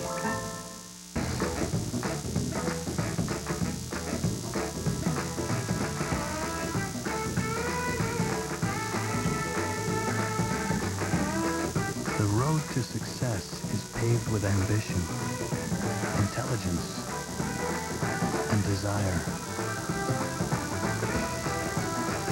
Except in those cases when it isn't paved at all. Navigator from Lincoln. I got my business online a few years ago. To this day, I'm glad I used Register.com. They registered my domain name and got it out there. That helped. I mean, I'm still going strong. A company's name is its reputation. Gotta protect it. That's why I transferred to Register.com. They watch your back on the internet. Whether you're a startup or well-established, we can help you with everything from domain registration to personalized email. Call the number on your screen now to register and get a domain name that includes a multi-page website for under $30 a year. In the old days, shipbuilders relied on word of mouth. With the website I got through Register.com, it's just like the old days, only in 60 languages. Your name is important. Protect it with Register.com. I registered my craft. I registered my vision. I registered my knowledge. Visit Register.com for this limited offer to get your business out on the web and keep it there. In the weeks since the September 11th attacks, the American people have been asked to balance a difficult set of realities. We've asked Americans to go about their lives with a new sense of awareness of the danger that terrorism brings to us, a danger which continues to darken America. We have encouraged Americans to be active but vigilant, calm but alert. Attorney General John Ashcroft speaking at a news conference today. Welcome back to MSNBC's continuing coverage of America Strikes Back. I'm Lester Holt. On the half hour, let's bring you up to date with the latest developments. Copies of the envelopes mailed to NBC's Tom Brokaw and Senate Majority Leader Tom Daschle have now been released by the Justice Department. We received photocopies. Both letters, says the FBI, contained anthrax. The handwriting is clearly similar. The stamps, some other earmarks that show they perhaps came from the same person. Both postmarked in Trenton, New Jersey as well. Now, the FBI Director Robert Mueller says, despite all that, no direct link has been found to organized terrorism. His words. The Pentagon confirms low-flying AC-130 gunships are being used for the first time in U.S. attacks in Afghanistan. This is a plane that can lay down a lot of cannon and machine gun fire through clouds in a very small area, said to be quite terrifying from the ground. Meantime, the White House says the Pentagon is investigating claims that a U.S. bomb hit a clearly labeled Red Cross warehouse in Kabul today during fierce daylight attacks. The Red Cross says a security guard was slightly injured in the incident. Again, the Pentagon says they're not sure what happened. They're looking in to see if that could have been U.S. involvement. Florida's Governor Jeb Bush and other state officials tried today to clarify some key facts regarding reported cases of anthrax in their state. NBC's Frederica Whitfield joining us now from Boca Raton, Florida with the latest. Frederica. Hi there, Lester. Clarification tonight from Governor Jeb Bush as well as the State Health Secretary, Dr. John Agwanobi, on the number of people who have been exposed in this state to anthrax. The number, according to Dr. Agwanobi, as well as a CDC report earlier today, the number is 3, that 3 people who were AMI workers have tested positive for anthrax exposure, including one man, Bob Stevens, a photo editor, who died a week and a half ago of anthrax, inhalation anthrax more specifically. It had been reported earlier that 73-year-old Ernie Blanco, who is being hospitalized, may be a second confirmed case of inhalation anthrax. Dr. Agwanobi, as well as the CDC, said earlier today that that is not the case. They do not have the scientific evidence to substantiate that claim. That thus far, Mr. Blanco is still a patient who is being treated for anthrax exposure. Here now is Dr. Agwanobi and Governor Bush in that order. There's only one individual that has clinical symptoms of anthrax, or had, poor Mr. Stevens. We do know that for a fact. What we do know is that there are 3 individuals in whom we did find anthrax, the bacterium. What we don't know is whether there's anyone else involved. We have looked and we have not found any other anthrax in any other individual as of today. And it would be completely inappropriate to make statements about work in progress until these tests are complete, and that's the point I think that's important to recognize. People's fears are raised when there's wild speculation. Meantime, a second round of blood samples will be taken tomorrow involving 300 AMI workers. Those 300 AMI workers gave their first round of blood samples last week. It takes 2 blood samples in order to constitute one blood sample anthrax test in order for scientists to get a conclusive result. And that could take yet another week before those results are released. Lester? All right, Frederica Whitfield reporting to us from Florida tonight. Anxiety over anthrax has sent many people to pharmacies for an antibiotic cure-all, but stocking up on a drug in need is not what doctors advise. In fact, they advise against it. Cipro, made by the Bayer Company, is used to fight anthrax as well as other serious infections and diseases. There are other antibiotics used as well. Production of Cipro has increased. Some pharmacies, though, are having problems keeping it on the shelves for those who truly need it. Doctors warn not to take the drug just as a preventative measure, and here's one of the more important reasons why. Your body could form an immunity against the antibiotic, so it won't be as effective the next time you really need it. We'll be getting the ABCs of Cipro coming up in our next hour here. The anthrax scares are taking a toll on a lot of folks, including those who are called in to investigate and retrieve suspicious packages. Hazardous materials crews are the first people called to the scene of potential bioterror threats, and the last to leave as well. How do they clean up a possible anthrax site? Earlier today, our Dan Abrams spoke to Broward County, Florida Battalion Chief Peter DeJesse and Public Information Officer Todd Luddick about the hazards of being on a hazmat team. Chief DeJesse, what does it mean to go in and search an area for anthrax? Literally, what are you doing? Well, first we got to do is we have to gather some information of what transpired before they called us. Then we're going to go into that general area, of course, well protected with our gear to protect us from any kind of skin and airborne contamination. We're going to look at the area. We're going to take a sample. We're going to bag that sample and take it out of the building, and it could be used for evidence down the road. Where would you take a sample from? I mean, let's say there's been an area that's been, possibly contaminated. Do you take it off a desk? Literally, where do you take it from? Well, in the instance of what happened down here at the American Media, it was on a keyboard. So we would take the whole entire keyboard, and then that would be sent for testing. If it's an envelope with powder, we would package up the envelope and then clean the surrounding area with a bleach solution. And how do you decide to give an all clear? I mean, some people say, yeah, I know they said it was okay in here. I know they've come in and they've said that there's no anthrax here, but I'm still nervous. How do you make that decision? Okay, well, what we do is, of course, we're going to be taking that sample identify what areas the people were located in, clean that area as best that we can, and then we're going to have to wait for the lab down in Miami to give us the results of the test. But they're being inundated with all kinds of samples that they have to test, so that gives us a backup. And we need to have the people to just basically use some common sense and try to keep those amount of samples down. If you have, like I said, if you have an envelope with nothing on it, you don't want it, you don't even recognize the address, throw it away. You mentioned the samples. You mentioned the samples. Let me just ask you. I'm going to ask you to do a couple of demonstrations here. You've got a demonstration there of what a sample looks like, don't you, Chief Dejetsy? Well, a sample. Yeah, a sample kit. Hold on. Yeah, the bucket. Can you show that to us and explain to us how you do it? Okay, the gentlemen go in just with the bag, not the can. In the bag, what we would do is the sample will be placed in this bag. Information will be written on the outside of the bag. Then it would be placed outside the building. It'd be folded up and basically placed in an old paint can. Not an old one. These are pretty new paint cans. These are used by arson investigators for samples. So we would place that in the can. We would seal it up, evidence tape and so forth, and just spray the outside with a light bleach solution to make sure it's rendered safe. At that point, this is what would be taken to the lab in Miami, and then they would take the samples from there as far as testing. Now, we have all seen men and women walking in these white suits, hazmat suits.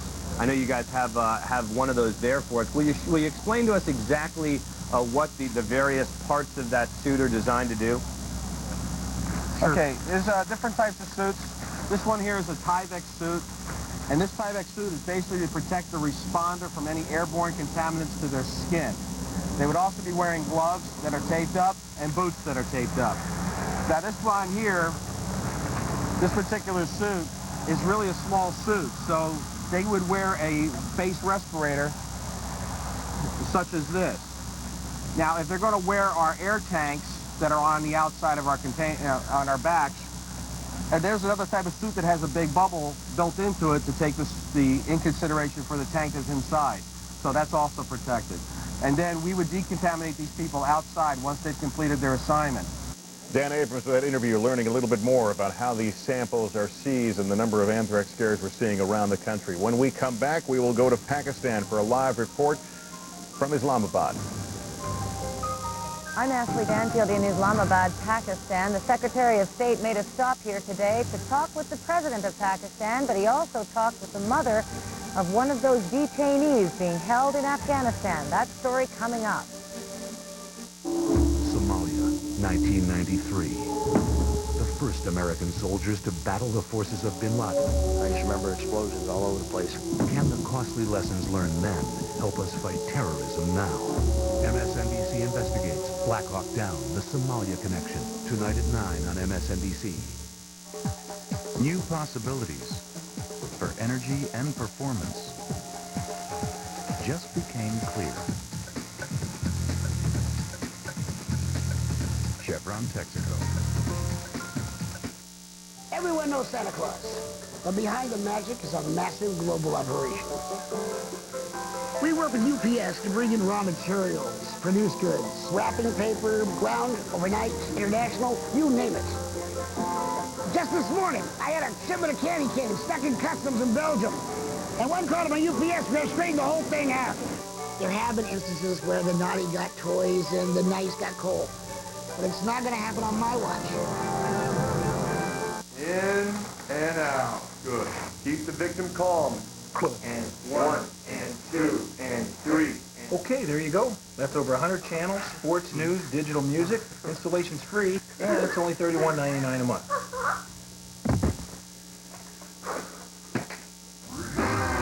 Just $31.99 a month gets you over 100 channels of DirecTV programming. Right now with free professional installation. So it was the digital music that... Yeah.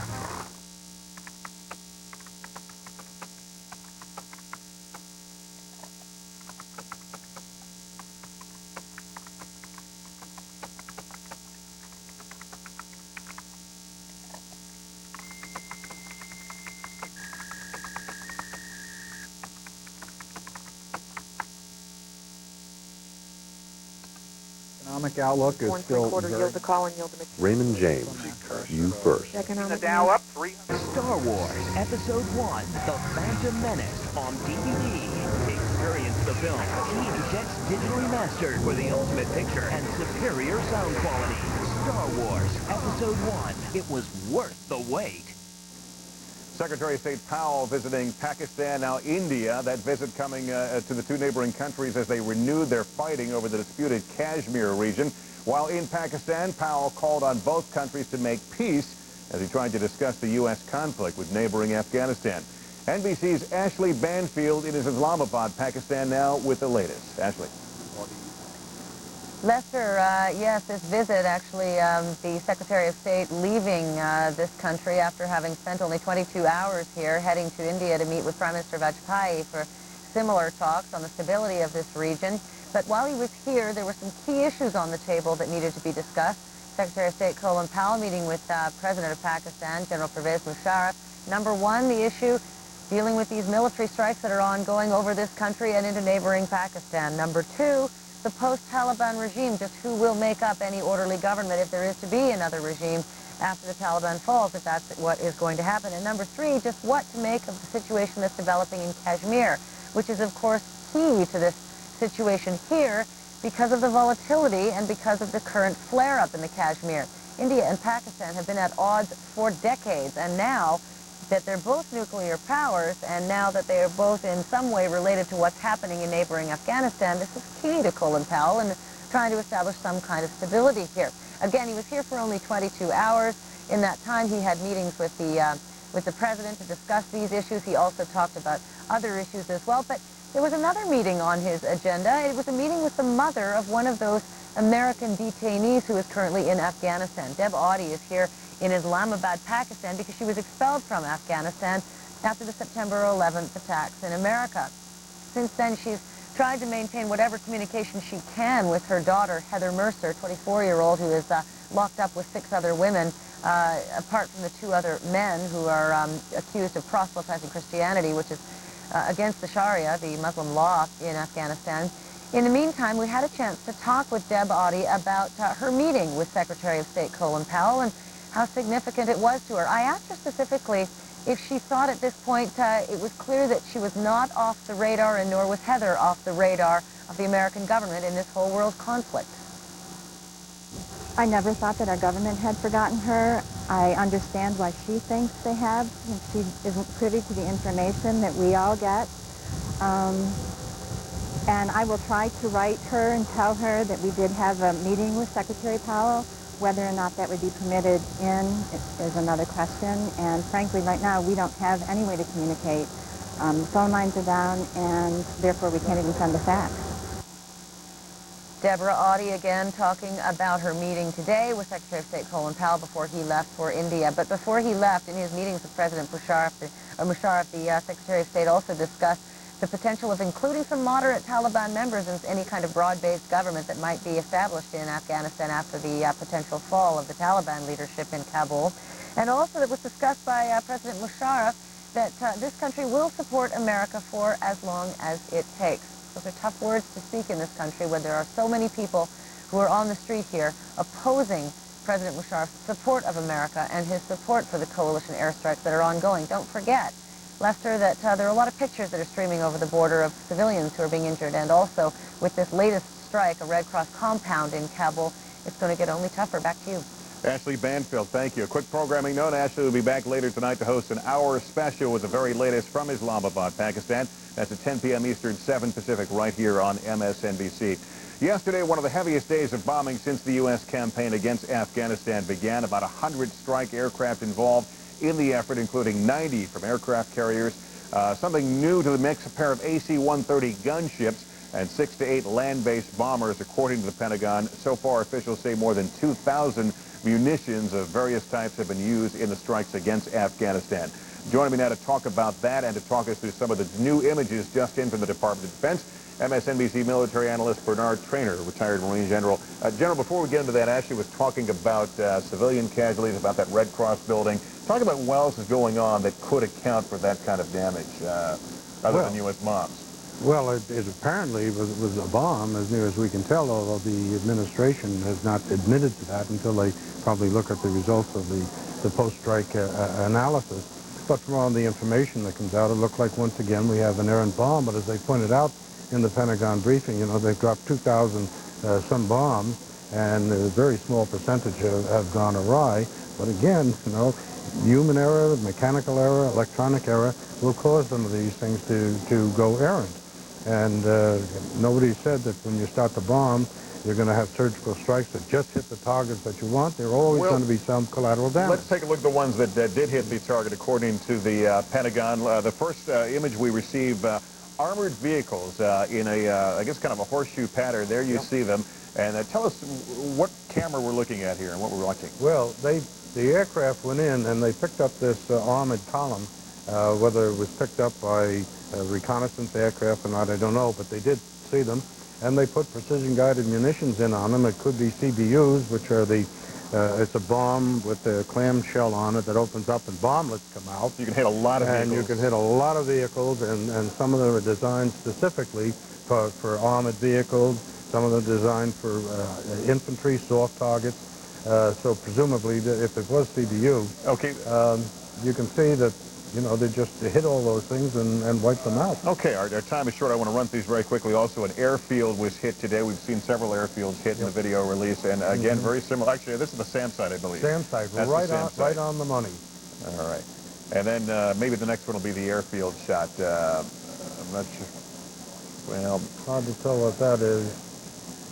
All right, that's the tank that's apparently hunkered in there. There's a tank sitting there, and the crosshairs are on it and taken out. And that's being done with probably a JDAM, a guided bomb. Okay. General, thanks so much. Still ahead in our continuing coverage here. NBC, ABC, and a tabloid outlet in Florida, all media targets of bioterrorism. Are there other connections between some of these cases? We'll explore that possibility next. Through the automated equipment that's available at the Trenton P&DC, we can pretty much pinpoint when the item was handled at our post-marking equipment, and from that point determine when it was brought into the facility. We took the taste of fresh-baked cinnamon rolls. May I? Thank you. And put it in Quaker cinnamon roll oatmeal. Oatmeal's so good, you might wonder where we got the recipe. Your pet's exact same heartworm and flea medications delivered to your door for less than you're paying now. It costs less than buying from my veterinarian. Took less than 5 minutes to order. You don't have to make an appointment. You don't have to miss work. Now I call PetMeds and get my pet's heartworm medication delivered right to my door. The exact same flea and tick medications you get from your vet. Only they're cheaper. 1-888-PET-MEDS. We deliver savings and convenience on HeartGuard, Advantage, Frontline, and all other pet medications. Call to order now or order online. Are you near a phone? Can you take down a number?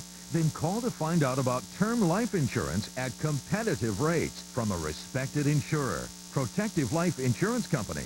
A 35-year-old could get a $200,000 policy for less than $14 a month. A 40-year-old could get a $250,000 policy for less than $18 a month. For your free quote, call now. Matrix Direct, 1-800-314-7374.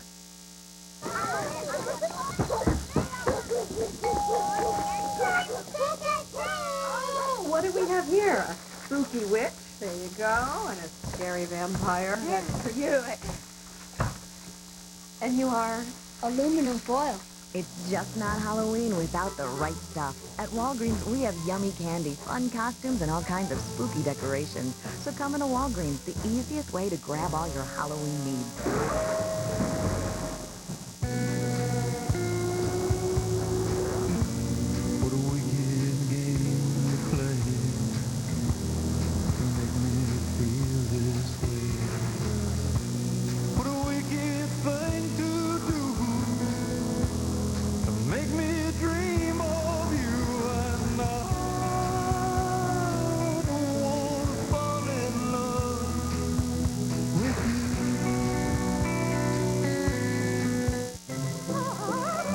We took the delicious taste of honey and walnuts. May I? Thank you. And put it in Quaker Honey Nut Oatmeal. Oatmeal so good, you might wonder where we got the recipe. When I first learned of it, it didn't really scare me, but after thinking of being in New York and being exposed to all different types of everything, that I could be exposed to it very quickly opposed to being anywhere else in the world. Americans weighing in on the potential threat here at home. 3 of the 4 cases of confirmed anthrax have been at media organizations, the 4th being in Senator Tom Daschle's Capitol Hill office. Now many are wondering if and why the news media are being targeted and if there are any links between the media cases. Joining us live from the NBC affiliate in Pittsburgh is Kathleen Carley, professor of sociology at organizations at Carnegie Mellon University. Professor, thank you for joining us this afternoon. My pleasure. Tell me, there's no official link being made between AMI, a media company in Florida, and NBC and ABC, but does it seem apparent to you that there's a pattern here? You're asking me if there's any linkages between them? Yes, anything that seems apparent to you, at least. Okay. Well, from our analysis and the way we would approach this problem, you could certainly begin to look at who was related to who's doing what. You know, the fact that they gave space to the same individuals and so on, and you would see that there were a large number of linkages, and maybe more than would be expected by chance. What should officials be looking at? Obviously, there was no letter that they can link to Florida, but what would be other tip-offs, and why would someone in terror go right to the media? Well, for one reason to select the media is simply that Americans watch a lot of TV. We listen to the news a lot. And so if something happens to the media, it's going to come out instantly, and everyone will be very aware of it. So it'll be greater strike of fear in Americans because of that. The FBI, you said there's no apparent organized terrorism here, and I guess it's a relative term. Many people now, we think terrorism, think of Al-Qaeda overseas. But does this have the earmarks of a orchestrated type event? I don't think we have enough data yet to tell for sure if that's the case. But, you know, clearly it's non-trivial to get a hold of anthrax. Is the effort here to create fear in the media and thereby spread that fear to the general public? That could very well be the case, yes. And how would, do you think this is the kind of plot that might have been in the works prior to September 11th? I have no evidence one way or the other. What, give us what your thinking is, what the FBI would be looking at in specifics right now, and what, in terms of a motivation. Obviously, the motive can often point back to the culprit.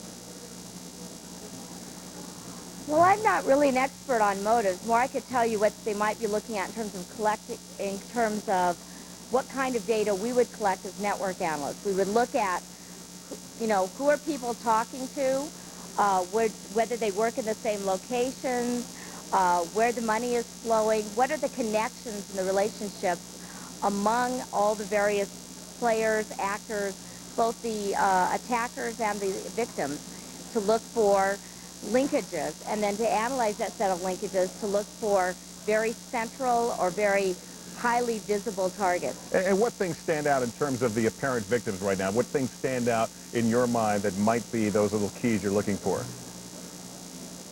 Well, such things as being related, working in the same industry, having, you know, providing the same services, lending money in the same way, providing space, things like that. All right. Kathleen Carley, thanks so much for spending the time with us. And when we come back, live reports from all over the country from various cities targeted by anthrax scares. Are the cases connected? We keep asking that question. Who's being tested? What is the government doing to calm people down? We'll look for answers when we return in the next hour. Our fundamental commitment to the financial well-being of every one of our investors, individually, has not changed. The prudent counsel of our financial advisors in over 500 offices across America, informed by our worldwide network of resources, has not changed. The strength and dedication of all of us at Morgan Stanley has not changed and will not change.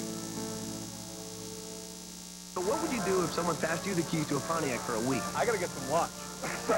That's number one. Definitely skydiving. The spa tour of the Southwest. Take it. Hey, hit the road, guys. You got him! Ah! All right, let's go. They're yours.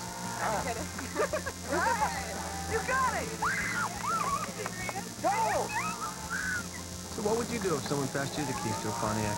I swear to God, they hand us the keys. Tell us at Pontiac.com. October 3rd, 1993. Mogadishu, Somalia. 18 American soldiers killed, 75 wounded. I just remember explosions all over the place. They were the first to battle the forces of bin Laden. Can the costly lessons learned then help us fight terrorism now? MSNBC investigates Black Hawk Down, the Somalia Connection. Tonight at 9 on MSNBC. Sunday on an all-new MSNBC National Geographic Explorer. The Middle East and Central Asia, a world most Americans know very little about. Now see inside as never before. Through the eyes of 3 special National Geographic photographers. Assignment Egypt.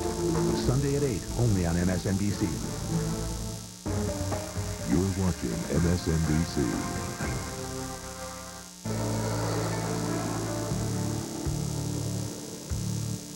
On the radar loop this evening, we have rain moving into the northeast with an intense storm. This system will be continuing to push northeastward into Quebec over the next 24 hours.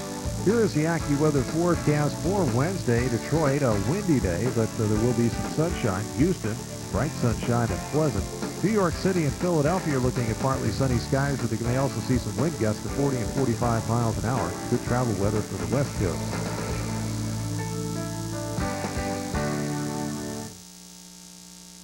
We will find the perpetrators of anthrax hoaxes, we will prosecute the offenders, and we will punish the guilty for their crimes. Attorney General John Ashcroft cracking down on perpetrators of phony anthrax scares. Our team coverage of America's anthrax anxiety and the war on terrorism continues right now. I'm Kerry Sanders in northern Afghanistan, where the Northern Alliance says its ground troops have made a key move on an important city here. I'll have details coming up next. NBC News has obtained copies of the envelopes used to send anthrax through the mail. I'm Joe Johns on Capitol Hill. I'll have a live report. I'm Nora O'Donnell at the Pentagon Day 10 in the bombing campaign and some of the heaviest bombing to date, as the Pentagon announces they are now using special forces.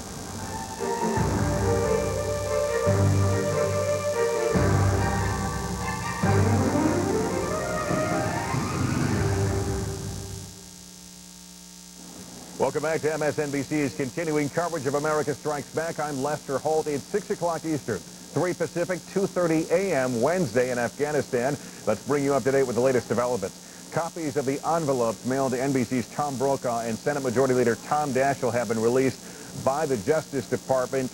Both officials say both letters contained anthrax. The writing, and we saw clearly, is very similar, both postmarked in Trenton, New Jersey. But FBI Director Robert Mueller says right now they are not making a direct link between these letters and what he calls organized terrorism. Intense U.S. attacks in Afghanistan continue, with the Pentagon confirming these low-flying AC-130 gunships were used for the first time. The Pentagon describing this attack as relentless. These particular planes capable of a powerful barrage of cannon and machine gun fire concentrated in a very close area, can even fire down to the clouds. The Pentagon also says more than 2,000 bombs and missiles and other ammunition have been used in the 10-day campaign so far. Meantime, the White House says the U.S. is investigating claims U.S. bombs hit a clearly labeled Red Cross warehouse in Kabul today. The Red Cross says explosions left a security guard slightly injured. We will have complete coverage of the attacks on Afghanistan coming up in this hour. Let's begin, though, if we can, with the very latest in today's developments on the anthrax scare across America. We want to take a moment and recap what we know. In Washington, just a few hours ago, NBC News obtained copies of the tainted envelopes that were sent to NBC's Tom Brokaw and Senate Majority Leader Tom Daschle, who today called the anthrax sent to his office strong and potent, following confirmation that it was indeed anthrax. At the same time, a dozen offices of senators were closed and hundreds of people screened for possible anthrax exposure. In New York City today, investigators searched newsrooms and mailrooms at the major TV networks and newspapers following the startling news that a 7-month-old child of an ABC News producer was being treated for anthrax exposure. Workers are also being tested today. And in Florida, American media employees learning today they will have to undergo more tests following the news that a second worker is being treated for inhaling anthrax, which is already responsible for the death of one of the company's workers. We have complete live coverage for you coming up in this hour. NBC's Joe Johns is standing by on Capitol Hill. That's Jeannie Ohm you're looking at. She's at ABC headquarters in New York. And Monica Novotny also covering the other anthrax searches and scares in New York. Let's so begin with Joe Johns. Joe? Lester, as you said, NBC News has obtained copies of the envelopes that were used to send anthrax through the mail to NBC News anchor Tom Brokaw and Senate leader Tom Daschle. Those envelopes bear a number of striking similarities, including the handwriting. Also, both envelopes, as you said, postmarked from Trenton, New Jersey. A number of other similarities.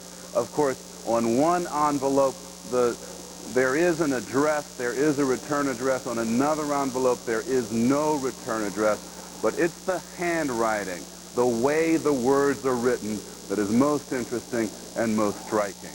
With me right now is the chairman of the Senate Judiciary Committee, Patrick Leahy, who came by and was able to stop and talk for just a couple minutes. The most interesting time to talk to you, Mr. Chairman.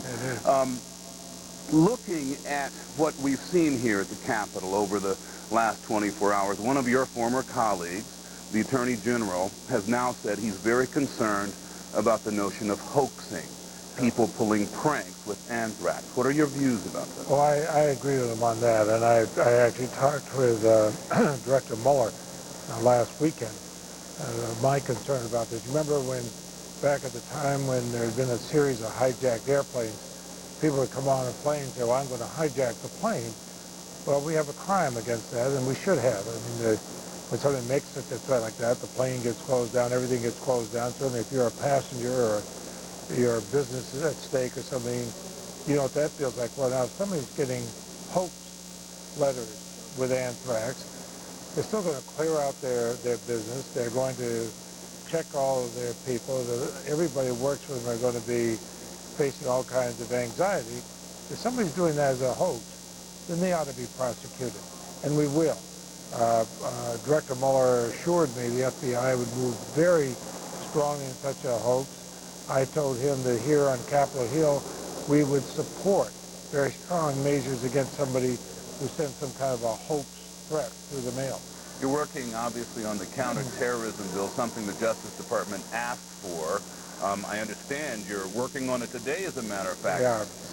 Because of what has happened here over the last 24 hours, do you think it's going to make it easier or harder to reach agreement? Will there be any changes in the language you've set out based on what's happened?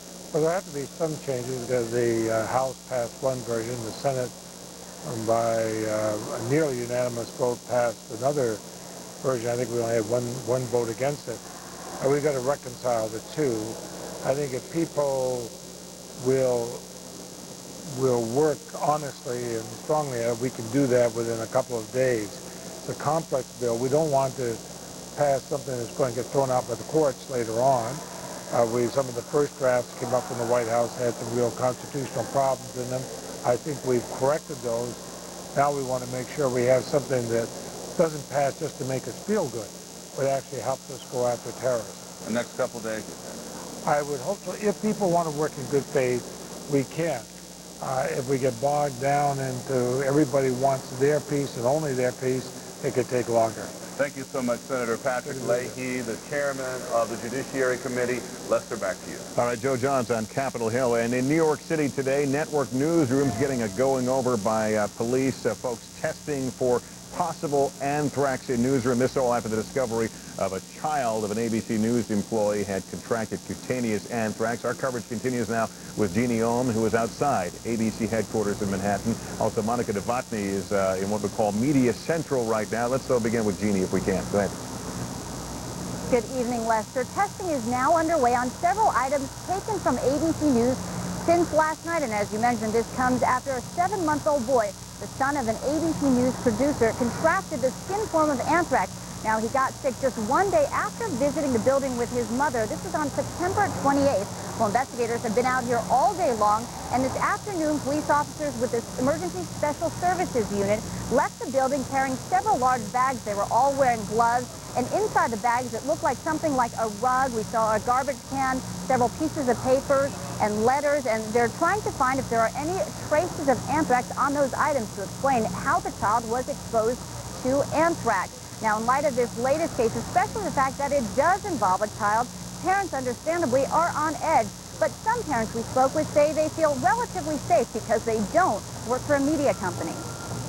I don't think it really does. I mean, obviously, I'm not going to take them to a place that I think is very seriously in danger of endangering my child. But in terms of work, I work in a non-for-profit organization that's very low-key, and I can't imagine anybody wanting to send any kind of hate mail there or anything that would include anthrax possibly. So I don't think that I would change my way of being or where I would take him at all. And what about you? I'm a little bit more worried, maybe. So I'm a little bit more careful in looking around, always knowing, not only for the nail scare, but also knowing where the exits are and knowing how to get out and trying to stay away from sort of public places. Now, Mayor Giuliani says the test results on these items taken from ABC News could take a while, but he says what's encouraging is that the child is doing well responding to the antibiotics, and also the fact that no other ABC News employees have complained of any anthrax-like symptoms. For more on what other media companies are doing, the precautions they're taking, let's go now to Monica Novotny, who's live in Midtown. Monica. Hi there, Jeannie. We are in the heart of Midtown Manhattan, where many media companies have their headquarters. Just behind me, you can see the News Corp building. Across the street, the Time Life building. Also in the neighborhood, the Associated Press. And here, off to my right, the NBC News headquarters. Just up about 16 blocks from us, ABC News, where, of course, that latest case of confirmed anthrax is believed to have originated. As a result, many members of the media are concerned. There is continued nervousness, if you will, from many of the people who work in the press, in spite of the fact that, like everyone else, we're all catching up and learning exactly what anthrax is. But at the same time, when you walk into an office that you know has been contaminated, it is nerve-wracking. Now, Mayor Giuliani understands this. He has come out and said that they've put together environmental teams. These environmental teams consist of New York police officers, health investigators, and members of the FBI. And they are going into the buildings to do the checks. This is what Mayor Giuliani had to say this morning on the Today Show. We tried to go to the 4 or 5 others that we thought might be ones that might be considered, since we already have, NBC, and we have indications at ABC, and we know down in Florida that it was a media outlet that was affected. So we thought it might not be a bad idea to go and test in advance and also establish some relationships in case something happens over the next 3 or 4 days. Now, in addition to, of course, the investigators spending time at ABC, as they have over the last 24 hours, they've also been spending time at the CBS newsroom, which is now open, as is their mailroom. Investigators have also checked the offices of 2 local New York papers, the New York Post and the Daily News. They have also been to CNN and Fox. Now, they're taking samples from all of those newsrooms and mailrooms and areas in the office that they